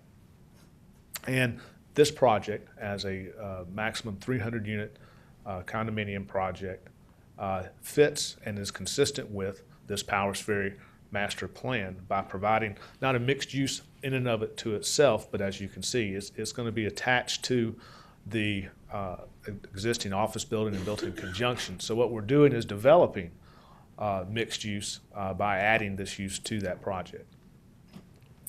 And just a bit more in detail about the existing zoning and what it can be and what it permits and allows for today, and why I'm able to make that comment. You can see you have the existing office high-rise building, which is 204,000 square feet of office. You can see this is the approved plan, approved in 1999, so it can be permitted tomorrow for an office high-rise of 265,000 square feet. It's about a 9-story building that is approved for this location that would tie into the existing deck. We'll have a shared deck as well. So that's what's approved today. What we're proposing is a maximum, it's a 5-story building for 300 units. The units will be built to luxury condominium standards, and I won't go through the laundry list, but suffice to say in our stipulation letter you have A through R in terms of very specific high-end, upper-end quality interior finishes and other finishes that are required and as part of the stipulations to be constructed as part of these units. And that's because we are trying to make sure we are ensuring the high-end quality of these units. This is also language that has been used in similar other types of condominium type projects in this area as an effort where we usually don't go inside the house. However, we go inside here to ensure quality, and that's because what we have also included is an opportunity that these will come out of the ground as leased condominiums with an opportunity for conversion as directed and dictated by the primary lenders involved. And that's because new condominium projects out of the ground from a financing standpoint simply have not existed recently, do not exist today, and there's no projection for them to exist going forward, where you have purely owner-occupied for-sale units coming out of the ground on a new condominium project. I can go through the details. I'm happy to do that with you, but it's essentially a function of Fannie Mae and Freddie Mac have rules, and that is they will not approve or have approving conforming loans that they will provide, which is your major market for individual home ownership loans and mortgages such as condominiums, unless 50% of the units in the condominium, a minimum of 50%, are owner-occupied before they approve the first mortgage. That means 50% of any condominium project would have to be owner-occupied, meaning cash or some alternative atypical form of financing. Your front-end construction, acquisition, and development lenders cannot rely upon that in their lending, and as a result, going forward, in the recent past and currently and going forward, that type of project, therefore, you don't see that coming out of the ground as a purely for-sale condominiums without the opportunity to lease those units, which is why we've gone to such great extents and lengths to inject the quality in here. These are, if you walked into the building that's being proposed here and walked into the units, you would say to yourself, it's a condominium unit. The only difference is the opportunity to lease, so it can be built and so we can provide for the sustainable housing choices and quality housing choices that the Powers Ferry Master Plan calls for. A little bit further about the project itself, we have some slides and some elevations that have been provided so you can see the extent of the quality from Powers Ferry Road. You can see that this property falls away as you go down Windy Ridge Road, and this is being built in a terrace-style fashion. So you can see how it terraces up and uses the land to build what is unquestionably a quality project. You can also see in the background of this particular photo the existing office tower, so that you can see the difference. And the one that's approved for this site is even larger, by another 60,000 square feet. And these are some other perspectives just to give you the level of detail that is being already provided, has been already pre-engineered for this site. Once again, showing you that level of detail as we go through here. You can see how the existing, in this slide, you can see how the existing office parking deck, which is there, which this proposed project would utilize. It has guaranteed reserve spaces in that deck, as well as we'll be building additional parking spaces to accommodate all the parking necessary for this project. These next slides will show how this project is built and terraces up the Windy Ridge Parkway till you get to the height on Powers Ferry. So when you look at these in succession, you can see how it's built level by level until you get to Powers Ferry Road. So that you can see it's that terrace level to build that in, which not only creates a smooth looking, high quality project, but one that fits in and one that provides what we think is a better use of the property. You can see where we're having a parking deck addition as well as utilizing the existing parking deck. Also, we have submitted a preliminary landscape design to show the level of landscaping that will occur on Windy Ridge as well as Powers Ferry. Also, you'll see what we wanted to do is provide for this high level of interior finish, solid granite and quartz countertops, all upgraded features along the interior. These are not simply words, these are stipulations and conditions of zoning. Also, you can see the quality and high level of amenities that are being provided in our stipulation letter, as well as what you can see here from similar projects that have been built in the past. This is high-end type of development and quality that the master plan calls for. I also wanted to show you we have a traffic study that had been submitted, which shows the difference in the traffic being generated from this proposal versus what it could be permitted for and built starting tomorrow. And what you see is that AM peak trips are reduced by 64% and PM peak trips are reduced by 51% with this project, which is proposed for the urban condominium as opposed to the existing office high-rise, as well as a reduction by 30% of just trip generation purely. So from a traffic standpoint as well, this is meeting those standards. Also, there has been a shared parking study that has been generated by Kimberly Horn to show that there's more than sufficient parking from a shared parking analysis, which is allowed by the Urban Land Institute, has special numbers and things that you use to provide for that analysis, given that there is 189 spaces reserved in the existing deck. The existing office has surplus parking of 316 spaces, and we're also adding 261 spaces. So parking, from a shared parking or from a pure parking standpoint, is met in all respects. And lastly, again, we believe this is a mixed-use community and component that will be injected into the Powers Ferry corridor, consistent with the master plan and complement the existing office and decreasing planned traffic by almost 50%. Thank you. Thank you, Mr. Moore. You're over by just a little bit, so that's good. Let's hear from the opposition now. We'll add about 22 seconds to the opposition. That's pretty good. 22 seconds. You did good. That's good. Get an attaboy.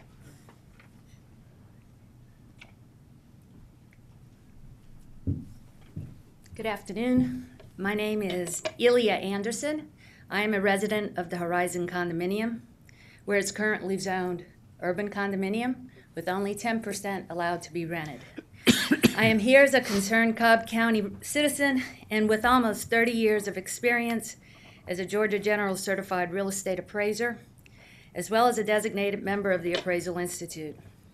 I asked the Planning Board to reject Linwood Development Group's rezoning request from OHR to UC with stipulations that will allow 100% of all the units to be rented. Urban condominium zoning allows 10% rentals.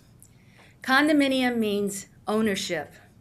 Condominium does not mean ownership at some magical future time as the applicant is requesting. The market has recovered. Economic conditions are positive.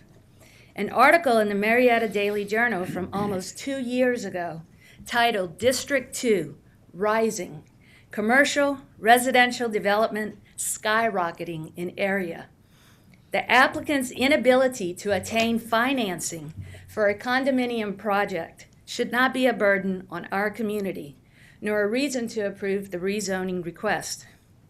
According to the Powers Ferry Master Plan and a recent neighborhood analysis with CoreLogic, only 28% of the residents in the Powers Ferry Road corridor are property owners. It has one of the worst owner-to-renter occupancy ratios in Cobb County. This master plan further states that there is a need to reduce the percentage of rental occupied units and that the high rental occupancy of the area can be mitigated and improved by allowing redevelopment of existing rental housing stock. Urban condominium zoning with the requested stipulations do not conform with the Powers Ferry Corridor Master Plan. Cobb County hired planners and consultants who completed the Powers Ferry Master Plan and established that OHR is the best use of the subject property. The property fails the highest and best use tests. It is not legally possible due to zoning. It is not physically possible since residential multifamily zoning, which is for 100% rental, is the proper zoning required for this land.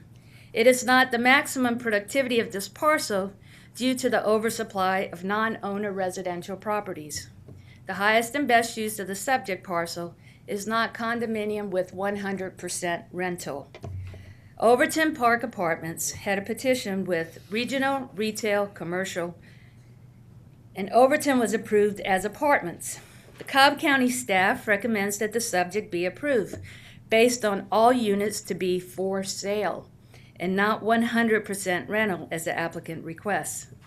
The applicant misinformed residents of the Horizon at question and answer meeting on February 27th. His response to a concerned resident's question of when the units will be converted for sale was, the financial markets do not allow for new condominium projects to be financed until the financial markets change to allow for the condo development financing, and added that the underwriting guideline cannot be determined. This is not factual. Condominium projects are currently being financed in Atlanta, and lending institutions' underwriters do not determine the time of conversion from apartments to condominiums. The applicant's presentation states Z27 will create the Park Point mixed-use community with 300 new luxury condominiums. This is not fact. This project is nothing more than a new apartment building with 300 apartment units. Example of luxury condominiums: Trump Tower, the High Line, the Sovereign, the Ritz. These are luxury condominiums. The traffic study presented is the worst case scenario. The applicant is knowledgeable of Powers Ferry's corridor issues. He was on the stakeholder committee for the Powers Ferry Master Plan, and he is also an elected official of Cobb County. He is chairman of the Cobb County Soil and Water Conservation District.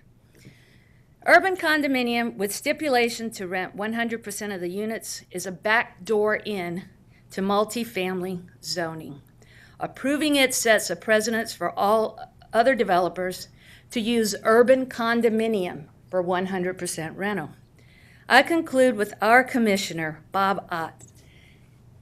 His statement: if you can develop within the confines of the plan, you will receive support from the community. Thank you for your consideration, and I ask that you deny Z27.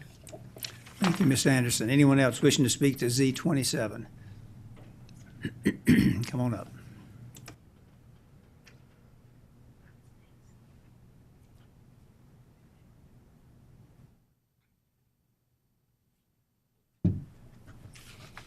Good afternoon. My name is Sheldon Schlegman, and I'm an architect. And I also live in the Horizon condominium, which is directly across the street from the requested rezoning property.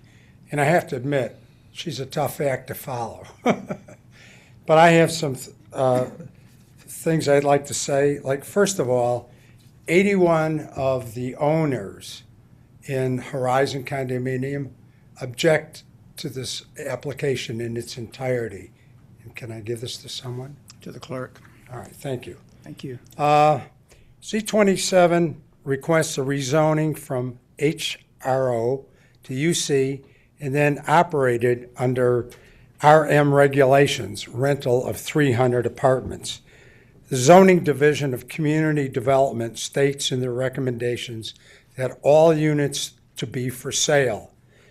Nowhere in UC zoning does it allow for more than 10% rentals. The applicant is asking for 300 rental units or 100%. Short-term renters have no stake in the community. There is no guarantee the applicant will ever convert rentals to condos. The county law has no trigger to determine when the rentals must convert to condos. There's no protection for the owners of Horizon. The applicant is also asking for onerous variances to other UC requirements. UC requires 600 parking spaces for 300 units, and the applicant wants to provide only 450 spaces. Landscaping of property will be dramatically reduced by smaller building setbacks. And as you know, all this property is right on the edge of the Chattahoochee National Recreation Area, and Wildwood, developed by Cousins Properties, has tremendous amounts of green space left between the buildings. 50 feet is required on Powers Ferry, according to the UC zoning. The applicant has proposed 25-foot setback, a 50% reduction in green space on Powers Ferry. On Windy Ridge Parkway, the relocation or the reduction is 25 feet from the required 35 feet. All of these variances and change of use from condo to rental are outside of the protections afforded us as owners across the street under current zoning laws. We request the Planning Commission vote Z27 down. Thank you very much. Thank you, Sheldon. Anyone else wishing to speak to Z27? Okay, not seeing and hearing any, we'll close the public portion. This is also in District 2, so I'll lead this discussion. John, let me ask you a question, put you on the spot here. Several people mentioned mixed use, and I do know what the master corridor plan calls for. In fact, I have it right here, and I've read it and reread it. And I know that it did recommend mixed use in this particular area of the corridor. What makes up mixed use? Is adding this residential unit next to a high-rise office building, would that make that corner a mixed-use corner? If they came in together. Didn't warn you about this, so I'm hoping you can. That's fine. Dig deep. Mr. Chairman. But if they came in together, we would consider it mixed use. But when this was submitted, we just looked at it as a residential application.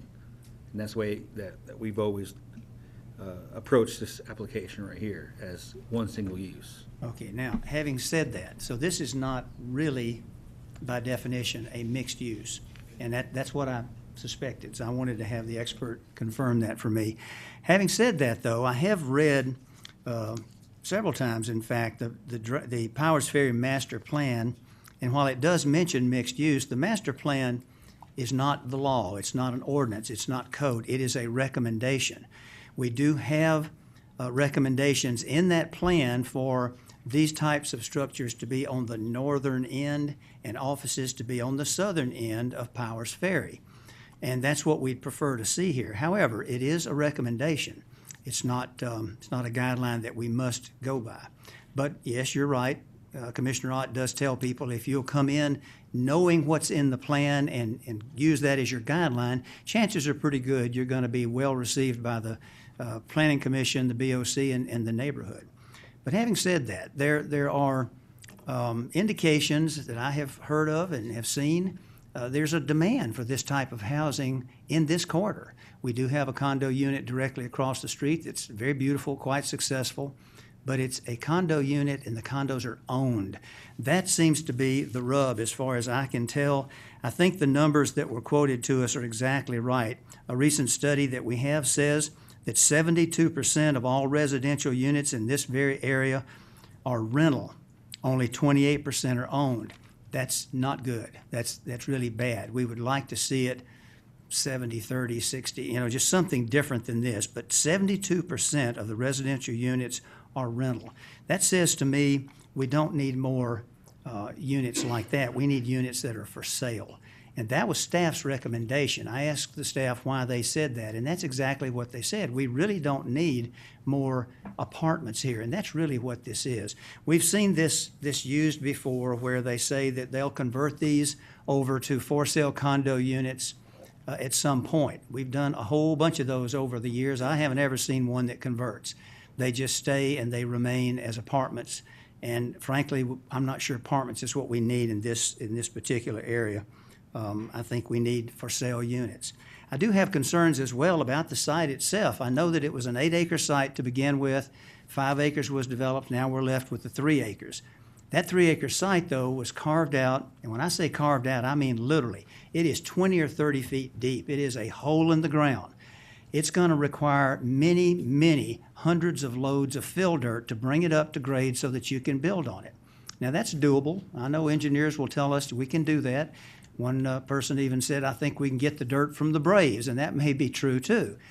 But I can imagine that being an issue with all of these dump trucks coming up and down Powers Ferry Road. I'm not even sure how they'd get access to the site. They'd probably have to turn in right in front of the existing high-rise building and get access up on that upper end.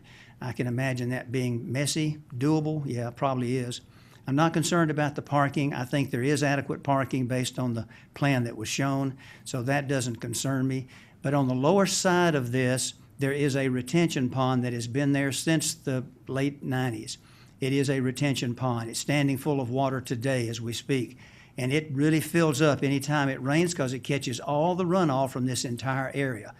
What do you do with that? You can't build on top of it. You do have to raise it. You have to reposition it.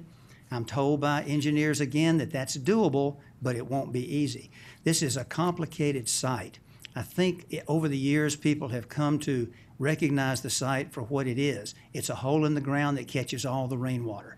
Now they want to build on it. Well, they have that right, and I think it's doable. I don't think it'll be easy by a far, far stretch. So that's kind of what I see this, and I'm ready to make a motion unless we have other comments or questions. Anybody? Okay. I'm going to recommend approval of Z27, subject to staff comments and recommendations, including zoning, fire, DOT, stormwater management, water and sewer, and subject to the stipulations found in the letter from Mr. Moore dated 2/25/15 and the accompanying site plan and renderings, and subject to the following changes to that stipulation letter. You know, I failed to ask Mr. Moore. Mr. Moore, what's the minimum size of these units? Is it 700 or 900 square feet? I saw 2 different numbers listed, and I want to get that right. I'm sorry. The smallest unit is 700. Okay, that's fine. Thank you very much. I'd like to see number 5 read, the size of the units will be not less than 700 square feet. Number 9, I'd like to delete all of that and replace it with all units are to be offered for sale, with no more than 10% of the units being rental units at any given time. That would mean that we can delete number 10 and 12 in their entirety. Number 18, the location of all construction vehicles, and this, frankly, this is a real concern, but the location of all construction vehicles and materials delivery vehicles will at no time interfere with or block the entry or the exit points of the existing high-rise office building or the parking spaces for that office building. That's probably doable, but that's going to be a challenge. We need to protect those tenants.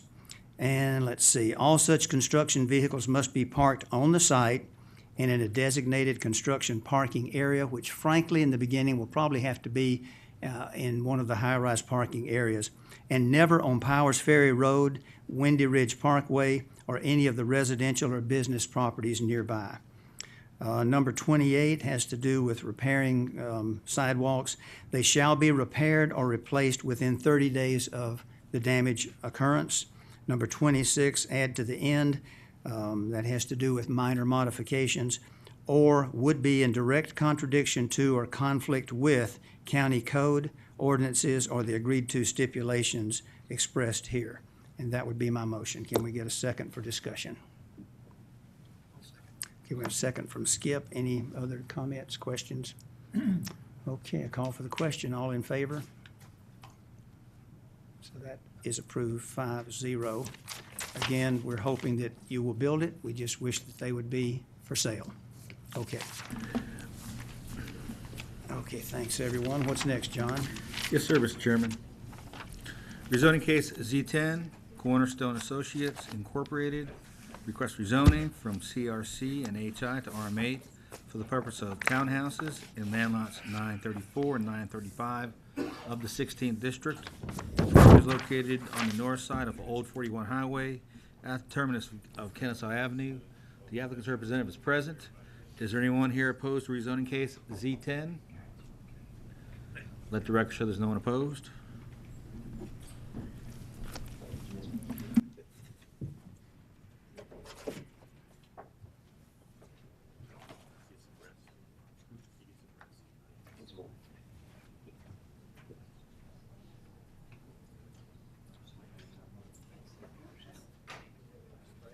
I'm sorry we had to wake you up, Mr. Sams. I know you've been here from the beginning. No, it's been a scintillating day, all day long. It has for us too, trust me. Whenever you're ready. Thank you, Mr. Chairman. I appreciate that. For the record, my name is Garver Sams. I'm with the law firm of Sams, Larkin, Huff, and Bally, and I do represent the applicant and property owner concerning this application for rezoning. With respect to Cornerstone Associates, I have Mr. Tommy Sweet here today with me from Cornerstone. We have Mr. Steve Rowe, our engineer from AEC, and Mr. Tom Posey, who's the broker on the transaction as well. I've handed out a package of information which includes copies of the latest revised site plan, renderings and elevations depicting the architectural style and composition. Also, you've got floor plans of the buildings as well. And the site plan you've got is in color and in black and white to give you an idea of what it surrounds being overlaid onto an aerial photograph. Also, you've got in that package, the last page is a letter from Mr. Sheldon Fram. If you'll recall, he appeared last month at the Planning Commission hearing. He was in-house, or is in-house counsel for C.W. Matthews, and so he and I were able to negotiate some of the finer points with respect to the issues that C.W. Matthews had, and we have been able to resolve their issues, and I think in an appropriate fashion. Of course, this is the whole case, and we're supposed to be limited to the things that we didn't bring out at the original hearing, and I'll do my best to do that, but I kind of have to tee it up a little bit in order to do that. What you're looking at in terms of the monitors right here, I'm going to have David pull up the site plan and that I'm showing on the board here. If you're seeing this now, what you are, this, of course, is the subject property, approximately 8.5 acres of land here. To give you an idea how it's positioned, this is Louise's restaurant. Used to be Bill and Louise's restaurant. This is a residential development, a townhome development, which is called the Gates at Parkside. This is zoned industrially, but there's going to be a huge office building here that represents architecture in the form of stone, masonry, brick, and stucco that'll be used for office purposes. What you've got right here is a existing plumbing company. This is the C.W. Matthews property. It touches a portion of the subject property, but you've got a little retention pond area here, and then sort of a staging area. But that's all that C.W. Matthews touches. Everything back here, even though zoned industrially in the city of Marietta, this is the back end of a self-service storage facility. So all these are big boy toys here with recreational vehicles, buses, boats, and the like. So there's very little activity here, very little activity here, office activity here, residential here, a restaurant here, plumbing company, and then the C.W. Matthews staging area. With respect to this revised site plan, what you're looking at here is, of course, the townhome component that's located on the western side of the property, and the townhomes have been reduced from 67 down to a number of 54 townhomes. This is at a density now of 8 units per acre in comparison to 8.23 units per acre, which is in the Gates at Parkside. And what you also see now, we have incorporated the Mountain Biscuit restaurant here. We provided it with ample parking, not only to accommodate the square footage that it has, but also to accommodate the potential addition that the biscuit lady. I'm sorry I forgot her name. I think she may be here today. I hope so. But she intends to expand a bit here, so we've accommodated for the parking for that as well. And then an 8,000 square foot building here with a service drive going behind there. If you remember, we had townhomes that went all the way up to the site to a 50-foot buffer that was there, causing some consternation for C.W. Matthews Company, and we think we've resolved that. When we filed this revised site plan, we also revised with it, of course, the stipulations and conditions, and that's contained in a letter dated February the 20th. I hope you've got that in front of you. Obviously, some of them I've been over, some of them I haven't, but I want to touch on the ones that I haven't. First of all, with respect to the 8,000 square foot office building, you see the architecture that I've handed out to you that depicts the townhomes, which, by the way, are a maximum 2 stories. They're 30 feet in width. They're 4-sided architecture, equal treatment on all 4 sides. Well, the office building is going to look the same type of architecture that you got on the townhomes as well. Also, inside the homes, and some people think, well, you shouldn't legislate what's inside the homes. I'm not asking you to, but I want you to have an idea how high-end these are going to be. 10-foot ceilings on the main level. Master on the main on many of these. It's a market-driven consideration. Hardwood floors on the main level of each. Granite marble countertops. There'll be a master mandatory homeowners association, obviously, that'll be involved with this with strict architectural control and covenants, conditions, and restrictions covering that as well. This is a for-sale community. No more than 10% of these at any one time will be a rental period. That'll be, of course, controlled by the mandatory HOA. The subject property along 41 is going to be designed, the frontage that is, in conjunction with the elevations, renderings, photographs we submitted earlier that show the reserve subdivision, which is on down Old Highway 41, and then the gates at Parkside, which is right next door across 041 from us. Very attractive, very nicely landscaped with masonry signage. Also along the frontage here, we're going to be having a wall, a minimum of 4 feet in height, that will be periodically placed along with landscaping to avoid a monotonous type of stockade type of look. We're going to have the variety of landscaping, and I've detailed that in the letter that you've got. I think there was some issues raised about our proximity to the railroad. There's 50 feet there, 30 feet of which is going to be heavily landscaped. Sound attenuation materials are going to be utilized in the buildings themselves with respect to insulation, with respect to acoustical tiles. So that, in addition to the landscaping, will provide the proper sound attenuation for all of those buildings you see that are adjacent to the railroad. The C.W. Matthews folks want us to come back and also include that with respect to other units that you see there as well, that are the closest ones to the C.W. Matthews property, and also the 8,000 square foot office building, and that's part of the letter that you have, and we've agreed to do that as well. The lighting here will be low-intensity environmental type of lighting.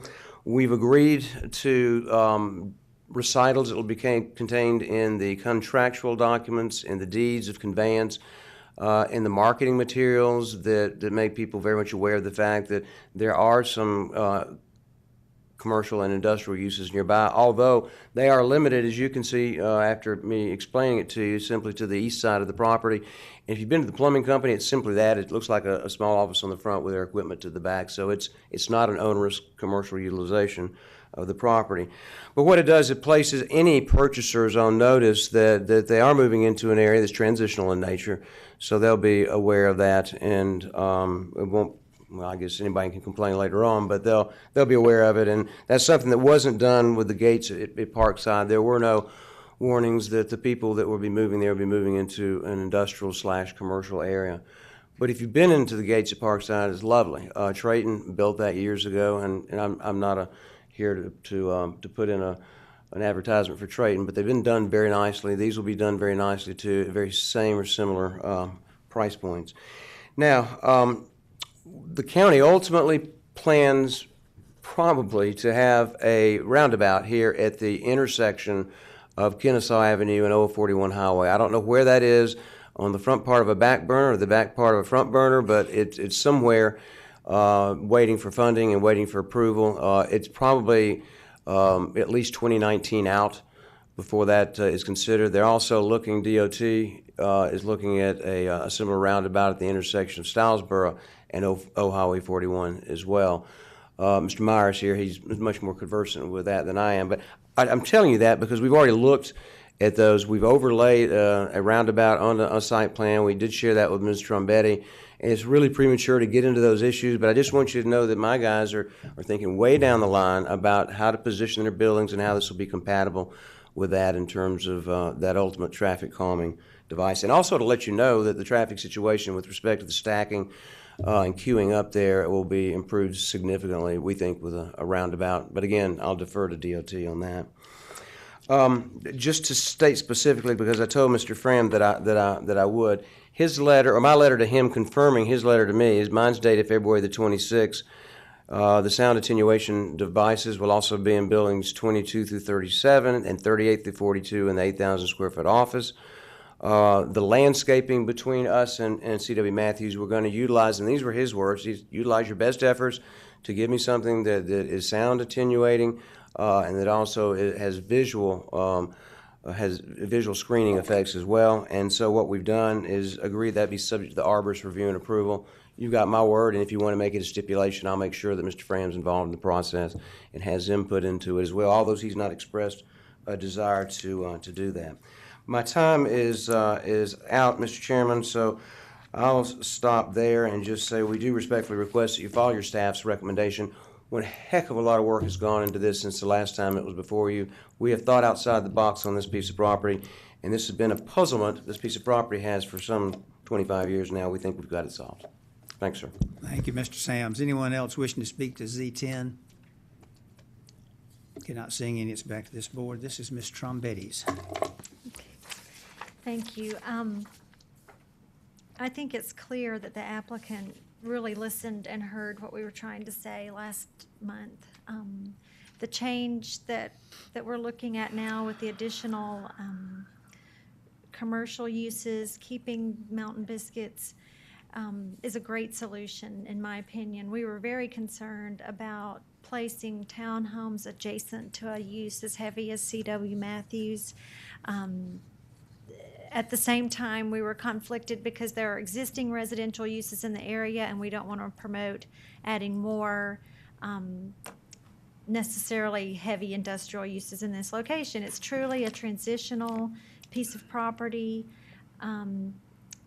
Looking from the perspective of the park and the homeowners in the area, this is kind of a key piece that we want to maintain aesthetically, but then on the back side, literally, is some of the heaviest use in the county. So I think what we have before us is as good of a solution as we can hope for, and I really like it. When I was able to meet with Mr. Sams and his clients a couple of weeks ago, I guess, and they showed me this plan as well as a plan that included just a buffer, no commercial at all, but just a green space. I thought, the commercial is really a great use because we keep an existing business and add some office service use that could be utilized and give them a better, more full use of the property that's been zoned CRC and HI now for years. So I think the solution that we've been presented with is good from a lot of angles. I like the reduction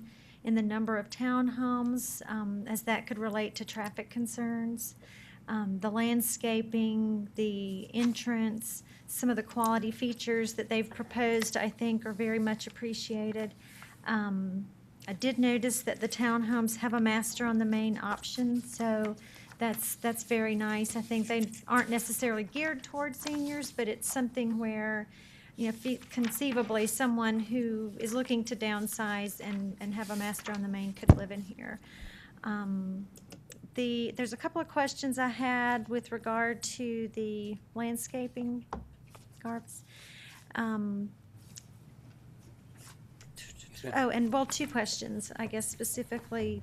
I think I've asked this before. The driveways for each of the townhomes are deep enough to handle two parked cars. Is that correct? The garages handle 2 cars, the driveways handle 2 cars. That's in the stipulation letter, as well as the 0.5 parking spaces per unit is provided as well. And I don't think the .5 is actually shown on the plan, but they will be because we've agreed to that as a condition of the zoning. Right. So Okay. there'll be room for 4 cars plus guest parking. Okay, thank you. And I don't think there's a stipulation here that the garages must be used for parking and could not be converted to living space. I usually write it that way, Ms. Trombetti. I'll check while you're That's discussing a things. fairly, well, it's not really minor, but I think it's kind of standard in a lot of covenants now, but it's something that we had discussed. And my real point has to do with the landscaping for sound attenuation. I don't say that, Ms. Trombetti, but that, in this letter, but if that's the language we're comfortable with, that the 2-car garages will be used for the parking of vehicles. Okay, I think it wouldn't hurt to add that. I mean, to accommodate at least 2 vehicles, if someone wanted to put some storage in there, fine, as long as the storage doesn't preclude the 2 vehicles. And it can't be converted to living space. Correct. Which would then create the We're fine. situation where people have to park outside. That's fine. Okay. So just to clarify, item number 2 in the February 26th letter, the agreement to utilize plantings and landscaping for visual and sound barrier. Has your client looked into some types of landscaping that are particularly suited for sound attenuation? Yes, ma'am. I know evergreens can do a lot, but not every evergreen is as good as the other when it comes No, in fact, to- many evergreens, such as the Leland cypress trees, after they grow so doggone fast, Right. and by the time they're 10, 12 years old, you've got an understory that's just void of any type of Right. sound attenuation or branches or any type of needles on them. So, but yes, they've looked at various kinds of hollies and cryptomeria and other types of low-lying, low-story vegetation as well as the high-story vegetation.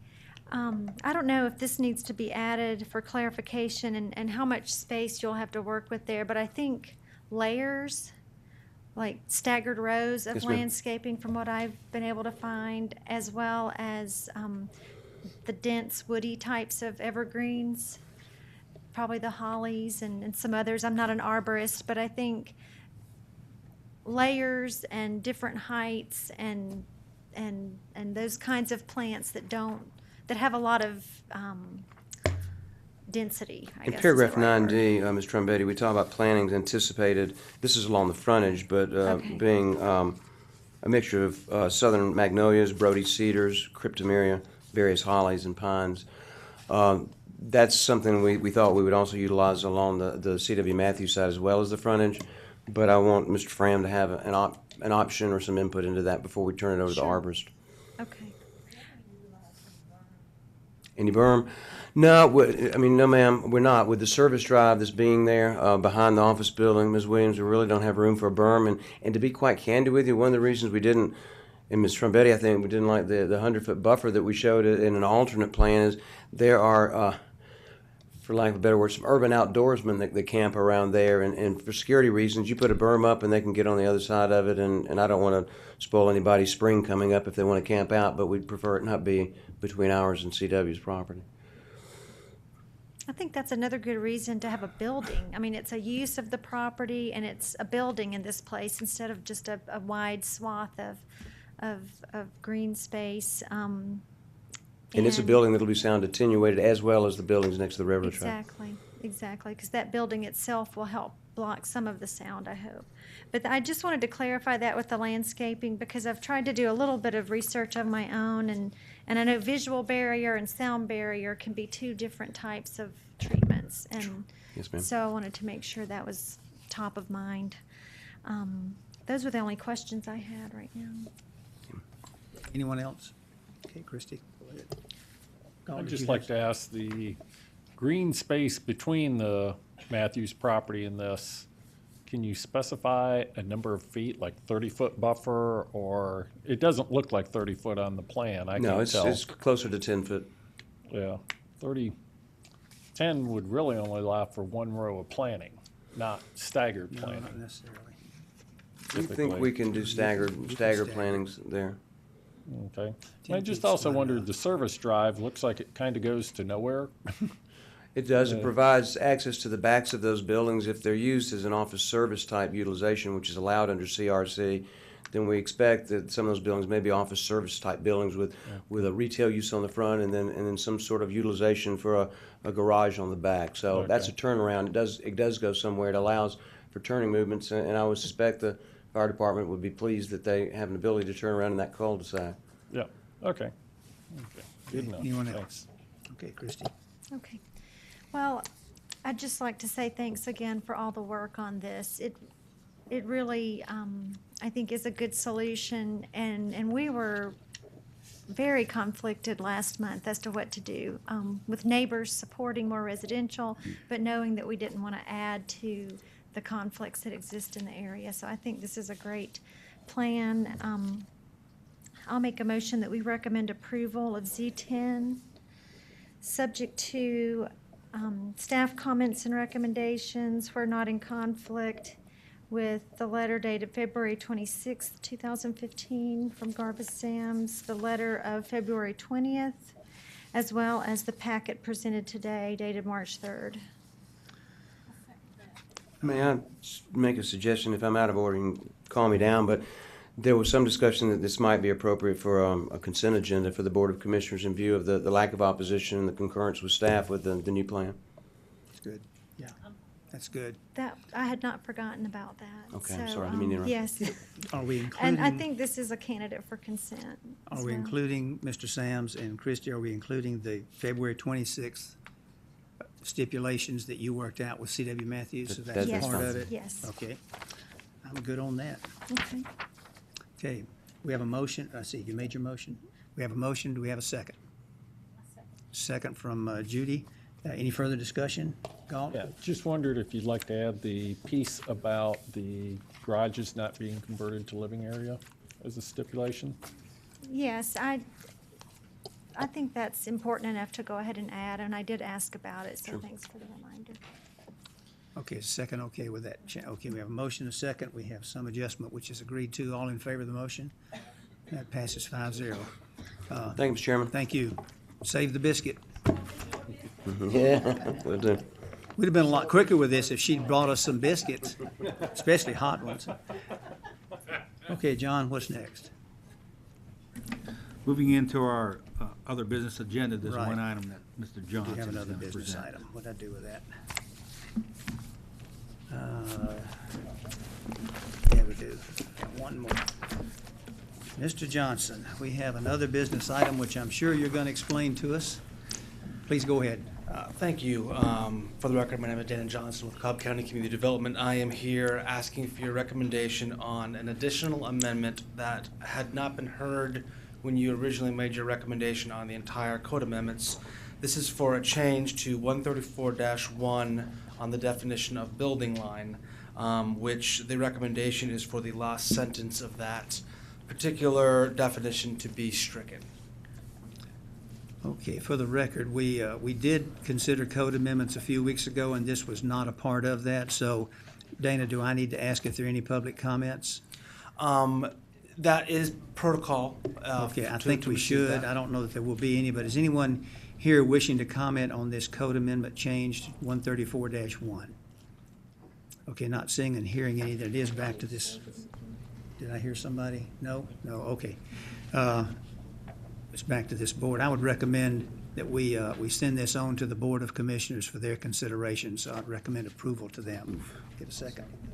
We have a second on 134-1 for approval. All in favor? Thank you very much, Dana. We have one more bit of business. We have some minutes to approve. We have minutes from February 11th and February 23rd as submitted. Do we have any alterations or changes? We have a motion. Do we This have a is something second? that's Motion and second to approve the minutes. All in favor of approval? That passes 5-0. That's it. Stand adjourned. Thank you very much, folks.